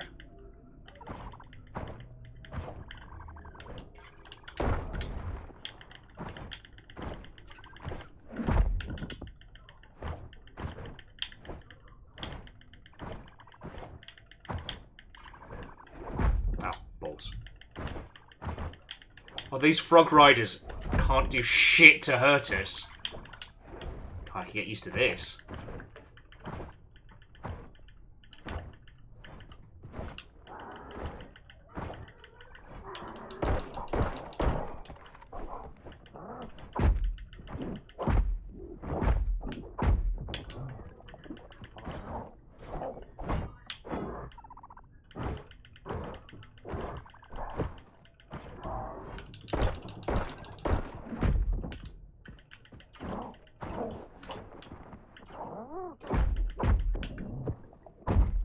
Alright. But those guys aren't to be trifled with, so...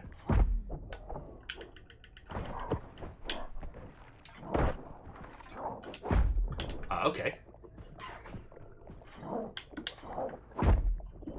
Reggie! Reggie! Stop drinking!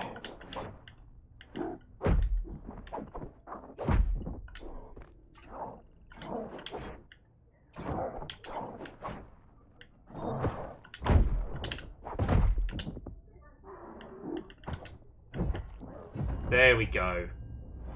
Jesus, not my finest fucking moment, that.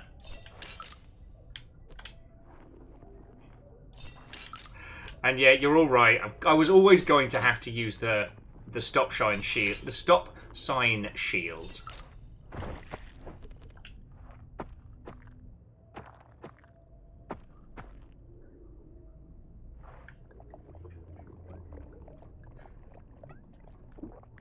Like, it was naive of me to think that there was a...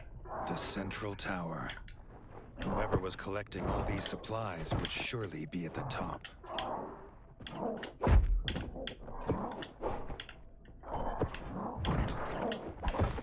This could be a tricky fight.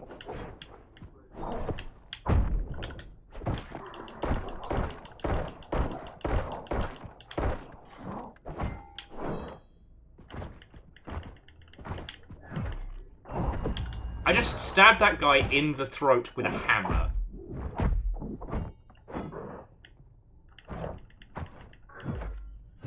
The young king had thought his lust for revenge was sated, but he would not be satisfied until every frog in his kingdom had croaked their last.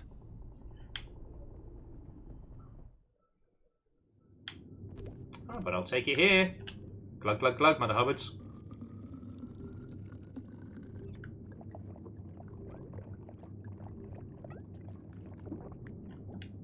Oh, so Order of Talon, how did your Final Fantasy XIV stuff go? Tell me your tales.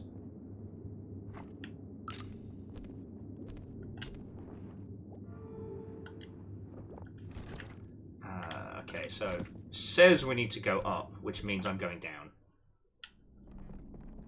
The Forgotten Seed Bank. A strange crunch beneath his paws.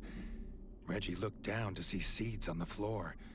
Jars of golden bright fir seeds were all around, enough to plant 100 forests.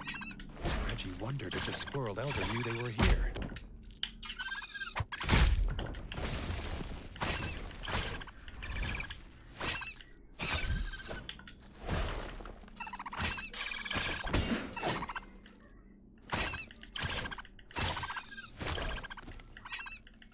Oh!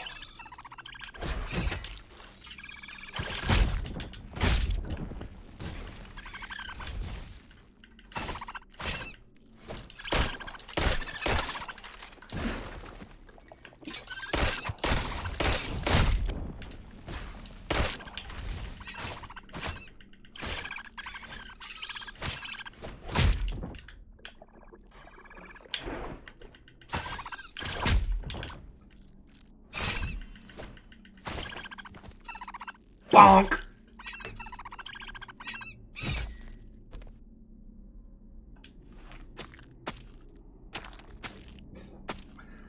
Oh, I mean, Talon, that doesn't sound like a bad way to spend an afternoon, though. Talon was saying they spent a few hours farming for mounts. Takes me back to my World of Warcraft days. Good times, good times.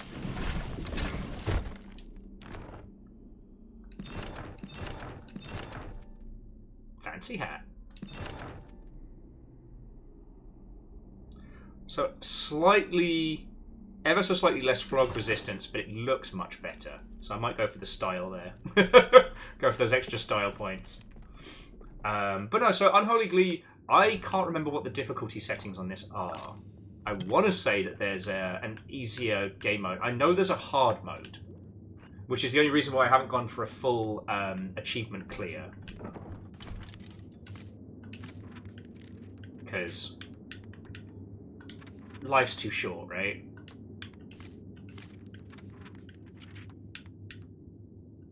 There we go, much better.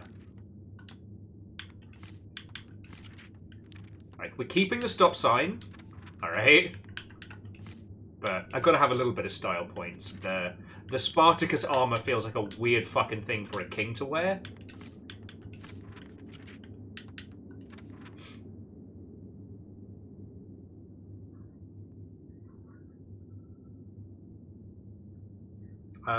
But yeah, Lyris, was there an easy mode to this? Because, like, honestly, the challenge in this really comes from just, like, timings and parries, and... Seems he wasn't the only oh, one fuck, here for alright. vengeance. Shield Maiden Yellowtongue was waiting, screaming the name of her fallen brother, War Chief Greenward. Oh, fucking hell.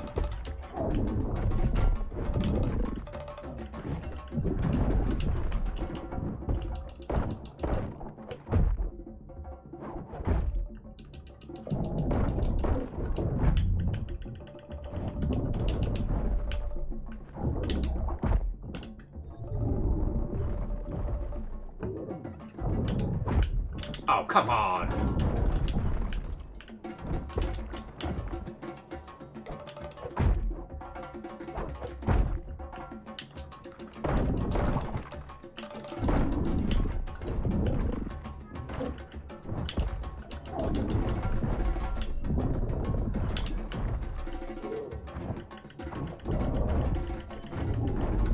Oh, cool. Now it's time for a new moveset.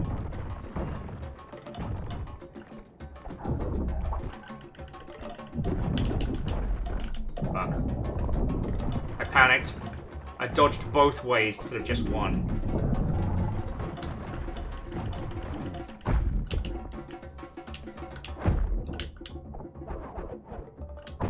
Oh, okay. That's now a tee-up move.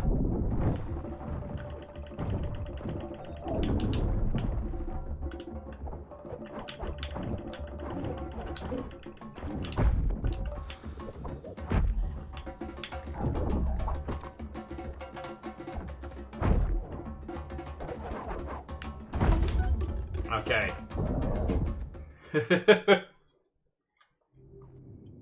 Yeah, Bacon, I think some Latin croaks there would have been spot on, but... Seems he wasn't the only one here for vengeance. Shield Maiden Yellowtongue was waiting, screaming the name of her fallen brother, War Chief Greenward.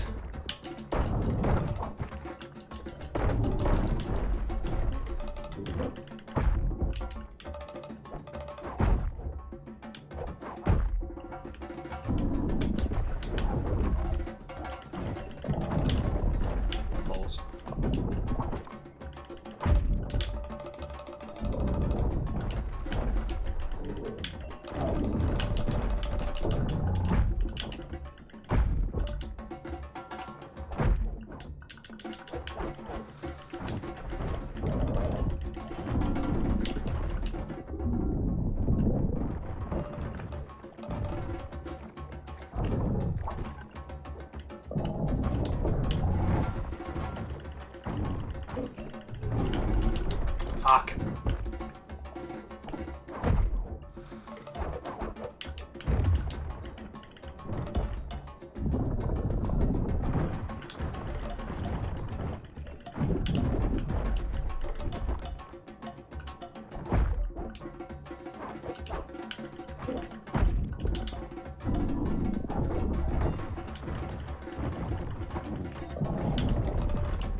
Holy fuck, alright.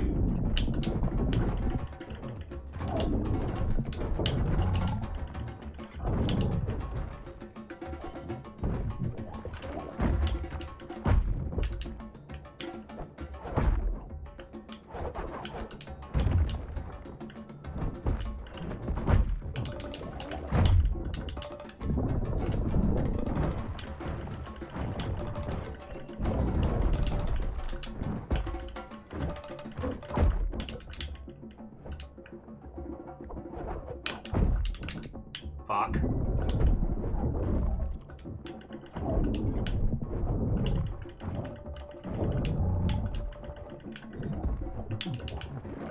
Oh, come on! Fucking homing bastard.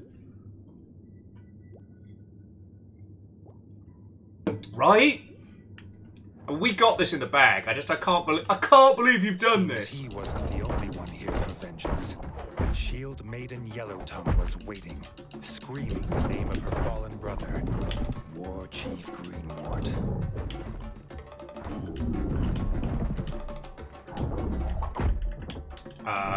Fucking what?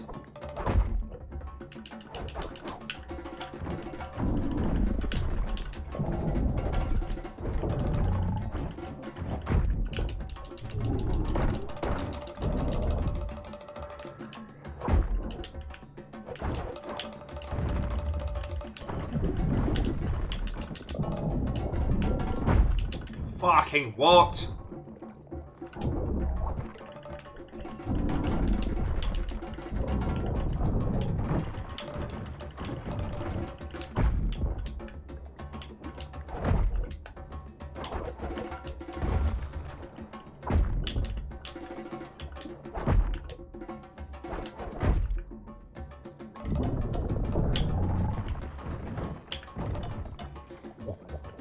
Oh. Fucking hell.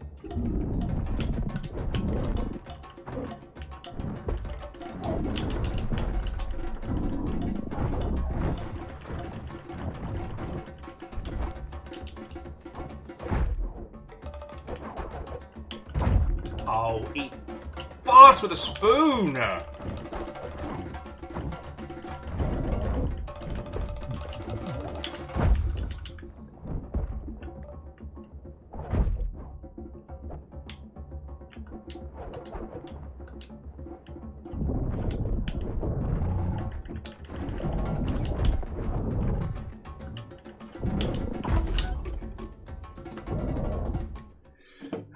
And Lyris, thank you for looking into the difficulty settings.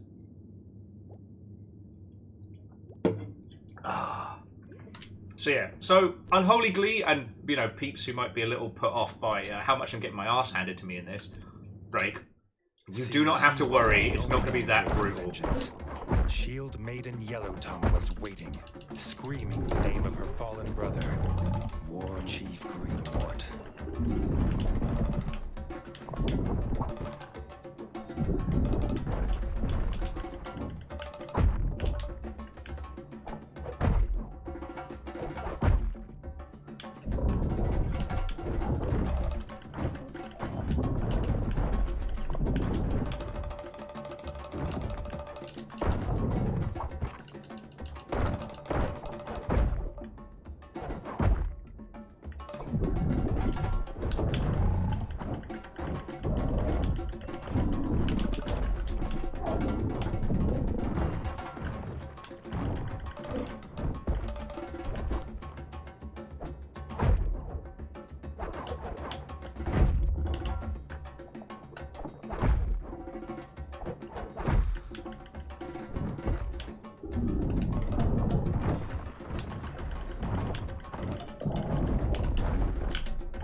Focus, man, focus!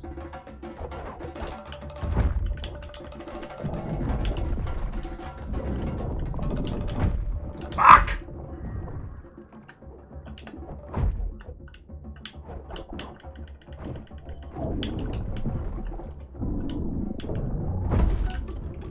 I definitely lost focus there. But I got this. I got this. Seems he wasn't the only one here for vengeance. Shield Maiden Yellowtongue was waiting, screaming the name of her fallen brother, War Chief Greenwood. Have you noticed there's a tiny Reggie statue?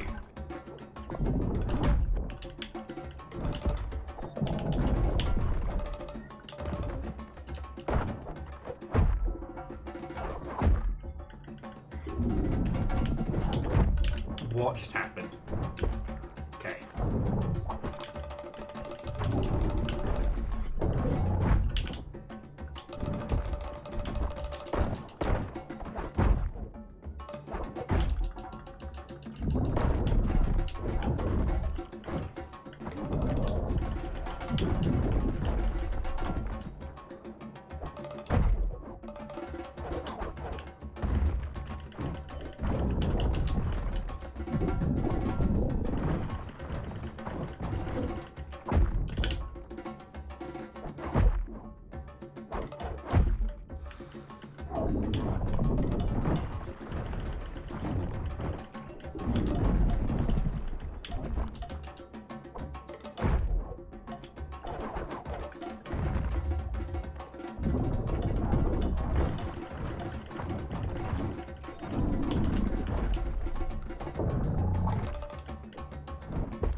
Yes!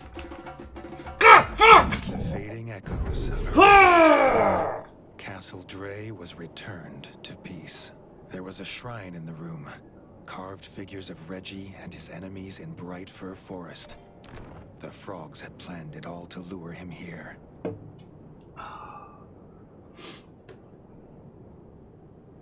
Oh no. Was this a trap? Was this bad? Oh no.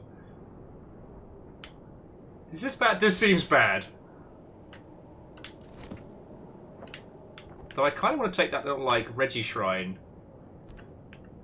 I should be allowed to take that. Oh! Sorry, Chef, I didn't see you popping in there. How are you doing, friend?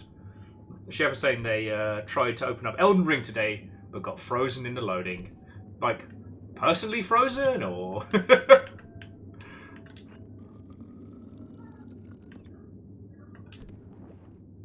We had super weird fog here earlier on.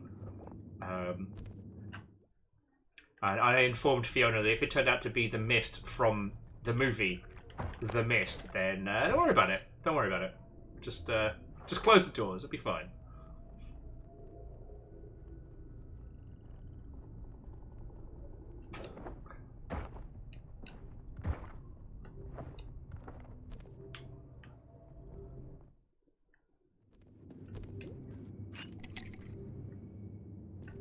Getting drunk with Reggie. Oh, I collected so much new kit. They weren't joking when they said that they were going to give us a whole bunch of goodies. And yeah, if/when we head into the underground, because I know there was there's new stuff in all of the new areas.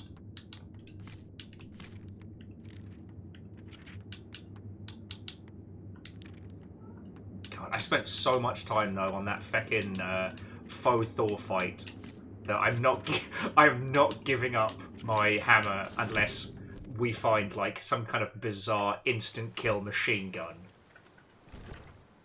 Oh, actually, let's just stock up on some poisons. So Chef says they're permanently in Sweden now, so... oh no!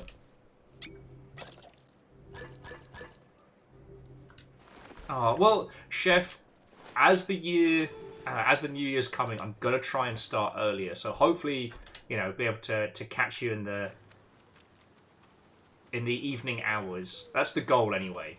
And we've been doing some long ship after dark streams.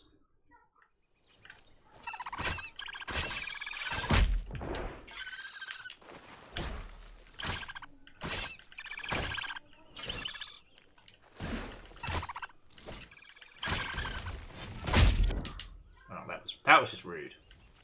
Oh, yeah. I was like, wait a second. We got 3 bullets back at Squirrel Camp. Is it Fonir? I fucking might as well be. I can't remember what the hammer's called again.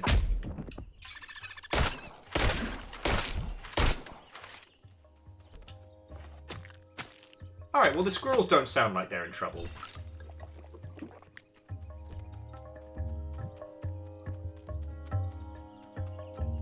But yeah, Chef, I'll do me best so that there's some stuff for you to tune into and hang out with. Oh, cool! We get to have a little ceremony. We're gonna get fucking baked.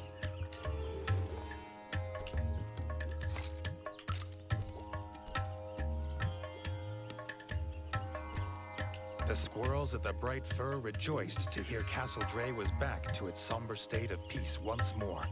The Squirrel Elder could start the Least Fall Festival at last.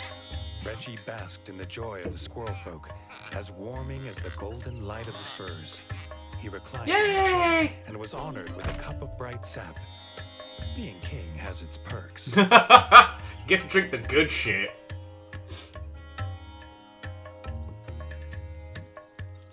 Oh, hey, look, Chef. Like, I'm sorry you're going through it, friend. And yeah, if you need us, you got us. You know, we've got the human maintenance in Discord if you just need to, like, vent about stuff.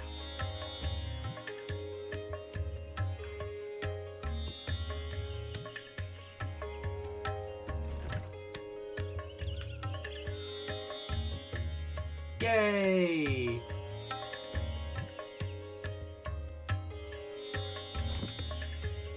Well, your lordship, it was a good time to spend here, but there are other parts of the world that need us.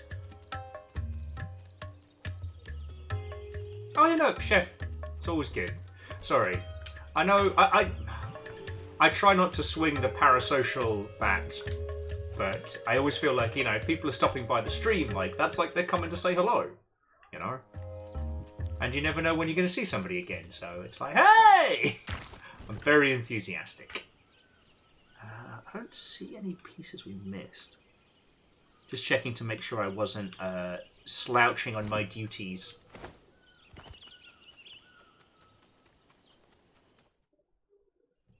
Oh, Bright Fir Forest. The pilgrimage to Bright Fir was not an easy wagon ride. This family's wagon wheel broke in the mud. They offered a reward if Reggie could find them a replacement. Way ahead of you. With the new wheel in paw, the wagon would be on its way.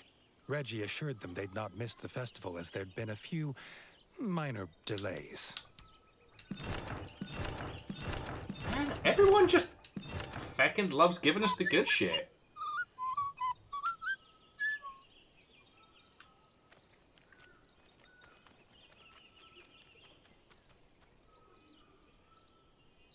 Well, so Order of Talent, we talked about this a while ago because, like, the parasocial swinging both ways can be a touch strange, you know.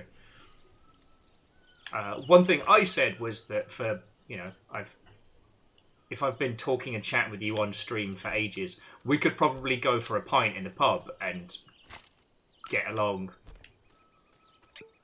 But that's because, like, this is just me. Like, hello, this is me at the pub. This is me sitting in my pants. You know. I think there's anything else here. let's see where else to go. Okay. So let's head back to the Crimson Fort.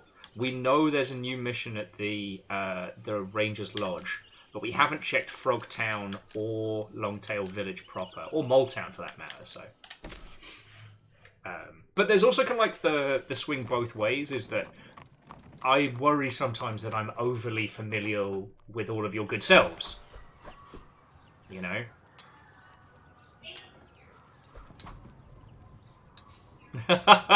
Nah. Yeah, Chef, you are all good, friend. You are all good.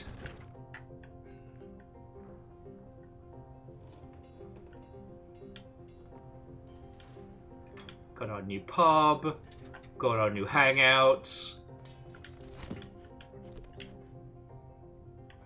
No, sorry, Chef, what I meant was, like, that's not a negative news bomb. Like, you know, if there's anybody that gets it, it's our lot.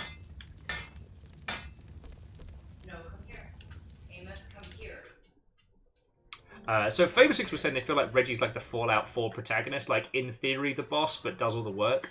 I just think that Reggie doesn't want to fucking do the boring stuff of ruling. Reggie just wants to have fun. And so Reggie keeps finding these quests that take him, you know, out and about. Let's go to Moletown. That way, Reggie doesn't have to do boring stuff like working out taxes and, you know, infrastructure and stuff like that.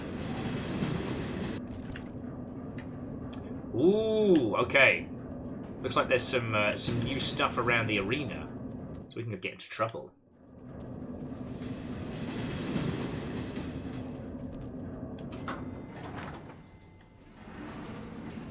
Oh yeah, the moles have like a cool super technology thing going on. It's kind of rad.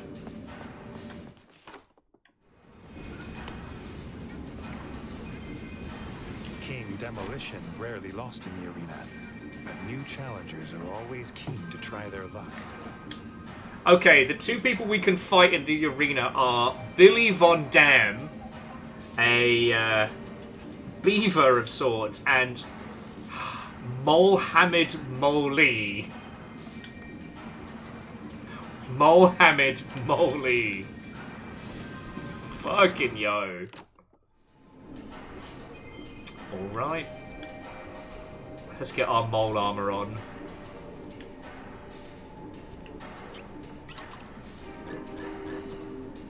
Actually, where is the... Oh, armor's downstairs. Alright. So Tyler was saying another. What are your thoughts on the Monster Hunter Wild hype that's going around? All I'd say is that I absolutely, unequivocally adored I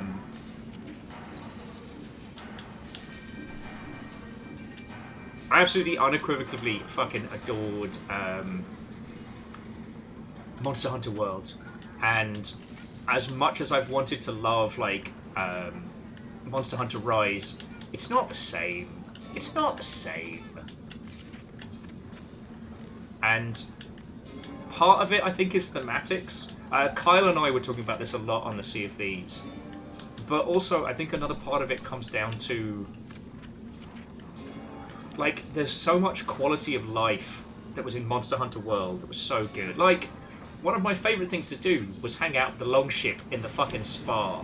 There'd be like 12 of us, just fucking floating about, living our best lives. And with Monster Hunter Rise, like, the Ninja Village was... I mean, it was fine, you know? It wasn't bad, but it didn't have the same vibe to it, and being limited to only 3 people... only, like, teams of 4, well, 3 friends, with all the friend codes and nonsense that came with, was so complicated. Alright, now it's time for me to get my ass kicked. Mohammed Moli made a name for himself with his swift feet and swifter paws. But Reggie could roll like a hedgehog and pounce like a bat. Okay. Oh, fuck, alright. Oh, what is happening here?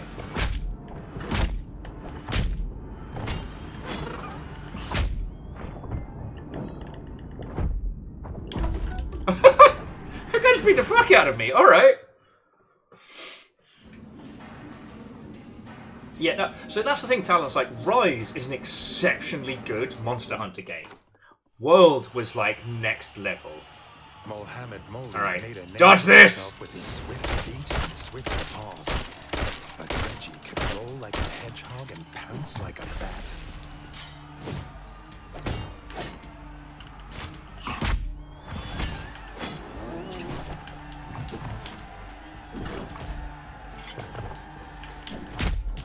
Alright.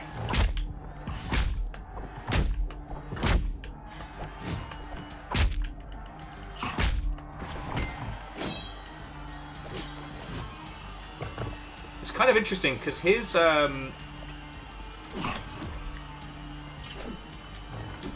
parry times are really slow. Sorry, his parry times are really brief.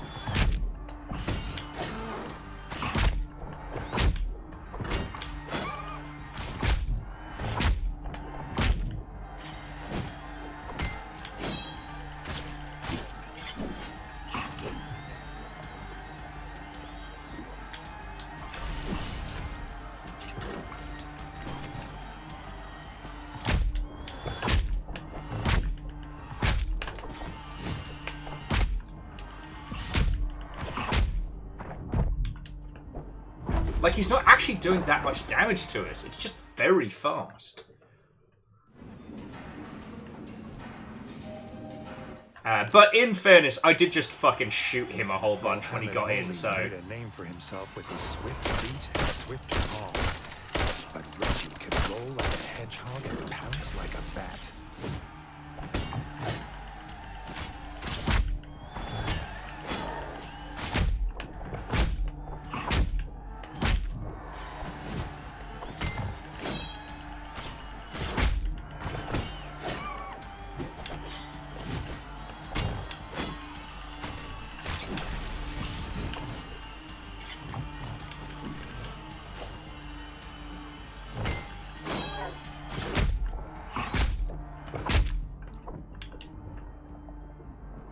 And yeah, so even in the time it takes to parry him, he can still get a few shots in.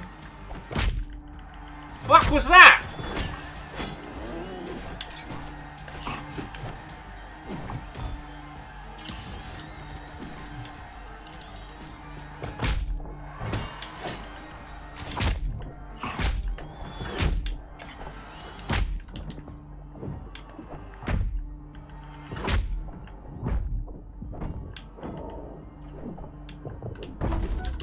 What the fuck is this?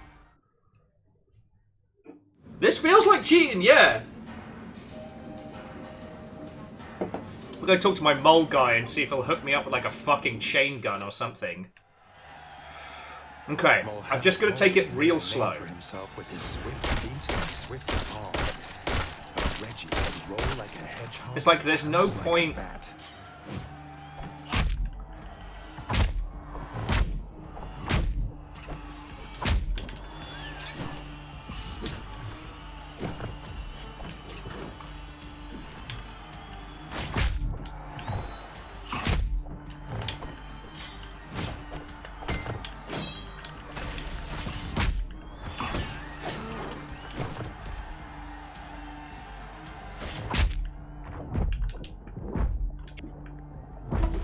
What the fuck?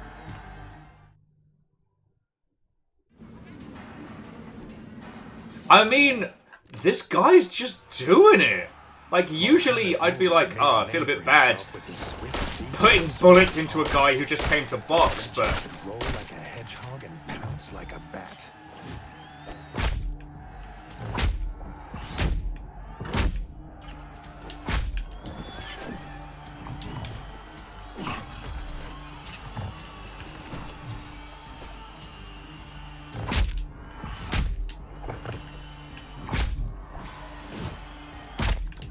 Fucking hell. The timings are so weird.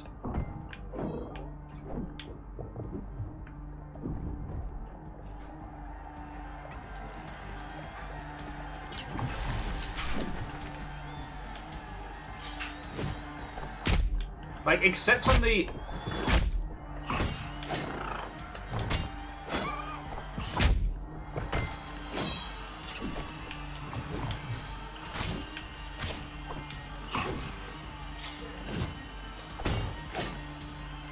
Like, the haymaker is the only one who gives us any recovery time on.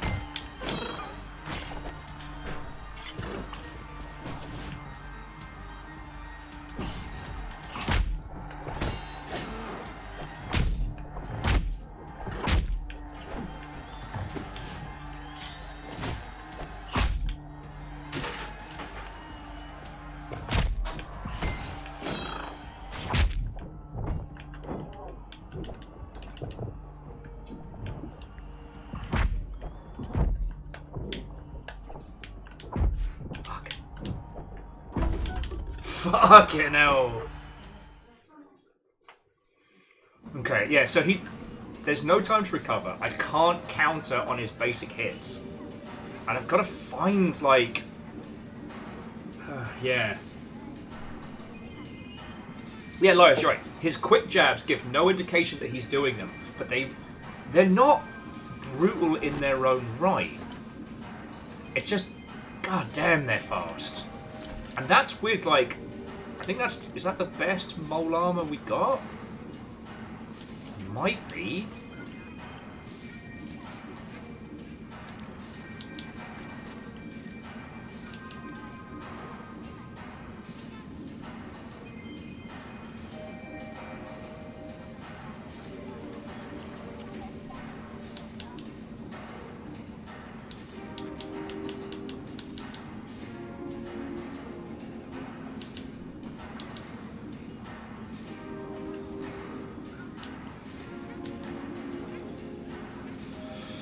Alright, I think I've just got to get good. I've got to take it way slower. You're right, Chef. I could try a faster weapon. Mohammed Moli made a name for himself with his swift feet and swift paws. But Reggie can roll like a hedgehog and pounce like a bat.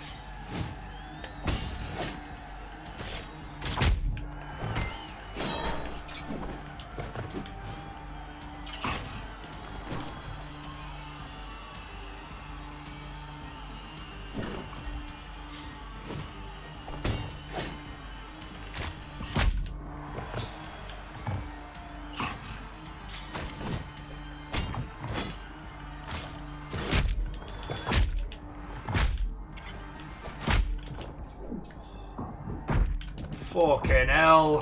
Fucking hell. So, alright, I've got the swing of this. I've got it. I'm doing it. I'm dodging and weaving, and then he's just wailing on me. Like, Jesus.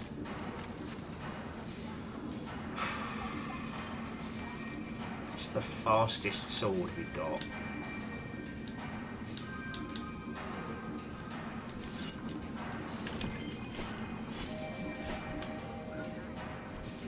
Alright, we'll try a sword, because they're usually a little faster.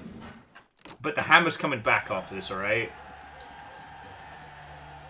Mohammed Moli made a name for himself with his swift feet and swift paws. But Reggie can roll like a hedgehog and pounce like a bat.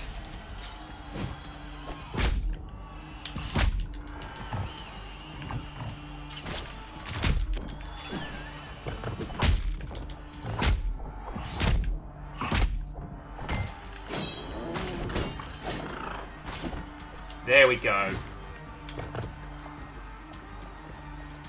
Okay, so now I'm quick enough to be able to counter, so let's go.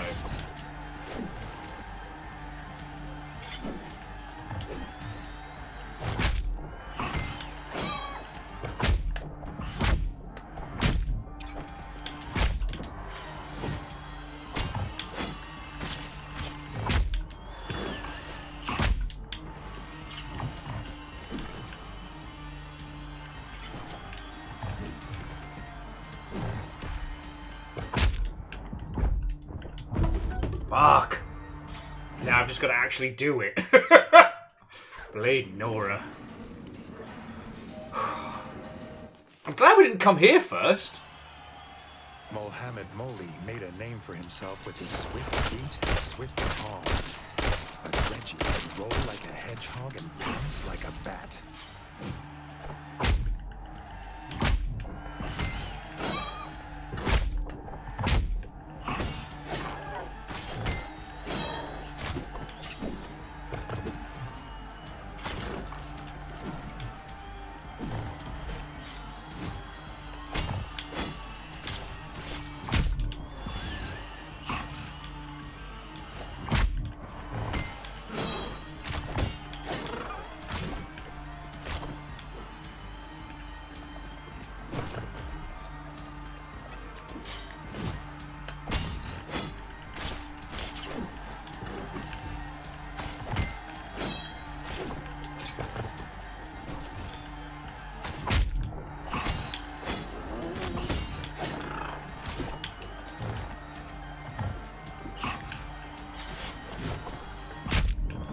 Okay.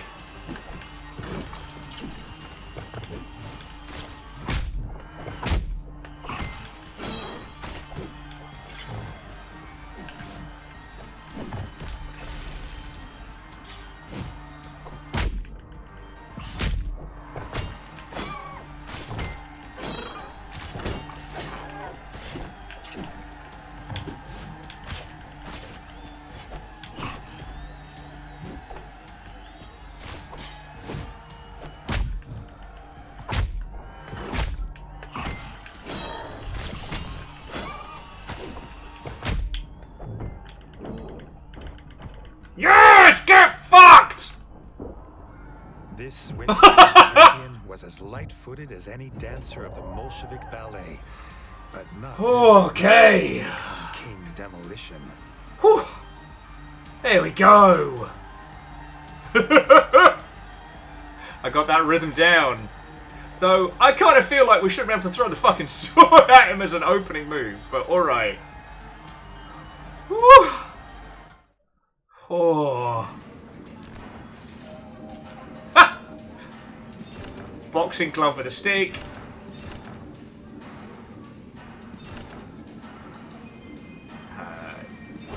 Okay. Just give me my fucking hammer back. I'm offended that I had to unequip it. Oh.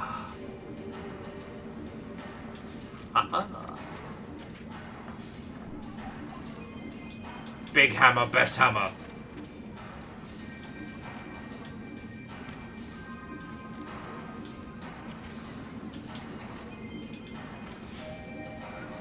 Was it right as the clock struck 4:20? Nice! You know that does mean that should it be legal in your area, you do have to blaze it. But only if it's legal. Otherwise, ignore what I just said.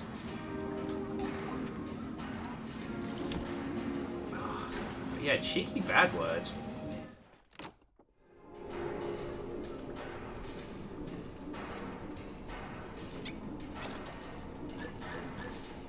Where's the heckin' bug juice at? Oh, there we go. Oh, boo! I'm sorry, Chef. Oh.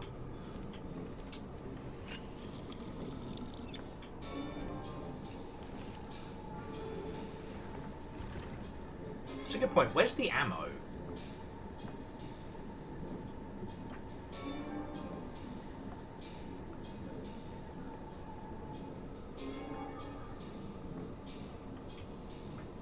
Oh man, no more ammo!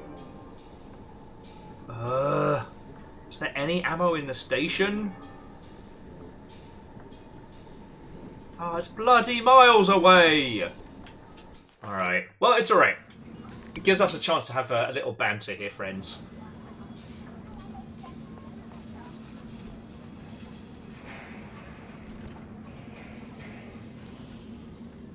Oh, it's down from here, okay.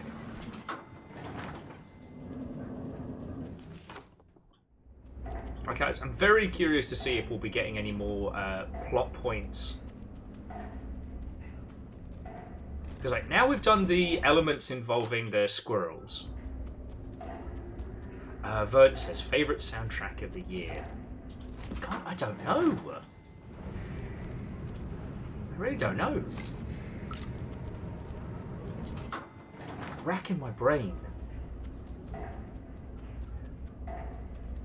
I can't think of any game where I've actively gone, alright, I need to listen to this on its own. And I think that's where we can draw like the differentiation between like a game with great sound design and a game that and a game that has incredible music. You know, a great soundtrack I feel is a standalone compliment. Anything else is great sound design, you know?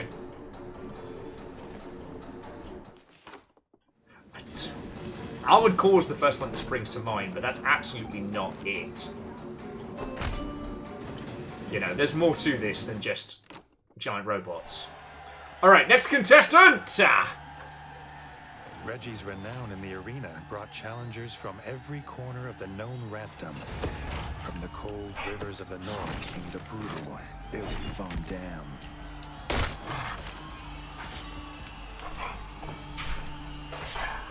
Oh, fuck. Alright.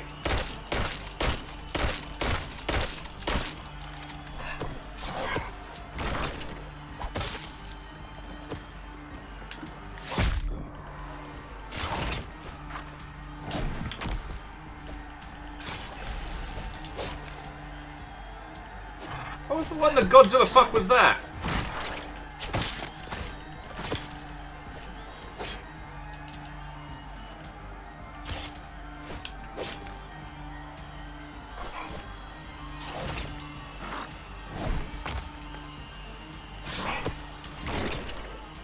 Stand still so I can hit you with my fucking hammer! Ah, beans. He's much faster on that, though.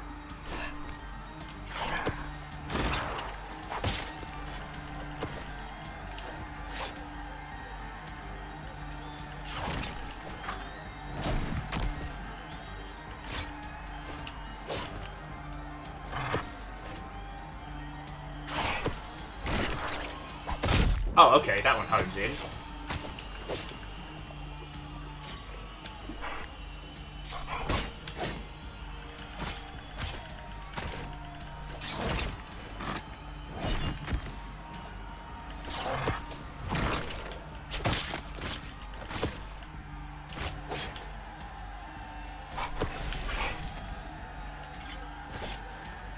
Oh, first time every time!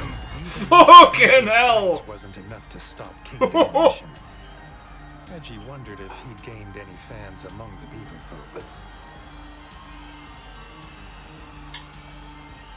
folk. I highly doubt it. Sorry, buddy.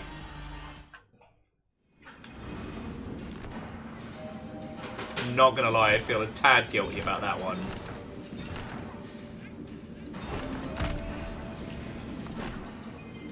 Ooh, Grub Buster. A new challenger stomps into the arena. Hard on the outside, even harder on the inside. That sounds like something I shouldn't be talking about on Twitch. Although we have to go back down into the underground to reload our rifle. Because, alright, look, I know it's cheap, but Mohammed Moli kicked the fuck out of us with his hands. King Reggie's got to use every tool at his disposal, you know? So Faber6 was saying that there's a Starfield soundtrack that hits the nostalgia center of their brain. Well, I did notice that. I think that's why I ended up loving the Armored Core soundtrack. Is it was very different than what we've gotten in previous Armored Core games, but it hit this like 80s nostalgia spot just perfectly, you know?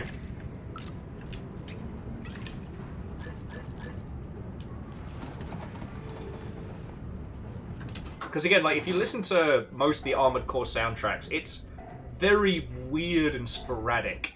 Like, it's these kind of almost like house and jungle beats, but then with this like semi-orchestral piano over it. Like, you can tell whoever put together the Armored Core soundtrack was told, like, look, we just need this now. Like, it doesn't matter how you do it, just get it done.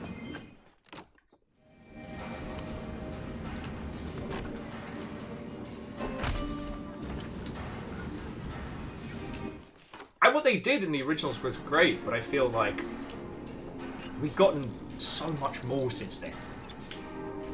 So, like, I hesitate to put it on a pedestal, you know what I mean?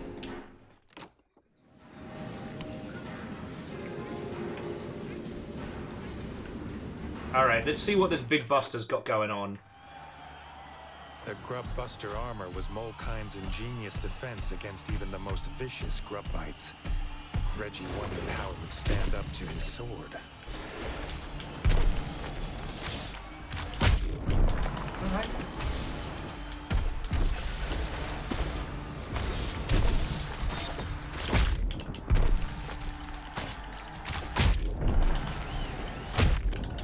Okay. Okay.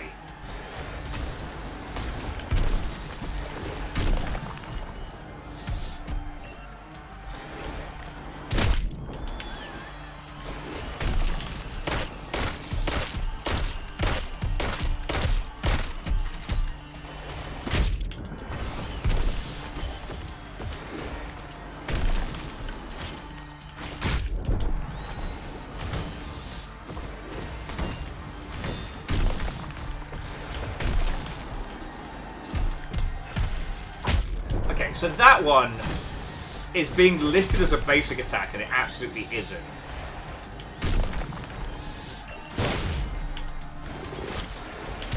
Oh! Now you're finally playing. Such an asshole. Alright, alright.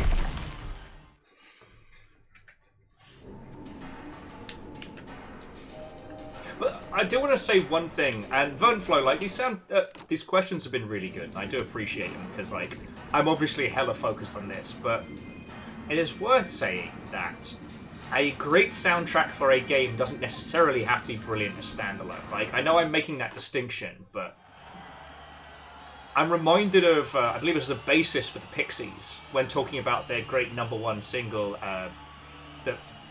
I'm blank on the name of the song I'm trying to talk about, but I remember them saying how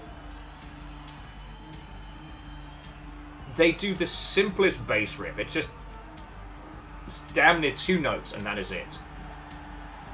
And they've been critiqued for that a lot over the years. And the thing they were saying is, like, they could have done something more complex, but it would have detracted. Yes, Verdant Flow, where's my mind? Thank you. They could have done something far more in-depth, but it wouldn't have helped. In fact, it would have taken away from what they were trying to do. Like, it's okay to have a simple soundtrack on a game. That's where I think the sound design versus soundtrack discussion. Anyway. The most vicious grub bites. Reggie wondered how it would stand up to his sword.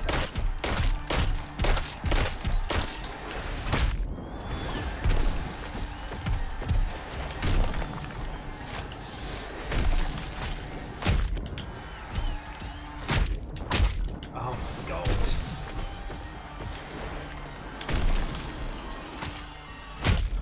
It's that move. It's fuck it.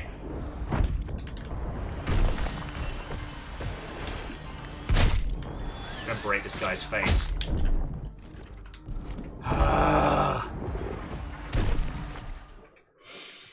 It keeps throwing up the I should be able to block this when I can't, and then it hits me with the follow-up move. So it's like an incorrect broadcast, and I have to just ignore. Buster armor was Molkine's ingenious defense against even the most vicious grub bites. Reggie wondered how it would stand up to his sword.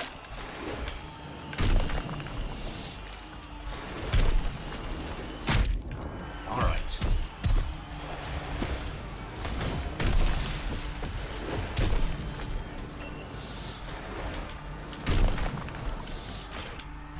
It's that one there. That's what keeps catching me off.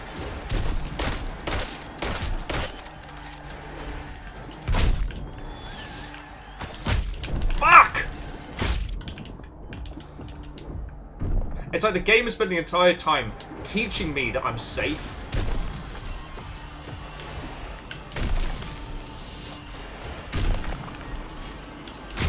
Fuck!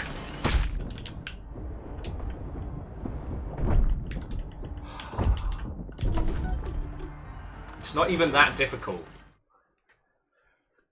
It's not even that difficult. I just keep falling for the same fucking move.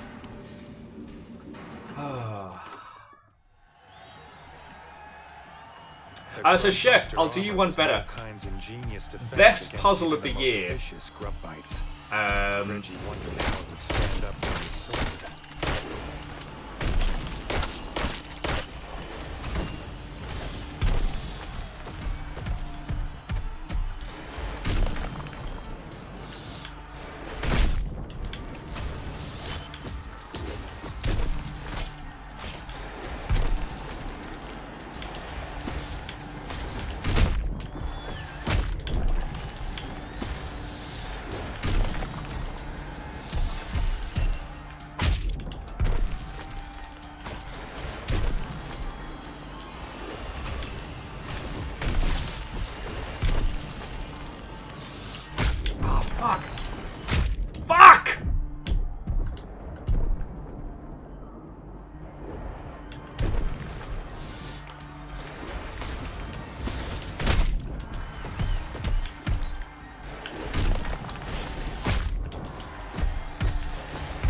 like, how come the rifle has so much kickback that I get hit with the fucking arm of it, you know?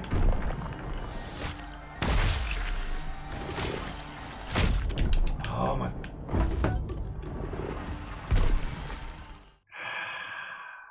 Well, no, Liars, it's not timing issues. It keeps telegraphing one thing and then another thing. So, for those of you that haven't seen this game before, there's 4 telegraphed things that can happen. So, white is a ranged attack is going to come in, so bring your shield up. Yellow is the big attack's coming, but you can parry. Red attack, big attack's coming, but you can't block or parry. Get out the way. Circle is about to do a big splashdown, let's go! So every time I get him and I see that white flash, I'm like, oh, I'm safe. I'm not, because he's about to do the uppercut and then start shooting me from the sky. The Grub Buster armor was Molkind's ingenious defense against even the most vicious grub bites. Reggie wondered how it would stand up to his sword.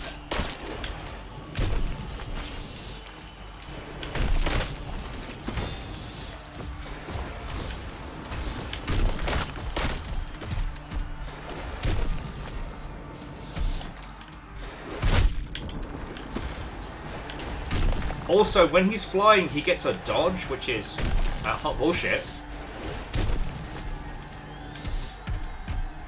So I kind of have to ignore him a lot. Like that.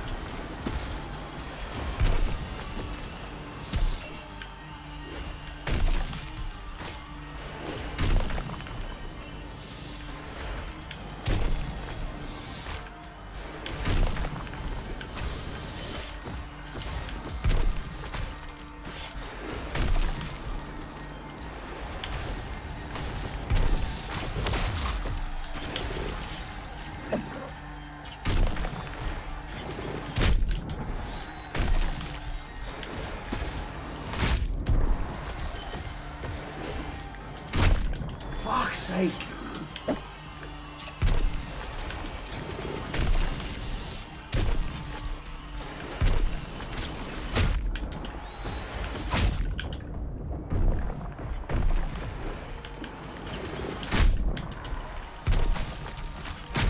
Fuck!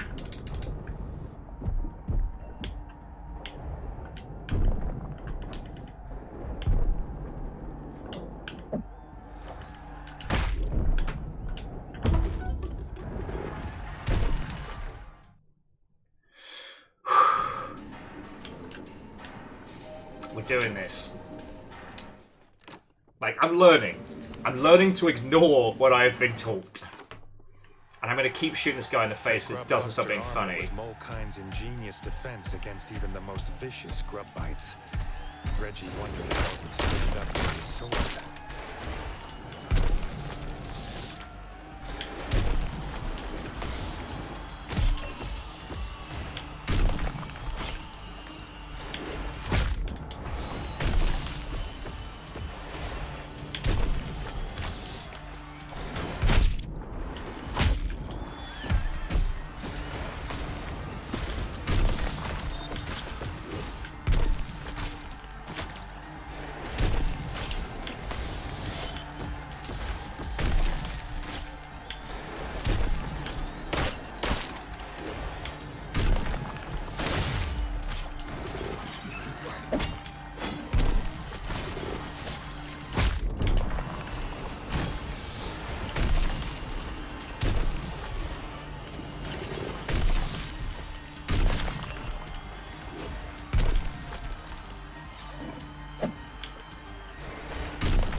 What the fuck?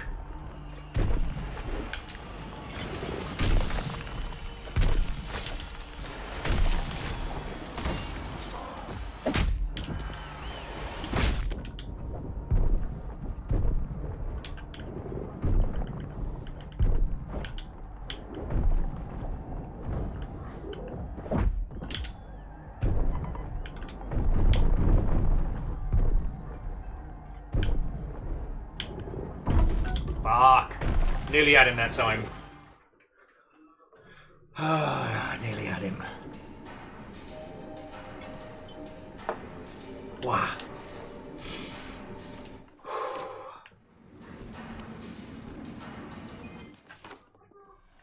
But again, like Verdenfo and Chef, like thank you for the company and conversation. Defense against even the most vicious. Right, I didn't have to think I'd fight like a fucking space marine.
Oh, you little shit!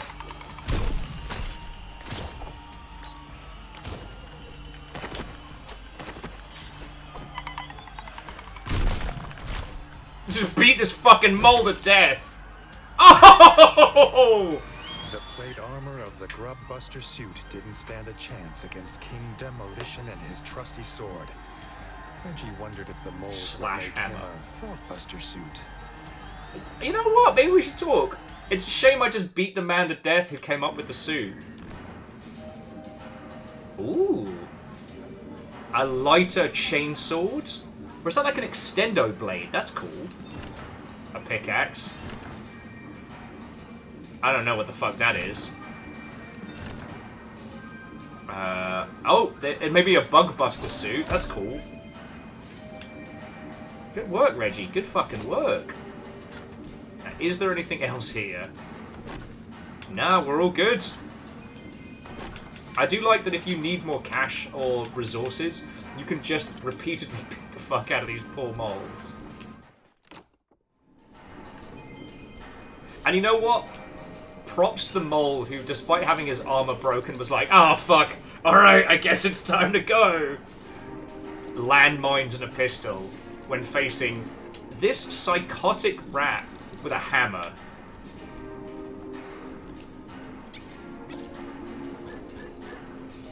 Will admit, I'm pretty good about that one. Okay, so let's have a look. Doesn't seem to be anything else here in Molesville. So I'll have a little sit, but yeah. Onward!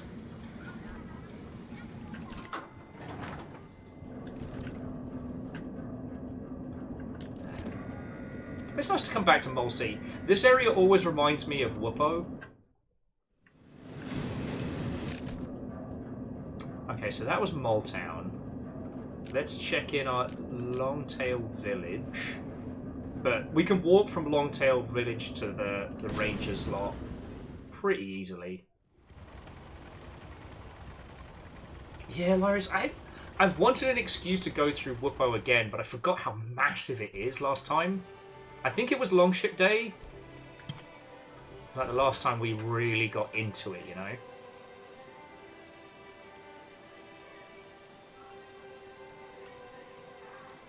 Alright, it seems there's one thing for us to take on over here.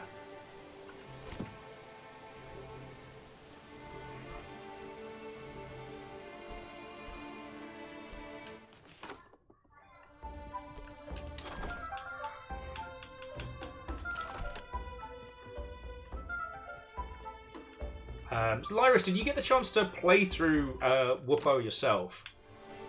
Because I always feel like that's one of those great games that seems so simple, and it fucking glows places, you know? Alright, so first things first. We don't need... bug armor. We don't need the power bug armor. And we will put our little crown back on later, but...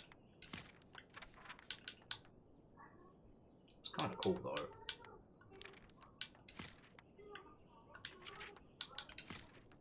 But we're going to be taking on a great big bug, aren't we? I think those big bugs counted as grubs, but I'm not sure.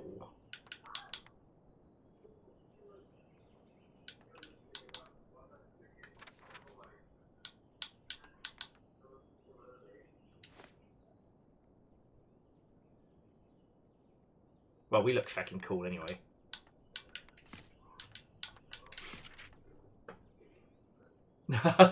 No, Loris, I think that's entirely fine. Like, getting distracted by other games is like, you know, sometimes you got to let the muse carry you through. One of the interesting things about streaming for a living is that sometimes it forces you to persevere with games you might otherwise not have done. And Whoopo is exactly one of those, because if you played Whoopo for, I don't know, 5 or 10 minutes, you'd be like, wow, cool. This sure is a baby game for babies. Like, awesome, great, wonderful. But by the time you hit the big city and that game hits its stride, it's so impressive. The Mudworm, believed to be a scary rat folk to tell the children. Reggie has been asked Reggie to had dealt investigate. with the Grub Queen, nothing had disturbed the miners. But now, they whisper of a legendary giant. Reggie believed the Mudworm was a long-dead creature of rat pup tails, made out to be giant, but only half the size of a cow grub.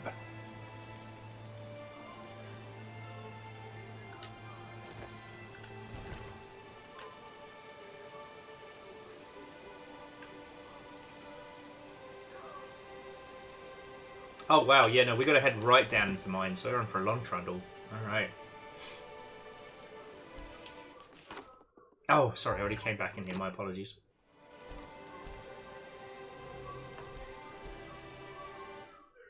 But I'm always impressed by titles that aren't afraid to take their time. You know, in a world where games need to be concerned as to whether or not they're kind of hitting their stride in a 2-hour mark. Anytime I come across a game that's happy to just plod along, to just trundle, like, sign me up.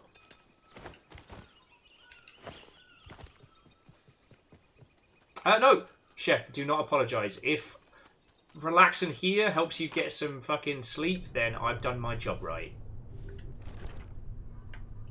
You know?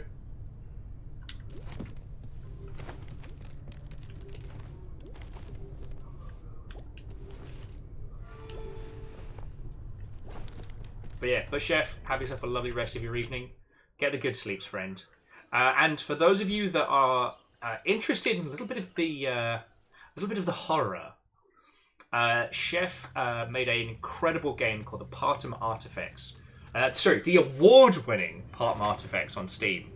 It is interesting and it is fascinating and it is very worth your time. So if you get the chance, pick it up on Steam.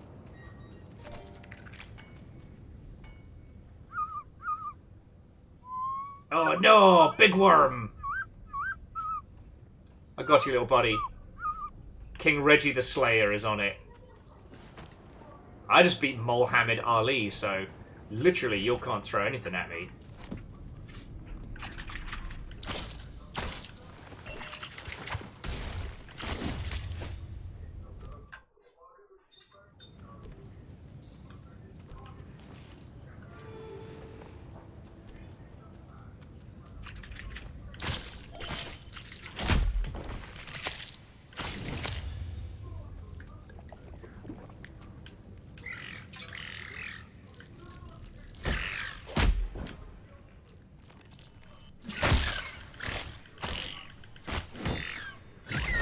Reggie's not fucking around today.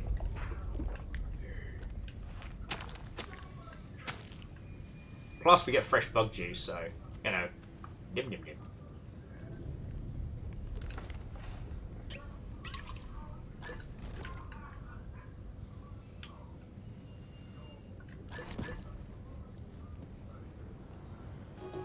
Reggie was wrong. Ha These mudworms could have eaten the cow grub and still asked for dessert.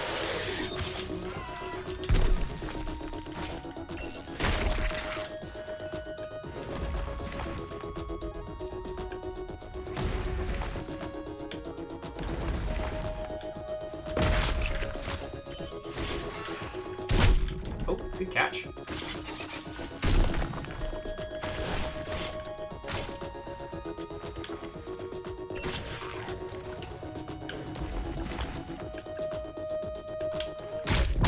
Oh, fucking hell! Right, Reggie, time to start drinking!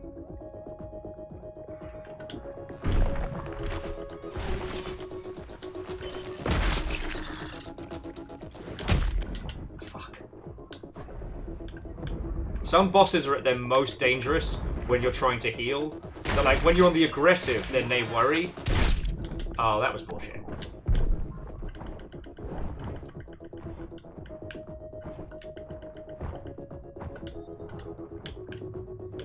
I'm totally not saying that because I get my ass handed to me.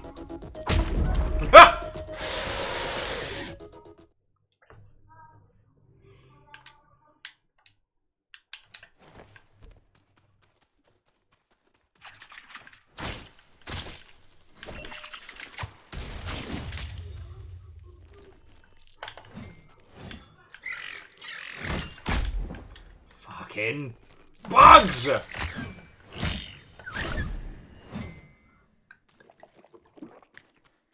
I forgot to stock up on bullets, so we've just got to do it the old-fashioned way. Oh, I got a couple bullets from that guy.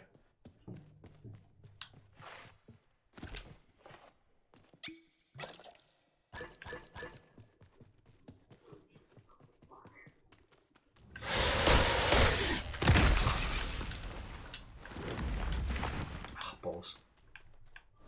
Used the poison too soon.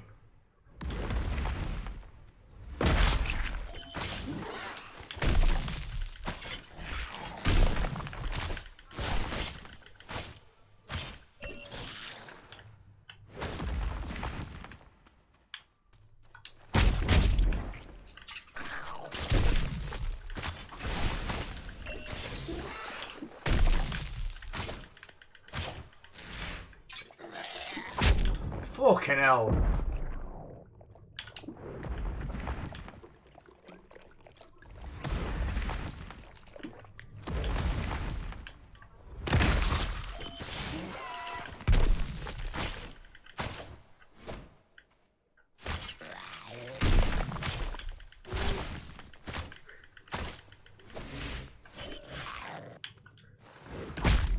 Oh, you did not just.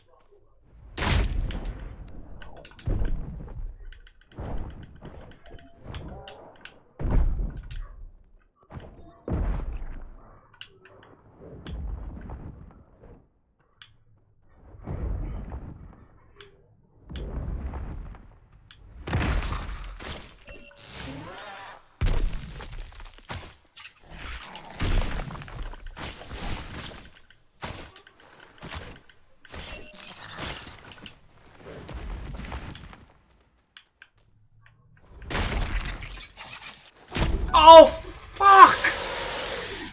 Fucking had it. I fucking had it! Stealing my shit!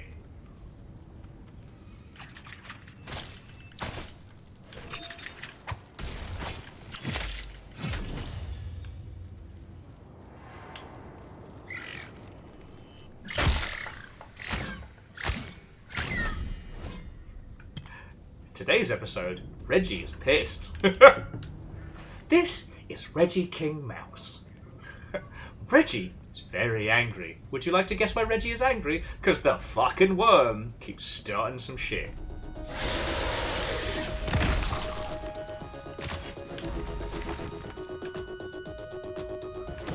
I used my poison too early again. I'm a fool! Oh, that was on me.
Oh, god damn it!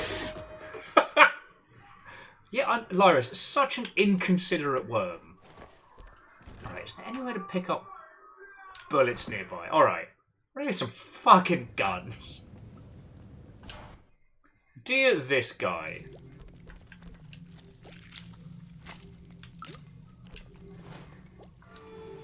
Please enjoy the fact that Reggie is now pursed.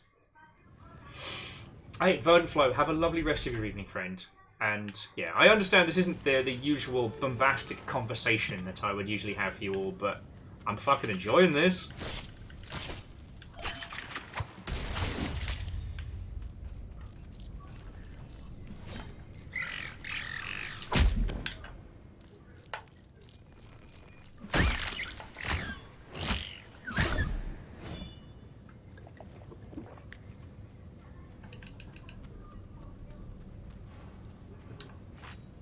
Like, I beat this worm first time earlier. And honestly, I think I'm just lagging.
Damn it, Reggie! They're so close!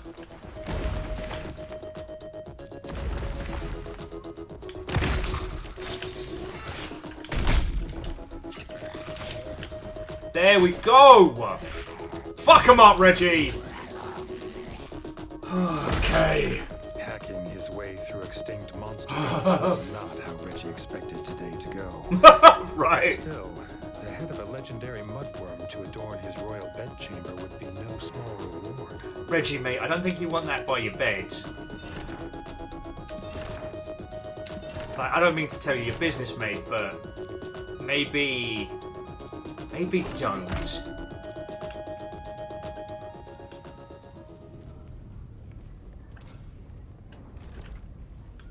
Also, the idea that the mole folk, the rats that work the mine have mole folk music plumbed in because they're closer to the earth. I like that as an idea. Yeah, Lyris didn't even have to drink anything this time. Apparently all Reggie needed was the power of gun.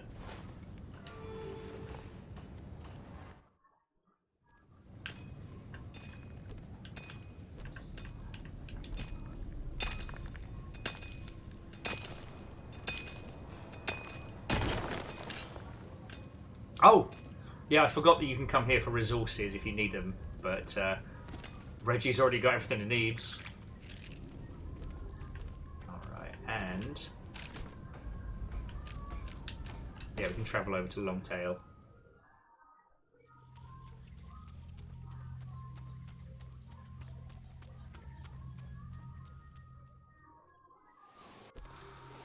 Yeah, you know what, the Dreamer, sometimes it's good to be king.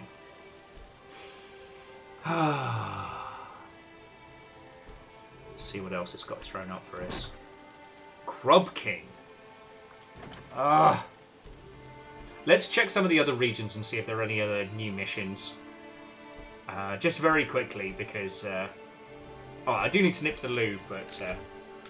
some of these boss battles are fucking brutal. You know? Oh! We haven't been to Frog Village in a while, but I wonder if there's more that's been unleashed here. In the poisonous Froglands. Okay, no, it seems that the Froglands are just still here. We did kind of wipe them out a little bit. Alright, so we've been to Frog Village, we've been to the Ranger's Lodge?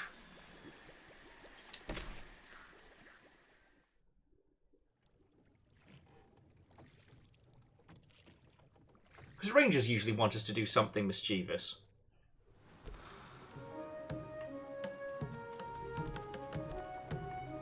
That's also where I feel like Reggie feels the most at home. Like, Reggie strikes me as someone who'd much rather be out, like, getting in a scrap than having to do, like, kingly duties. But friends, I desperately need to nip to loo again, because I have been staying hydrated. I don't know why I put my hands on my hips there. I'll be back in just a second, but yeah. I understand this isn't our most bombastic of days. And I guess for a lot of people, this is so much post-content that it's not everybody's idea of... fuck, I don't know what I'm trying to say. Just for those of you that are hanging out and chatting, I hope you're enjoying this. I'm having a fucking great time. This is starting to feel very self-indulgent. That's what I was trying to say. So I hope you all forgive me for this one. I'm having fun. Having a lot of fun. I love this game, and honestly, I wouldn't usually be mopping up tiny little subquests like I am now, but everything that we can find in this that gives us a little bit more of an insight, like, sign me the fuck up, alright? Anyway, I have to pee. I'll be back in a second. And yeah, just as always, thank you.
Hello, hello, hello. How goes it, friends? I got water. I've got a song in my heart. Not quite entirely sure what that song is, but we'll leave that to my psyche. But at least according to my back-end information, we are still the #1 Tales of Iron stream on twitch.television. So, you know, woo! Get fucked, everybody else.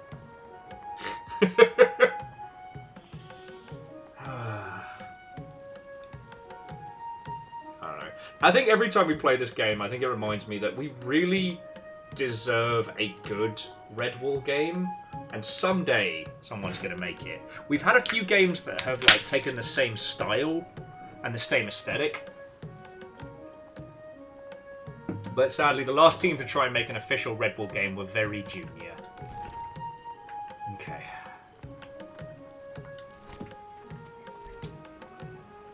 You know what, I'm just gonna quick travel. Don't judge me. Just quick travel back to Longtail Village. It's fine. It's fine. Everything's fine.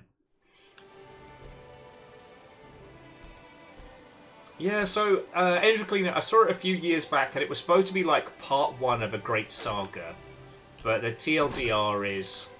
The Grub King had been sighted in the mines, no doubt in search of his queen.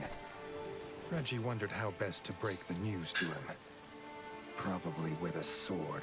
Yeah, it was a junior team that got the Redwall IP, and they had some great ideas, but just not the experience or the budget to pull off something that really did the books justice. So, it was a shame, you know, but there's this, there's, it's like Ghost, A Rat's Tale, or something along those lines. I don't know what it's called. Where you play a mouse bard in a world of rats.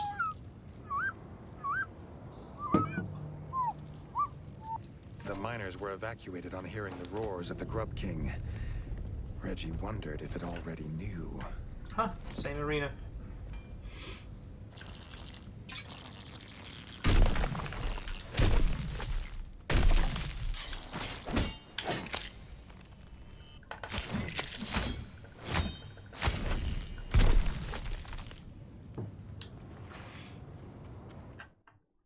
What was it?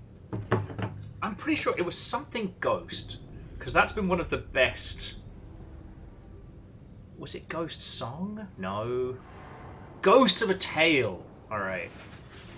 So this game was absolutely gorgeous. Now, it's Ghost of a Tale is more of a stealth 'em up. So it's more about like creeping around and avoiding these like heavily armored rats than actually like fighting. But yeah, you and your mouse girlfriend get kidnapped by soldiers.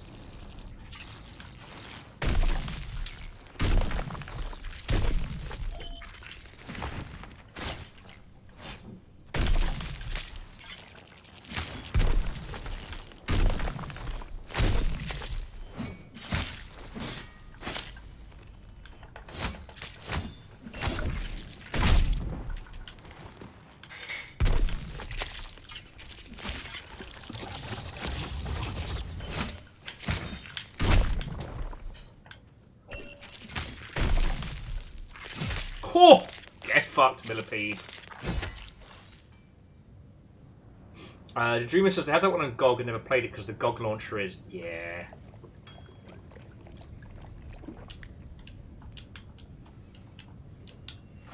I mean, I certainly appreciate the GOG launcher. I'm certainly glad it exists, you know?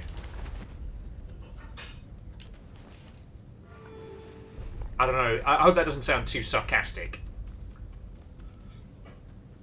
But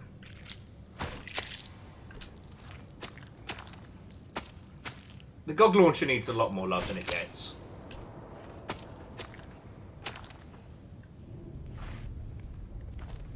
It's interesting that none of the like everything in one launchers has really commanded dominance yet. I would have predicted by this point we'd have one universal launcher that people agreed on. But Hey up, big man. He's behind you!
There's so many fucking bugs! What the fuck?! Alright, that was fucking targeted harassment. That was specifically against me.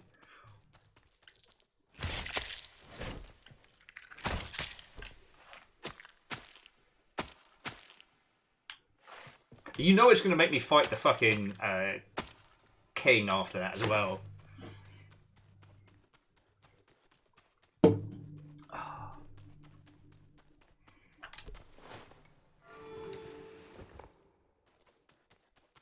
Oh god, I just had a thought.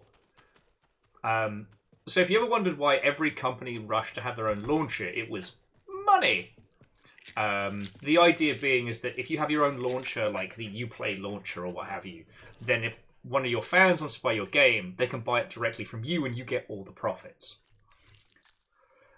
We've all seen that that hasn't really worked for anybody massively. And I was like, maybe now that we've seen like Steam's kind of unification, stuff like that, like maybe we'll see those third-party launchers get phased out. And then I was like, oh no! The Google hearing means that those peeps will be on Mobley.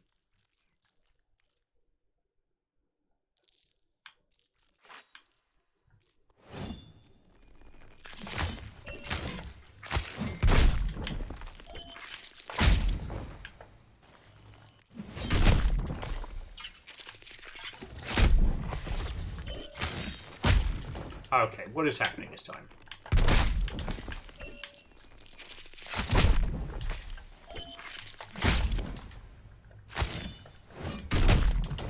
What is going on?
Fuck's sake! The Grub King's tremendous size made it hard to miss. The beast was heading deeper into the mines, to his queen's lair. Okay. Okay. We can make this work. I was a little bit worried that we were going to have to try and fight the king with, like, fuck all in the way of goodies.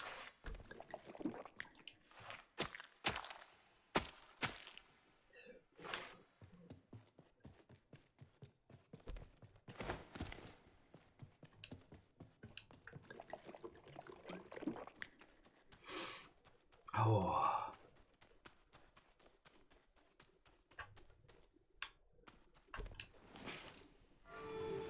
Sorry, I just saw Mardicades, or if you will, a Fallout 76 of bugs. Ah. Call me QA, because I'm finding every fucking bug in this place.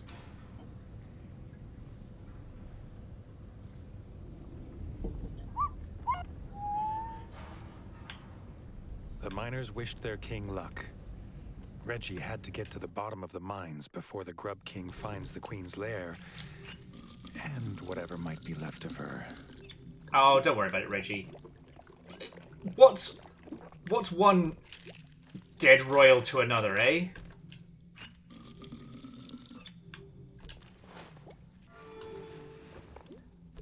I did not miss these mines, let me tell you. Of all the places in this game we have been, this is not one that I missed.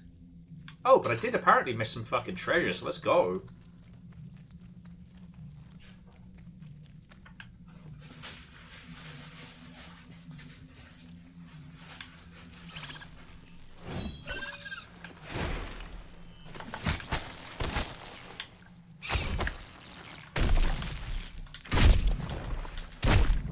I can't remember, are these big pill bugs, are they new?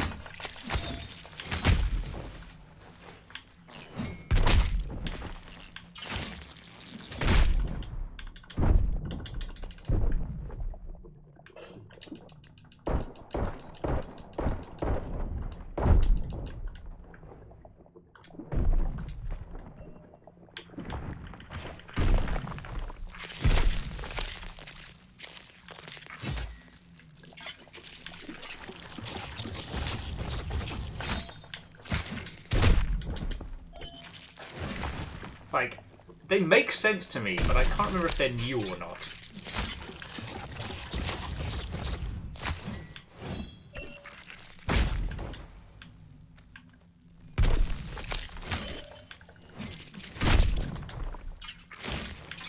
This time is just completely off tonight. Alright, back for more supplies. By the night.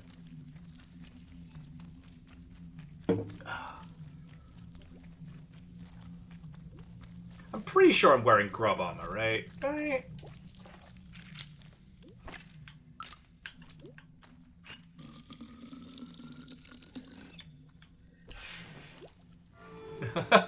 Well, so Lyris, I still don't know yet if this is, you know, essential reading or what have you.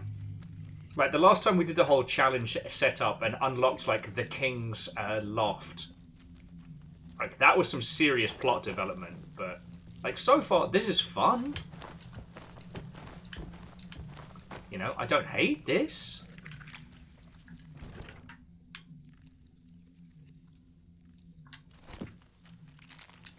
But this doesn't feel like, what's the term? Essential reading.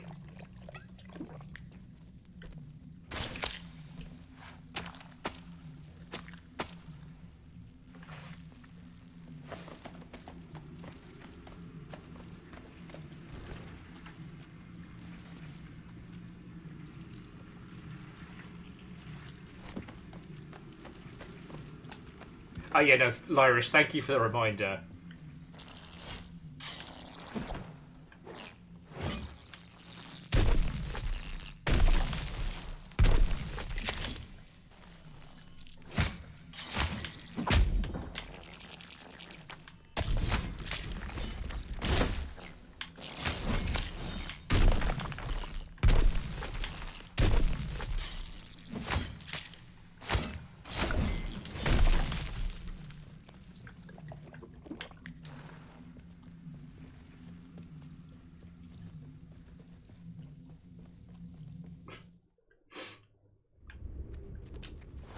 Sir, what should we do about the situation of the taxation of our country? Don't worry, subjects. Your king will be here soon. Meanwhile, the king. I'm just fucking killing bugs. I don't want to have to do work today.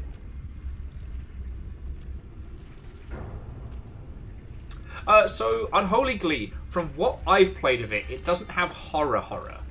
The only thing that could be considered horror is, like, What are you lot up Walls in to? the tunnels were not what Reggie expected to find here. They spoke about seeking materials for their rocket. It all sounded very confusing to Reggie.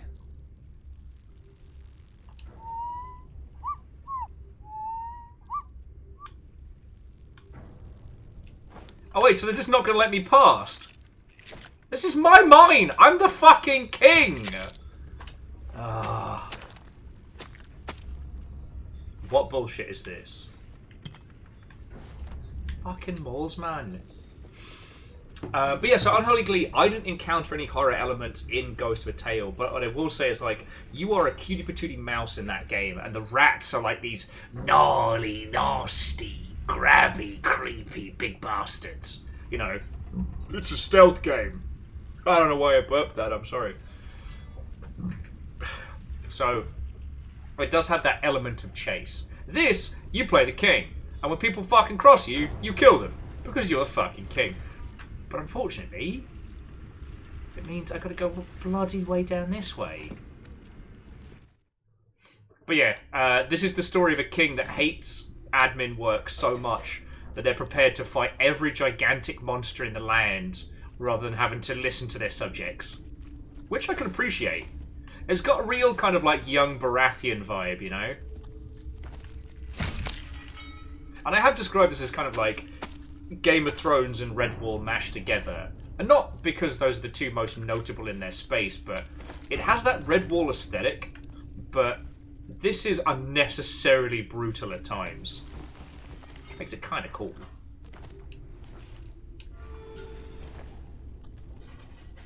Oh, I remember this whole thing. Don't even worry about it. But yeah, so to the head librarian, how's your day? How's it going? I haven't checked the hot sheets since we started today.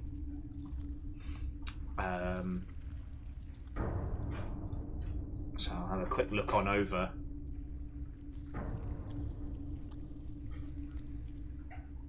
Alright, I know we all saw that Bobby Kotick is out, which, you know, it's not like he's being dragged into the street and tarred and feathered like I would like, but it's nice to see him gone.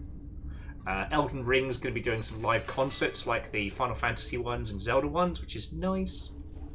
I think that's the long and short of it. Doesn't seem to have anything else been popping off.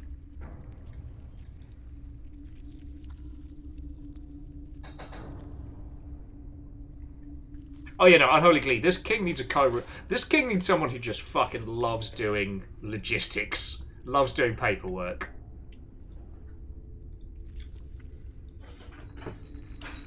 Autotime said Lethal Company overtook COD on Steam for sales. I know it definitely crushed it for concert. You know what? I'm super happy. Reggie was shocked to find another mole, all alone in the mines. Seb, an engineer of the Bolshevik Republic, said he was waiting for Scrapper Team Alpha to return. Reggie had to find them before the Grub King does. And Head Librarian, no, I think the Finals has done much better.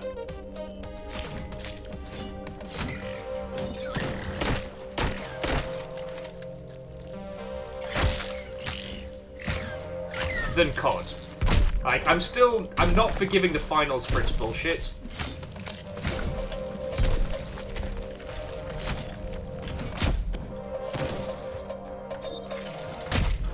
Okay. Okay, now you're all just being rude.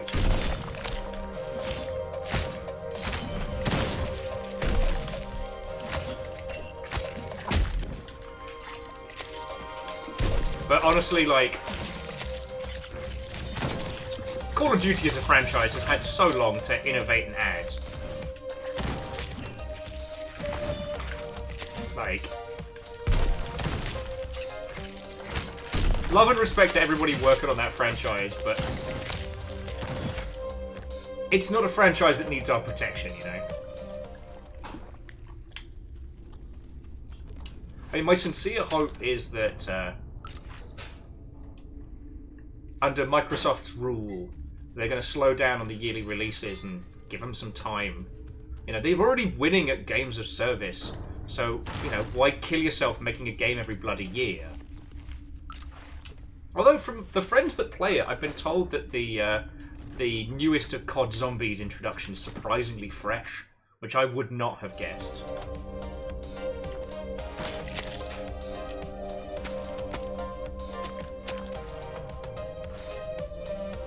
But you know, Lethal Company's success this holiday season has given me life, you know?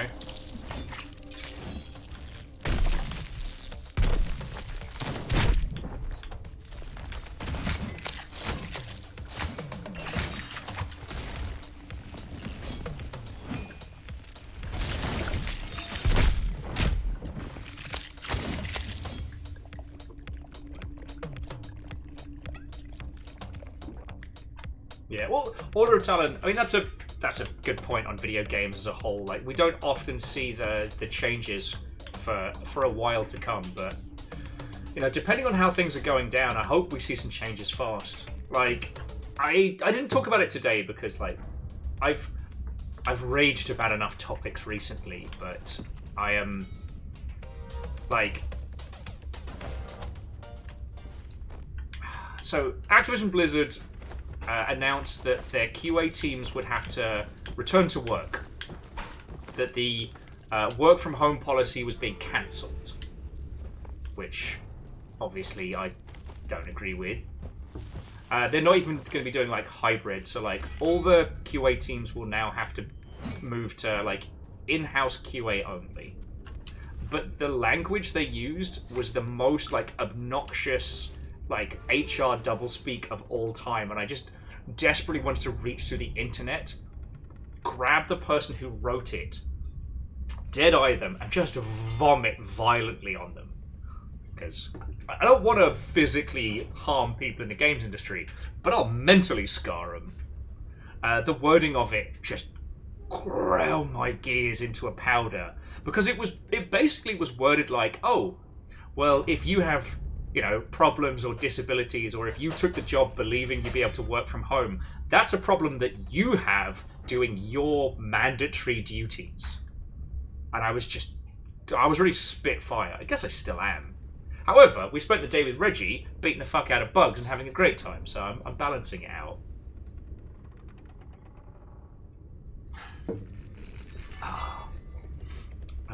Okay. Just to put it into context, this was the phrase that had me, like, spitting nails yesterday. What was it?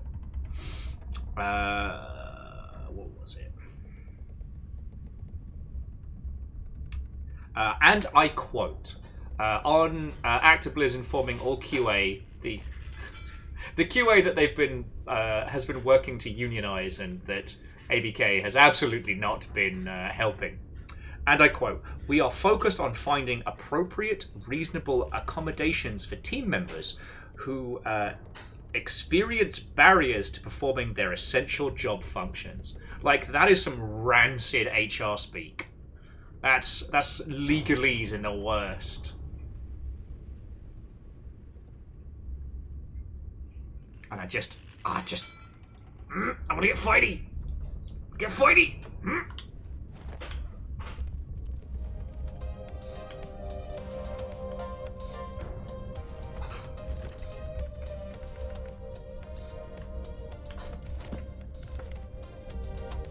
Yeah, no, that's extremely gross. And that's the kind of stuff where I'm hoping that, you know, Microsoft as a whole will be starting to step in and be like, because, again, there's no such thing as a good billion-dollar company, but Microsoft have said that they're going to be supporting their team's unionization efforts. Which is fucking... Thank you! Thank you. I got carbonara.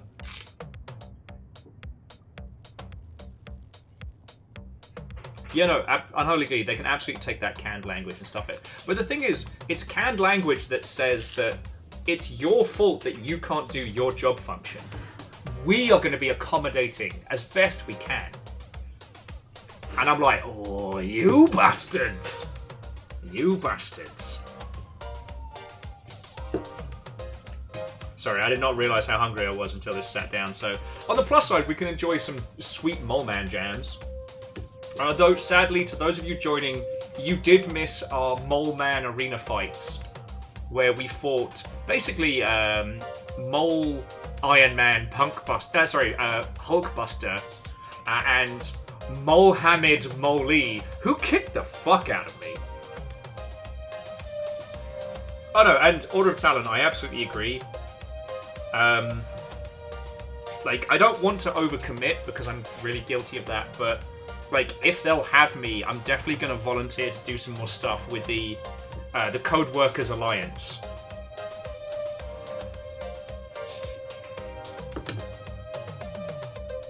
I think that's the team that's it. Actually, head librarian. Am I quoting the right people? The ones at like GDC and everything that are always advocating for games industry unions.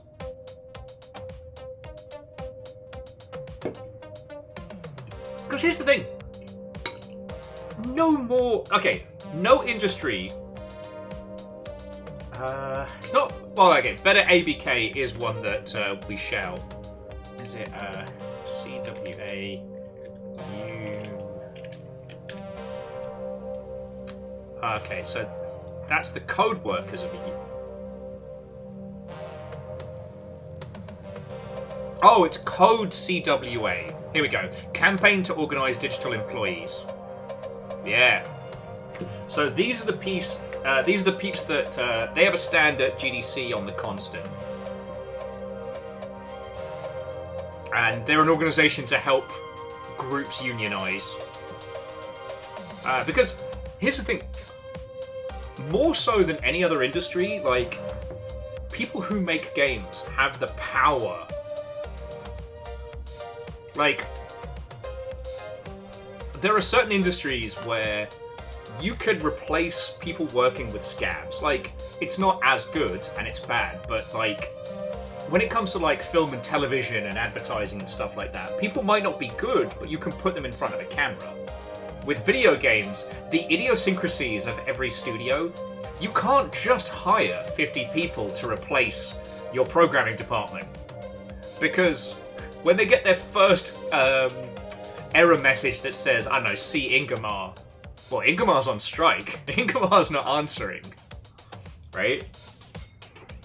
Even with QA, like, the amount of time you would lose, the amount it would cost you if your entire QA department went on strike would be huge.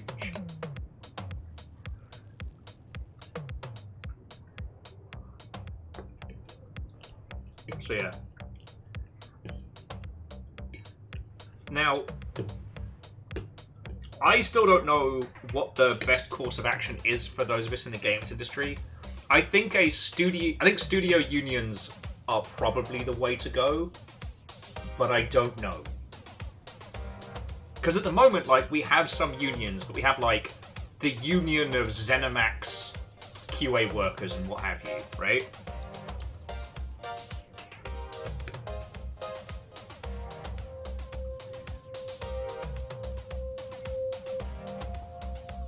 I don't know how an industry-wide, like, QA setup would work. Plus, you have the problem of like international labor laws and stuff like that.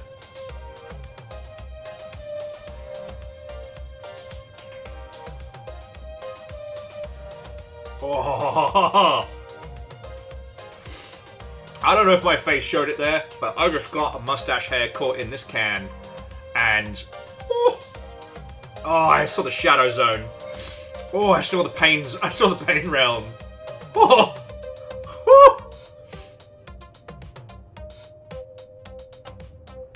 No, Lyris, you have nothing to apologise for. Go, get some sleep, have a lovely rest of your evening. You know, taking a little pasta and banter break before more bosses. But yeah.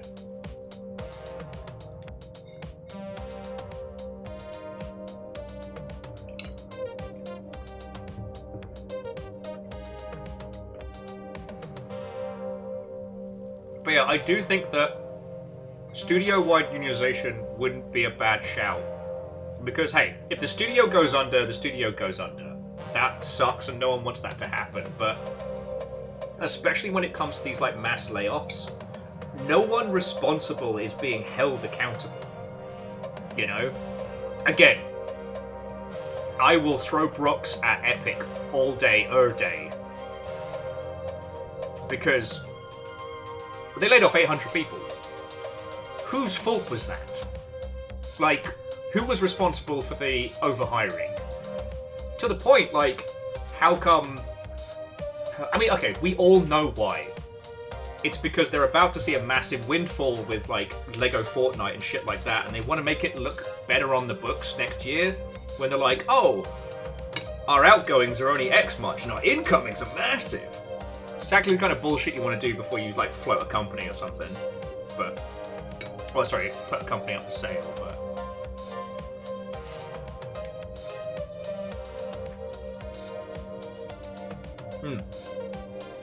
And again, Order of Talent, like, I can't comment as to the exact places, but there are a few studios I know of where the talent, like the people responsible for making the games as good as they are being let go. And the people responsible for, you know, driving those titles into the ground are being kept on and put onto the next thing. And it's infuriating.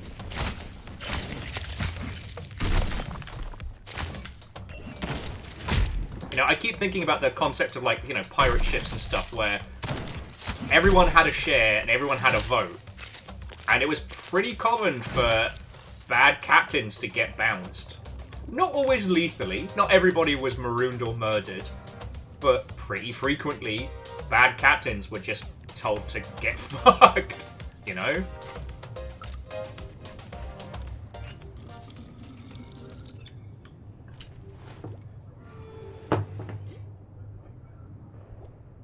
But yeah.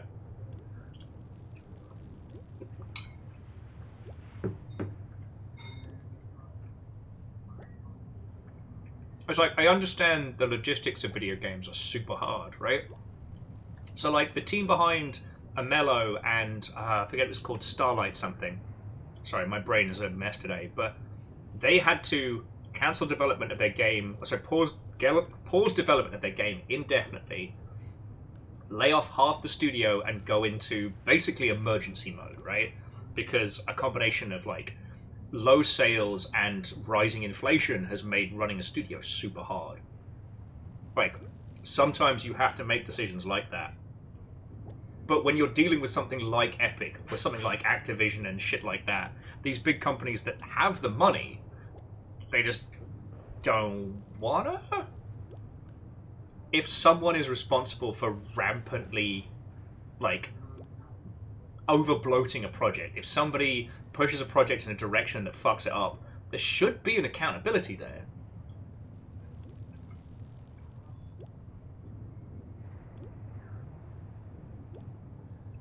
Well, yeah, I mean, Talon, that's what makes this year so fucking weird. Like, it's one of the most successful, you know? As we were looking at earlier, the estimated amount the games industry made this year was like, what?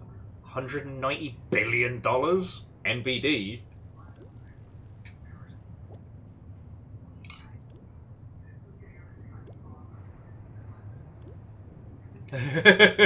Oh, Unholy Glee. I think it would border on, it might border on threats if I mentioned who, but I can think of, God, at least like 4 or 5 people that I would leave on a desert island with a bottle of rum and a single bullet, you know what I mean?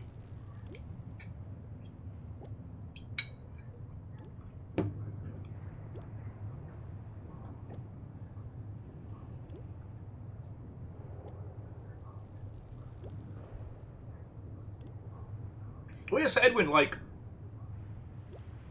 at that point, you're going to start wondering, like, what's the fucking strategy here? Because, yes, Epic are still doing those free games, and so far as I understand, the logistics behind the free game is that it's cheaper than advertising. Like, if I spend $1 million on pop-up ads and wraparound banners and shit like that, it's not going to get me as much as if I give a good game developer $1 million and say, I want to give your game away free to anyone who wants it. Right?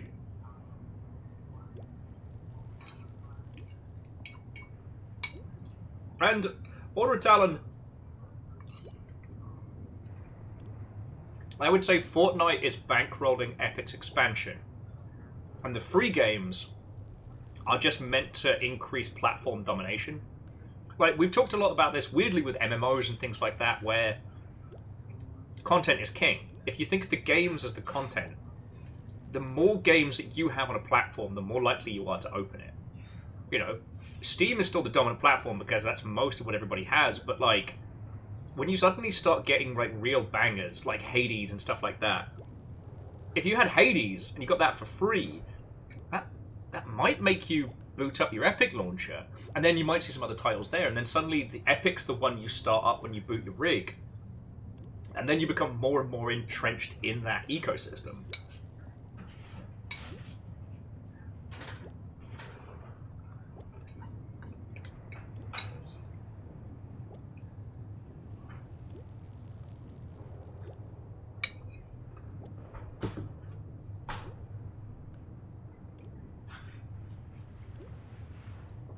Yeah. Verdant Flow, absolutely. Again, the reason I'm so pissed at them specifically is because they're still seeing a massive windfall.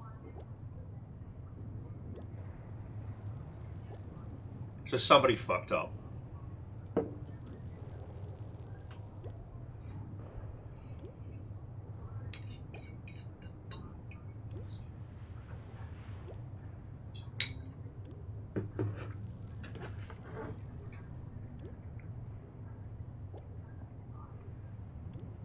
Okay. Actually, let me get some more pasta in my gob first before we start fighting whatever this Gigantor is.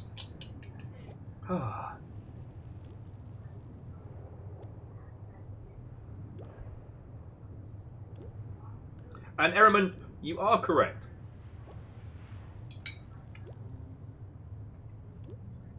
But I feel that accountability...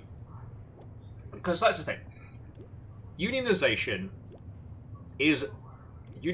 is powerful because it essentially holds profitability in the hands of the people making it. Sadly, they don't see profits, although they should. But the biggest cost in video games is people and time. If everybody in a games company downs tools for a month, that is a massive expense. And if they down tools for a month because, I don't know, Bobby Ballbag or whoever is responsible for some heinous bad times, then at that point, it's amazing how much quickly money expedites a process, or the lack thereof. Because you're right, ousting a board member, C-staff, etc. requires a lot. But there's a lot of motivation to get rid of somebody if they are costing the company millions of dollars. Perhaps even more.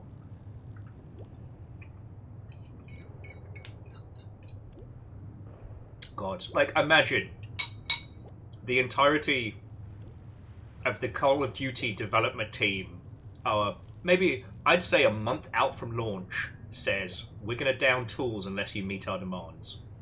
Until you recognize our union, and until you, I don't know, stop forcing work from office, we're not doing anything. Every day up until launch is critical. Can you imagine how quickly shit would go sideways? Because think of the branding deals. Think of the yeah.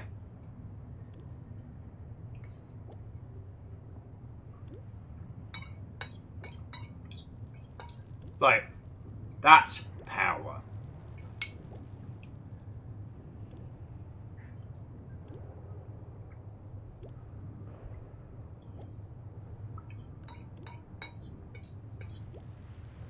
Yeah, Order of Talent. It would be watching a train wreck. There's no way they would be able to staff up a project that size in a month.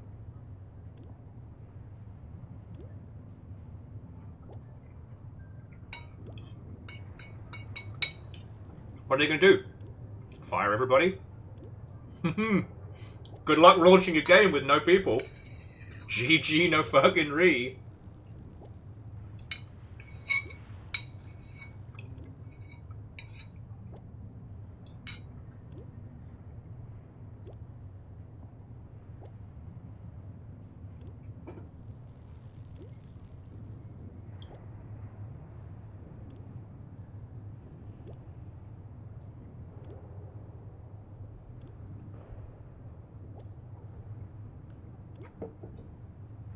Was Zariman...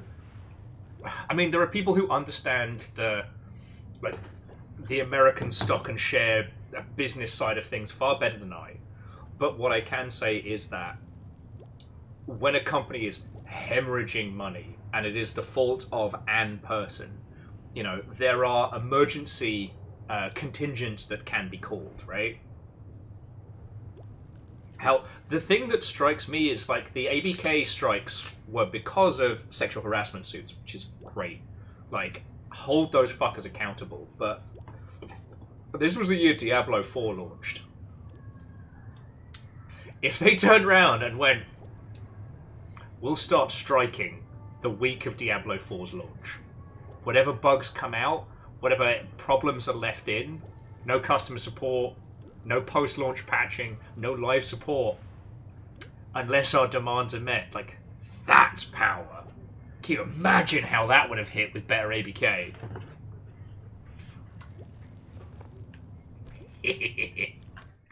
Sorry, I guess I've got the mischief about me. Anyway, let's find a gigantic bug. From gigantic corporations to gigantic monsters. Oh, I guess they got it already? Seb led them to the scrapper's location. They had been harvesting materials from the corpse of the Grub Queen. If the Grub King saw them, it was bug food. Too late. The Grub King had returned for the culprits and found Reggie and Seb.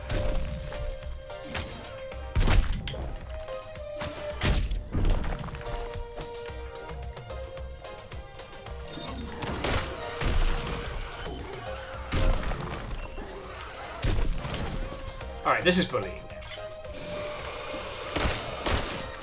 God, you kill one king's wife and suddenly everyone's mad at you. Oh, fuck you, mate. Fuck you!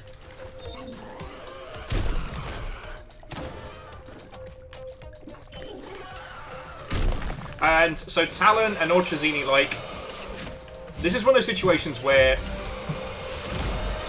at least when we're talking about the games industry, we've got to be, annoyingly, we've got to be grown-ups about it.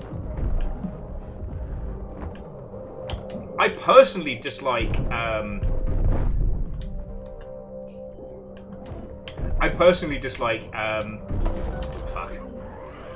platform exclusives because basically get bullied into buying it in a specific place. But unfortunately, they're good business. And, like, you know, Steam is literally founded on platform exclusives. That's how it was able to exist. Now, the trick when looking into platform exclusives, be it console, like new platform, new hardware, or otherwise, is making something that won't be completely locked into the platform. Easier said than done, I know, but, like, there are a lot of games that got funded by Stadia that then came out elsewhere that were good.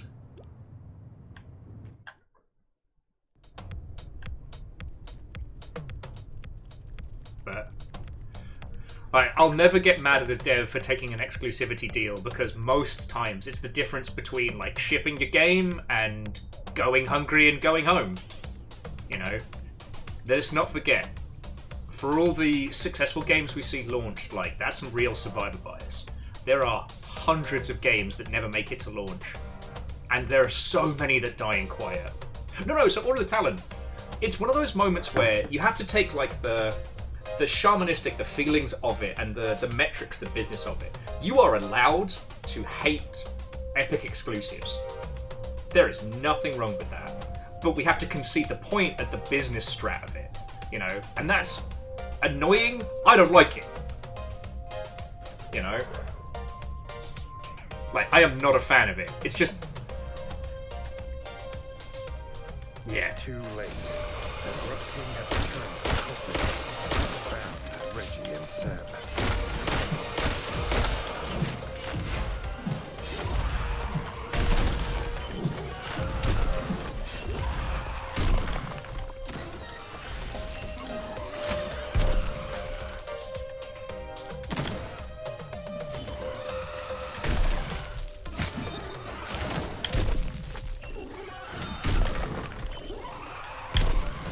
Gotta get my timing back. Oh, fuck off. I was well out of the way.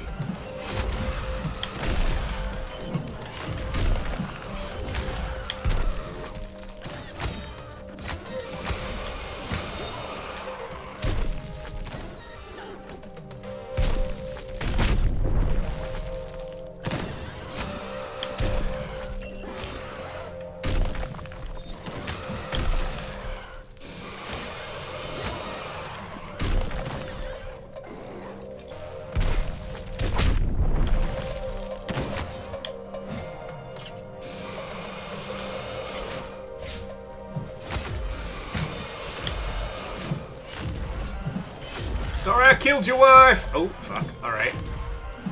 Oh, fuck you! Oh, fuck you.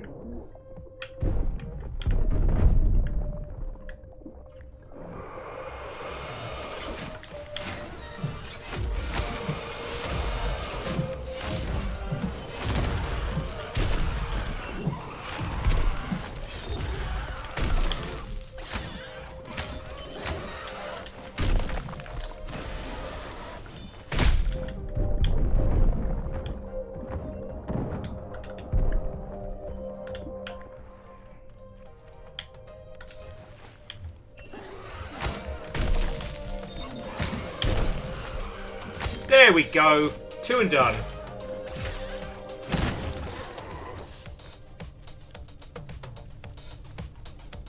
Yeah, back to back. Reggie and Molly getting it fucking done. Mole Squad!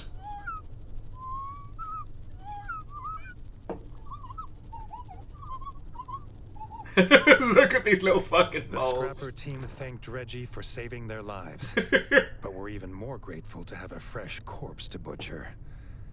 Reggie sighed. He was just glad there were no more grubs.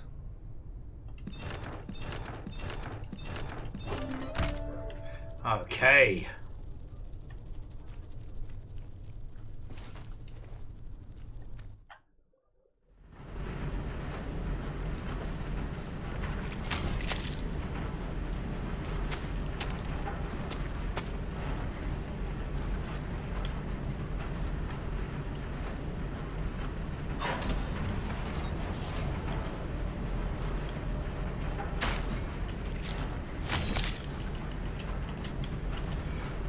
But yeah, so again, Order of Talon, please don't feel like your feelings are invalid on this, right?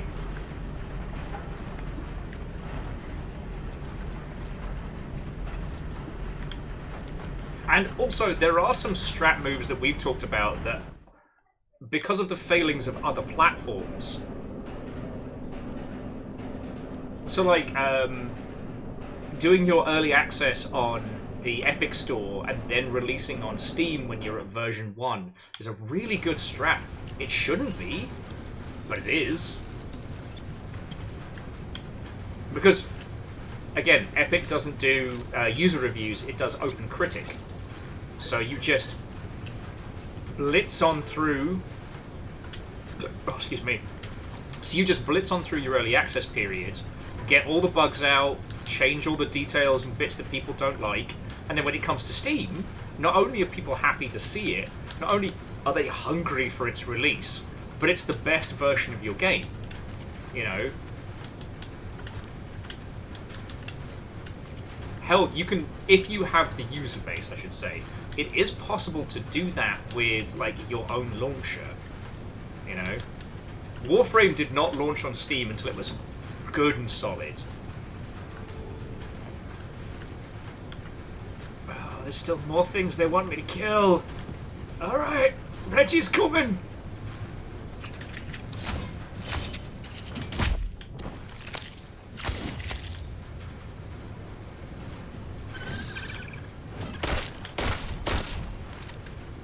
Reggie's got a gun.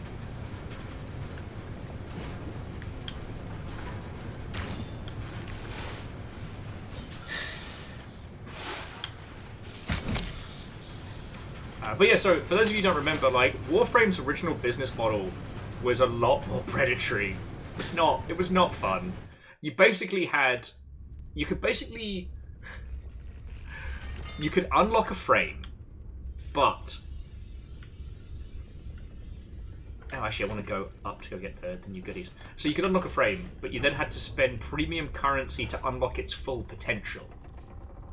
So the idea being is you had free-to-play players that could kind of do stuff a bit, but it's the paid players who could actually like use their suits to their full capacity.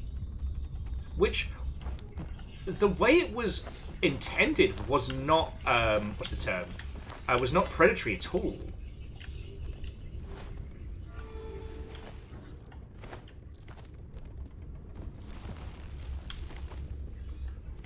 Like, the idea being is like, alright, you can try the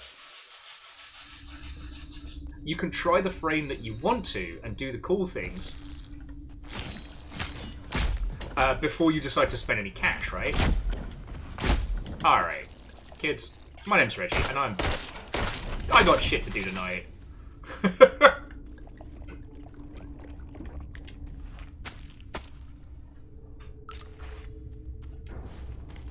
Yeah, but I mean, the thing was, like, Ark of the Conclave, it was a time when people were learning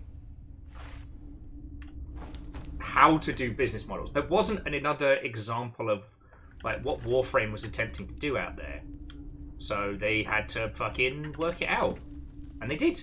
Yeah, Ark of the Conclave, you can see the thinking. It's not unlike the, you know, buy the demo, try the game.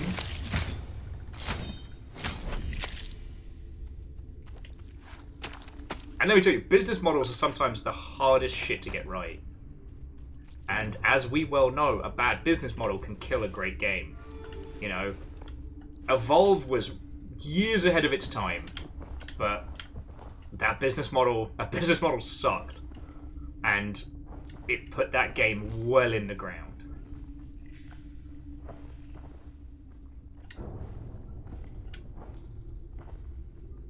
So Wolf... This is kind of... It's... Gameplay-wise, it's similar to, like, Salt and Sanctuary and stuff like that, but thematically, it's very... Game of Thrones meets Redwall. You play King Reggie. Son... Oh, King Reggie now. Prince Reggie when you start.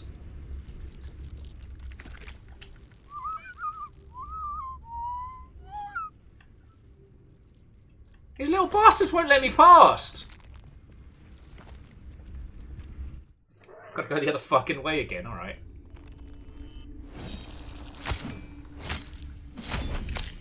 You play Prince Reggie, son of the immediately murdered king, attempting to take back his lands and free his people from the frog invasion. It's a really, really fucking good game. It's beautiful and is a ton of fun to play. They just released a free update for it, which is what we've been putzing about on today. So, yeah. We were just talking about... I guess we were talking about platform exclusivities because I was getting mad at Epic. And now we're kind of talking about how business models affect games.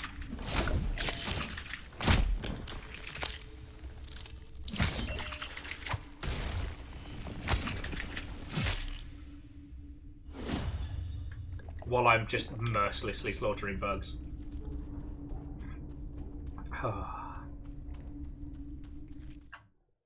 But no, these conversations, I really like having them because very few other people will talk about them before, like, something has happened, you know?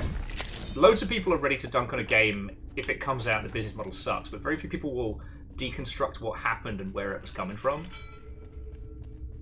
Oh, did it? Lovely. And Sturdy Kiwi, what a welcome. Talon was just saying that Void Rain got an update. Lovely. Alright, now. So we can't go to whatever that cool new thing is yet. But I wonder if the mole... Actually... The old moly.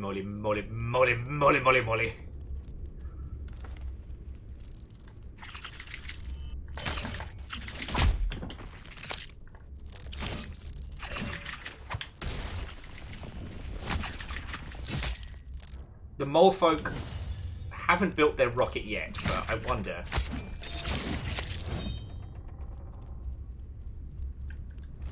That's the way we need to go. Anishkar, what and welcome. Hello, hello. So yeah, so Order of Talon, I've been saving... Alright, yeah, back to Longtail Village. I've been saving Void Train until it gets a bit more content complete, because if I end up falling in love with that game like I think I'm gonna, it's gonna consume me. But yeah. So Head Librarian says, one of my greatest triumphs as a game was working on a completely overhauled business model for it, and it was received so much better for it. Are you able to talk about what game? I'd completely understand if not. I guess I'm curious.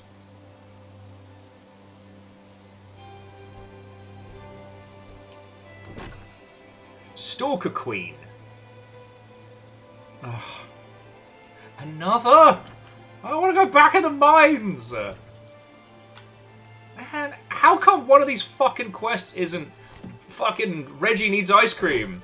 Let's go get ice cream with Reggie. Heard worrying news. The miners believe the Stalker Queen has reared her spiky head. Reggie agrees to investigate.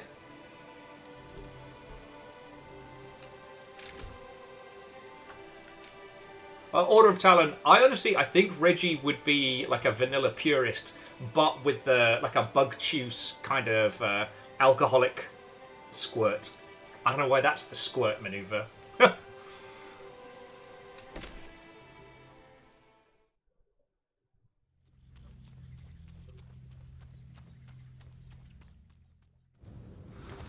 Oh, lovely. So Head Librarian says they took credit for it in Kotaku. So it was Archage Unchained, and the attempt to pull the pay to win out of it. Yeah. God, that post World of Tanks era, where suddenly everyone was like, oh, people love pay to win. No, they don't. Please stop pretending like they do.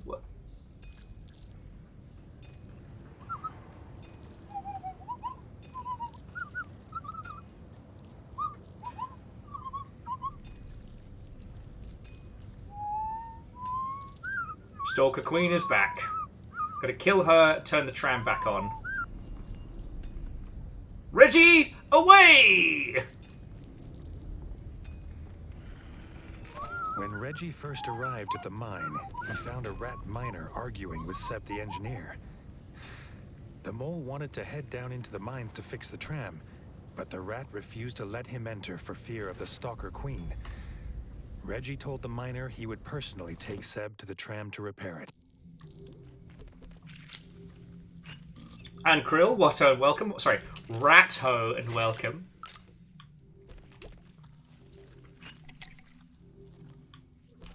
Yeah, so Ark the Conclave, the people that make money off of pay-to-win love it. No one else.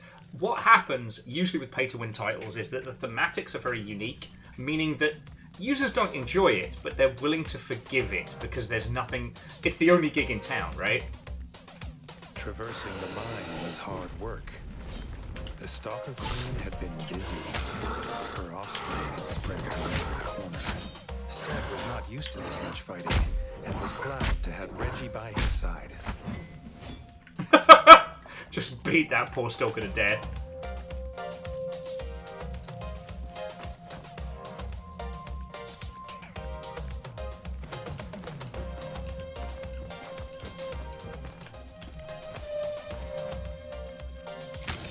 Now, there are some titles where, like, users paying for things that are more powerful is something that can be enjoyed.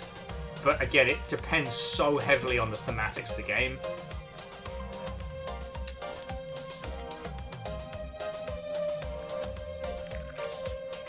I always find, like, digital CCGs to be fascinating because, like,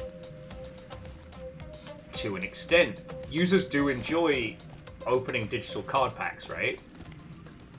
But once users get to a certain level, they no longer want to collect, they want to draft. So it's such a fascinating thing that the process of getting into digital CCGs is the process of going from a collector to almost like a pure, I don't know, I forget the clever term for when you don't believe in having possessions. Oh god. You know what, Verdant Flow? I don't know who it was that came up with the concept of the paid XP boost. I have never met anybody that picks those up. I've met some people that will occasionally turn them on, if they somehow have leftover paid currency in their pocket. But I absolutely do not understand where its enthusiasm comes from. I guess the whole concept is it's meant to be like, you know, money for nothing. But... oh, that's just a... that sword! It's just bad!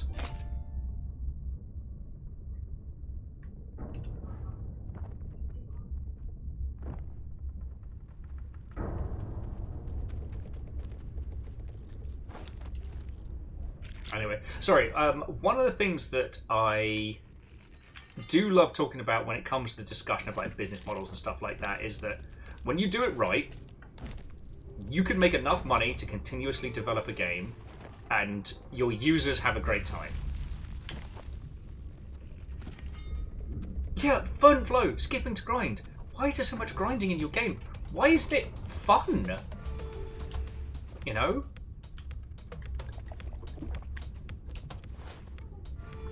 I often think that about a lot of mobile games, about how a lot of late game progression in Mobage is things that allow you to play the game less.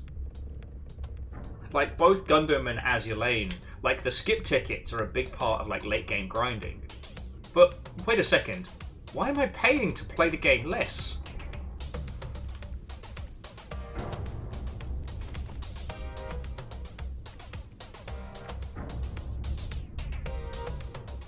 Ugh. Head Librarian says people used to call them friction points when designing. Like...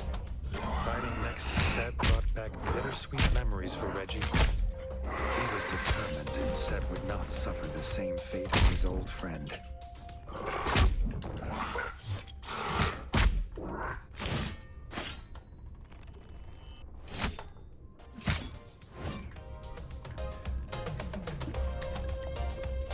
Yeah, well, so Krill, one of the things I will say is with Warframe they were able to articulate the business model, but they were also able to find and focus on the fun. Like... the Stalker Queen and a fresh brood of eggs. We supposed this was a good reason for the trend being late today.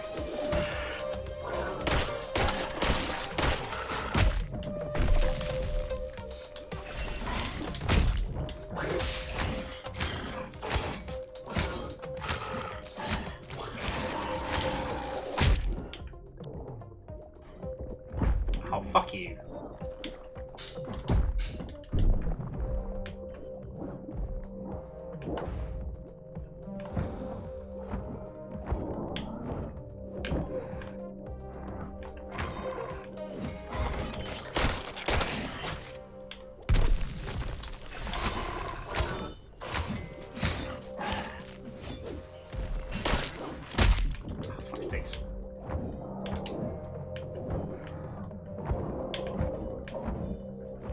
There we go. First time every time.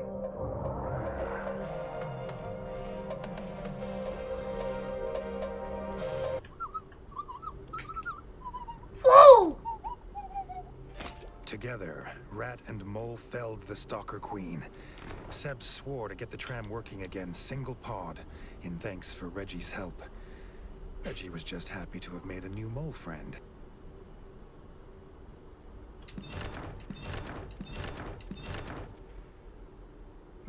Lovely. Side quest. Nailed it. Sorry, so jumping back in. One, friends, if you have spent money on, you know, Warframe and equivalent games, fucking good on you. You know, Digital Extremes have continuously put out great content. The core gameplay is good. Like, yes, it is still a, you know, a free-to-play title, but like, investing in a game that you love and are having a good time with is grand. It's just the problem is so many people in that space are shysty. So yeah. You know, the thing that I did want to touch on what Order of Talon mentioned is, you know, the parts where you do need to start being like, oi, knock it off, is big old chunky games that go, oh, well, if you give us $10, we'll give you the super cool armor. And the justification is usually like, oh, well, some people out there don't have as much time to play the game as you do. Like, surely they should be able to, like, you know, skip through it. And it's like, yes, they should. But they shouldn't be paying you for the privilege of playing the game less. You know, if the grind in your game sucks, you need to sort that out. However, if a larger portion of your user base has, you know, children and commitments and things like that, then there's something to take into consideration there. But why is that paid content? You know, you've created a fictitious pain point in your design that a certain part of your user base can't engage with, and now you want to charge them. You know, fucking imagine turning around and being like, hey, so I noticed that you have disabilities that mean you can't engage with this game as well as other people. Pay me money. Sorry. Pay me money. I want you to pay me money. That way, you can play the game more or better, or even at all.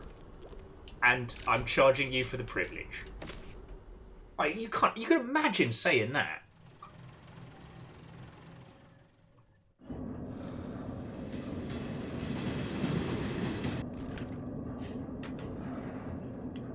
Alrighty. I'm trying to see if there's anything else that we've missed. Alright, so let's go back to Brightfur. So we'll check Brightfur, we'll check the frog area, and we'll check the forest before we head back to the castle.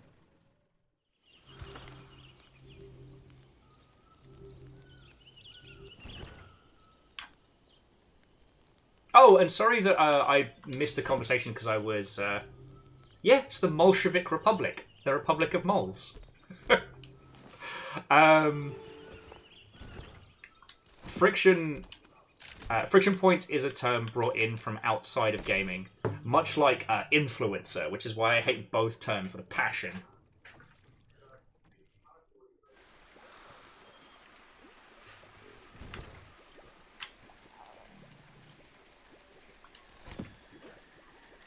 You know, so here's this weird thing. I despise the pay-to-remove adverts model. But I think the reward users for watching adverts model works really well. I've seen a few games that do it. Witch Survivor is probably my favourite example, which is if you're doing a run and you get caught right off guard and you get obliterated, usually in like any kind of like Vampire Survivors-esque title, which is ironic because that was the game that inspired Vampire Survivors. You know, you have so many restarts or you only have one life. In this, you still have that stat. You can get one extra restart if you watch a 30-second advert. So if you get blindsided outside of your expectation and you think that you can continue, you can make an active choice to basically spend 30 seconds of your time. I think shit like that is inspired.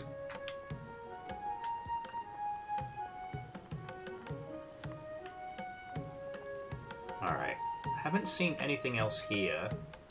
I don't see any gaps in the world. So, yeah, I think it's time to head back to Reggie's house. Let's go back to the castle.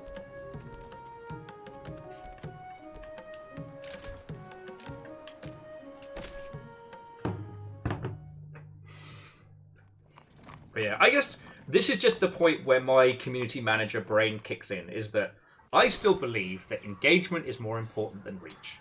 If a person has a reason to keep coming back to your game and keep playing it and keep enjoying it, then you can offer them things to spend money on, and they will, you know? And I hate that that core element keeps being missed. And yes, it's very easy for me to say, just make a fun game. But, like, aggressive monetization means that you have to be on your guard, you have to be wary. Users can't lose themselves in an experience. And that's bad. Because, like, if a user completely falls in love with a title, if they're broke, well, they can't spend money. But in the future, like, they suddenly get a job, or things turn around, or, you know, they get some Steam store credit. Where are they going to spend it? Well, they spend it on your game because they fucking love it. Oh, Holy Bus, have yourself a lovely rest of your evening, alright?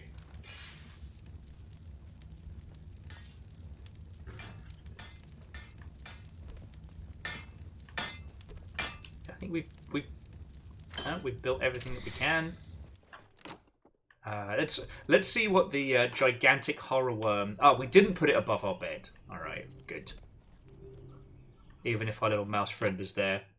I do like that when we moved our bedroom over to the king's bedroom, we moved our little plushie. Alrighty. Look at this. According to the Chivos, we have... I think we have everything, right?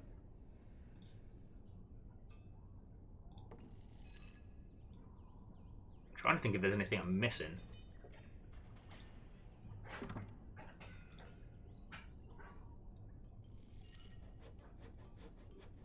Ugh. Okay, I have every achievement bar one in this game. And that achievement is beat the final boss on hard mode. No thank you. No thank you. I will have to leave this as a half-completed adventure.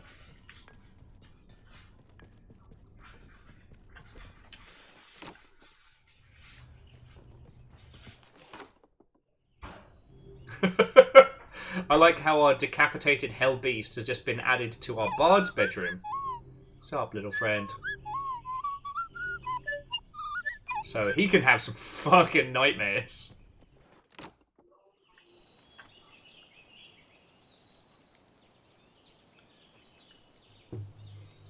Reggie looks so tired. He looks so tired. Right, let's go down to the pub. And then we'll head to the throne room and see if anything shakes loose. Sorry, I do like talking about business models and stuff because, like I said, I think when you get it right, you can do it well. You know.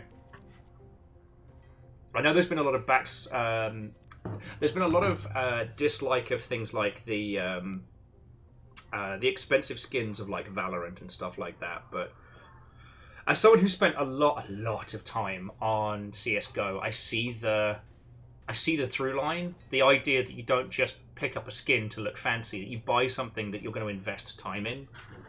You know, the stat track weapons were fascinating, but I kind of wish there'd been more to them, you know?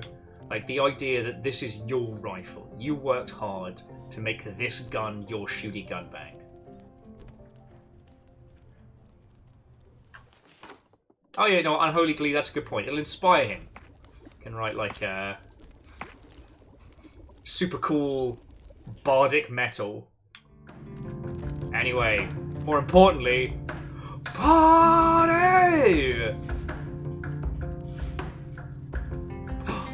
As our brother's just feckin' teching into the salads. Sup, buddy friend?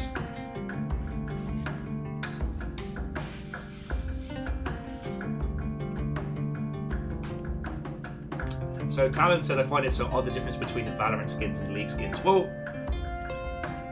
the way the Valorant business model kind of goes is like, you're only probably going to buy like 2 or 3 skins, maybe. And of those 2 or 3 skins, the ones that you do pick up are going to evolve and change as you use them, right?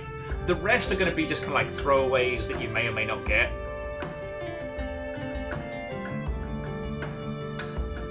And that's understandable. You know, League skins are for your entertainment, right? But ultimately, they're lower poly, they're lower detailed. I don't know if League has the equivalent of like skins that change and unfurl as you play more. I would be surprised if that is something that hasn't been suggested, but that's another story.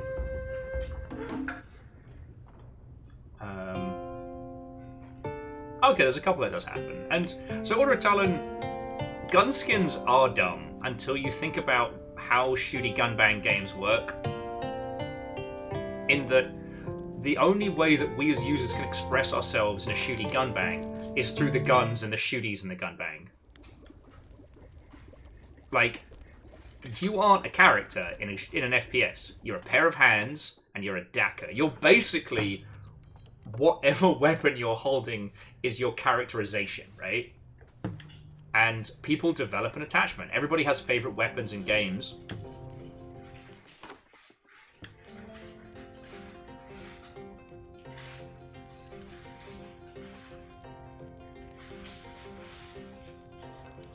Okay, so yeah, Talon and Head Librarian were saying there are a few that changes you level. That's pretty cool. You know, CSGO had the, I guess what would be the forefather of the season pass, but the challenge coins. Those were fascinating. They even had some that had like storylines and quests and whatnot. I'm not saying that you should play CSGO or CSGO 2, I guess, but. Well, no, Krill, no, you're entirely right. Especially in PvE games, your loadout is how you present in that world.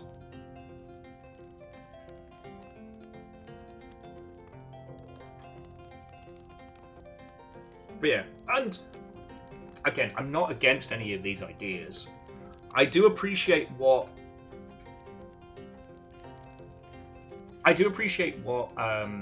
Foldable Human was saying about manufactured discontent.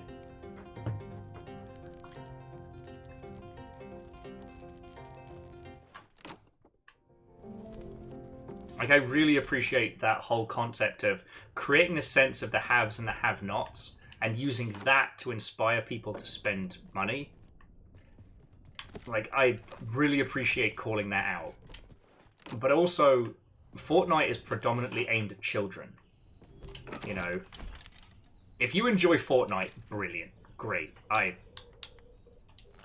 right. Let's get dressed up, because if I'm not stopping the stream right this second, but if we now have to wait until there's more content for this game, then let's get us some dashing regal looks. Oh, there we go. That's a good one. Warrior King? No, I want to be comfy. Ooh, there we go. Digging that. No, let's go for comfy Jim Jams King. It's a little bit of armor, it's a little bit of comfy, it's a little bit of fashion. We will, of course, be keeping the shield. But the two-hand has got to change. We need something really fancy. I mean, big two-handed sword. It's very Reggie. Let's see if there's a fancy axe. Oh, look at that. That's an extremely fancy axe. And... oh! You know what, Reggie, you can have a cute revolver, just in case somebody jumps you in the palace. But he's keeping his hammer, like, Reggie knows what's up. There we go, Lounge King style. But yeah, at least in my humble opinion, like, Fortnite is predominantly marketed at and towards children, and so the idea of season passes and manufactured discontent is a genuine worry. We are grown-ups, and while I can understand the Skinner box methods of acquiring skins through things like loot boxes, which I'm against, the idea of being able to make a sensible purchasing decision for yourself based on a game you're enjoying, I think is fine, you know? I'm not going to wail on Destiny 2 tonight, but I did think that it was... I think they could have done a better job of how the exotic weapons end up being the key piece that defines you, either tactically or aesthetically. I think there should have been more customization around that, but... yeah. Well, an Ark of the Conclave, what's so fascinating about that is that it wasn't, like... the original business model was going to be a $20 purchase plus skins. And then the Fortnite mode... sorry, I even call it the Fortnite mode. The Battle Royale mode dropped. And everyone was like, oh, this is way more fun. Oh yeah, Ehrman, yes.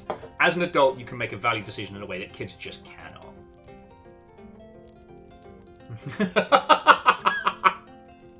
Verdant Flow says, Will, if it was marketed towards children, they would have built Lego at some... they would have built Lego in at some point. Yeah. And Transformers, and...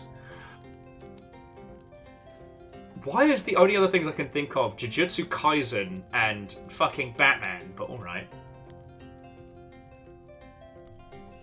Star Wars. God, imagine if a canonical part of the last mainline Star Wars film was revealed in Fortnite. Imagine if that happened.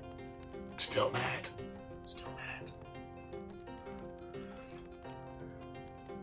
Oh, Deadpool shouldn't be a child's property, but Kids these days, am I right?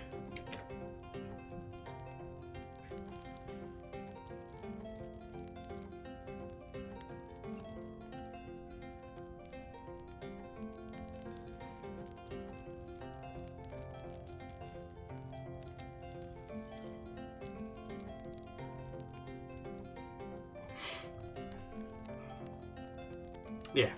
Sorry, friends. I think my brain capacity is dripping out of my ears. I think that...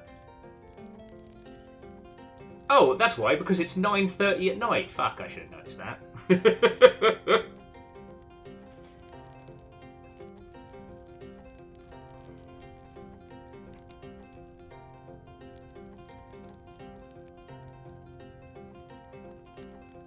Oh yes, they also have the Predator from Alien vs. Predator effect, you know. Okay, so to bring this conversation thread to a close, business models matter, and you should be thinking of them in the same way you think of your creative process.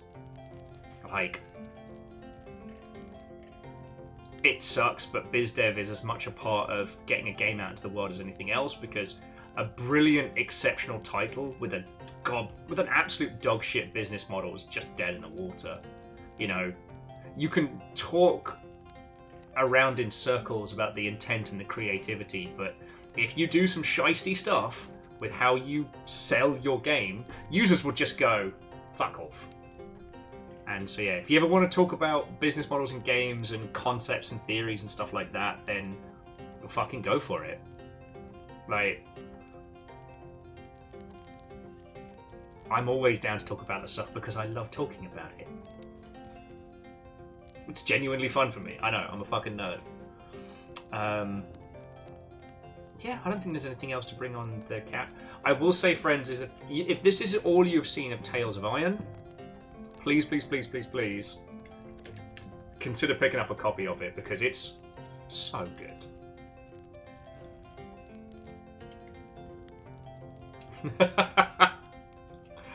Don't know if it's... Oh, it is! Okay. Tales of Iron is on Humble. However, I do think that Steam sale will be dropping first. The other thing to note is that all the stuff you've seen like this evening is all just free post-launch updates, so, you know, admittedly you'll have to get through the main story and the post-story and the post-post story to get to this point, but...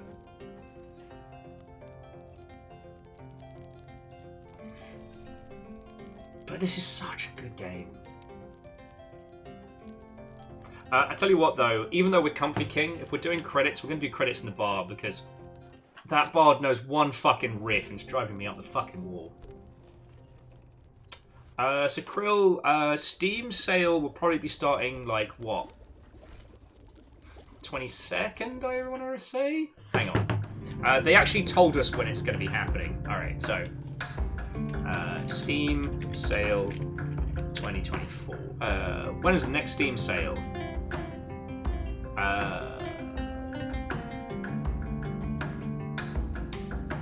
The next Steam sale is tomorrow. Yeah, so the Steam sale begins in 12 hours.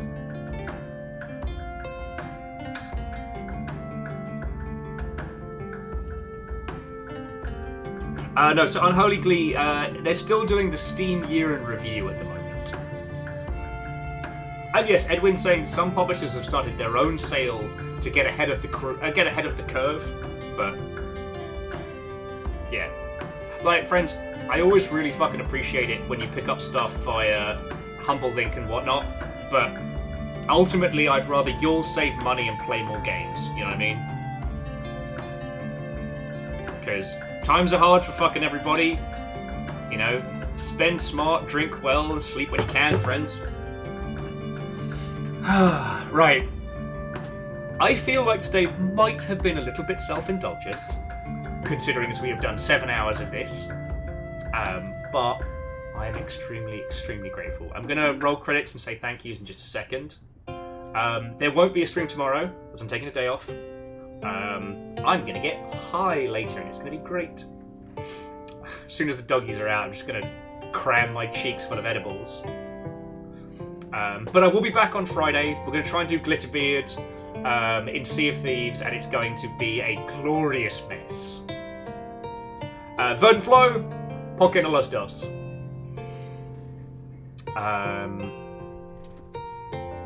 Yeah. Thank you for the company and the conversation. Now, what I will say, friends, is I'm not going to do a full-on raid because I don't want to interrupt anything, but Dan Jones and Dragons is going on, and if you need a place to head to afterwards, that is where I'd recommend. It's going on over on DJ's channel. Day of tomorrow? Right, I'll keep an eye out for an After Dark test stream. Okay, Bacon, I reserve the right to do a completely not a stream After Dark stream. I reserve the right, but I am going to try and, like, give myself a little breather tomorrow. Because I really fucking love doing this, but, you know, I have to acknowledge the frailties of the human form, as much as it pains me. But you're going to have so much of my dumbass throughout the coming weeks, like, you got me all the way through until Christmas Day, and then from Christmas Day right through until New Year's Eve, so... Actually, I don't know what we're going to do on New Year's Eve, so I think I have a plan for. Oh well. Friends, whatever you do this evening, having a lovely, lovely rest of your night. I do need to thank the following people. Order of Talent, I will take that as a compliment. So first up to Fierce Deity, thank you kindly for a follow. Hopefully we get to Natter and Banter. To Hero to the People, Dan Jones. To Lyris Dragon, Oddbug Studio, the creator of this game. To Fire Strager and Sean Peoples. Whether you were gifted a sub or celebrating a spree, fucking thank you. To Akira Zero, Some Numbers, Bacon Avenger, Pun Spectre, J-Post, Phyllis, Sonic Gets the Boat. Still, everything that you lot throw in, bits and donations, is so fucking welcome. It just keeps me the fuck alive. Thank you to the whole mod team, who may or may not be here. They may be lurking, who knows? But I'm fucking grateful to them. And Restless Roots for bringing in a raid. Like, seriously, thank you all. Right. I would like to see you all over on the stream of Hero to the People Dan Jones. He's currently belting out some Dan Jones and Dragons. As I said, I don't want to do a raid because I don't want to interrupt the flow in case DJ's got to say thank yous and stuff. But, wait. Yeah, that's where I'm headed after this. But if I don't see you there, and I don't see you on Discord, I will see you on Friday for some loud, rampant, possibly 8-person piracy. We might, if we're able to do what we're planning to do tomorrow, we'll basically end up having some, like, inter-Longshipian shenanigans. So, right, friends, mouse folk, and the whole shebang, I want to say thank you for a lovely day, and I will see you later as I kill this bot. Slain. Good night, everybody. To be continued. Get franked!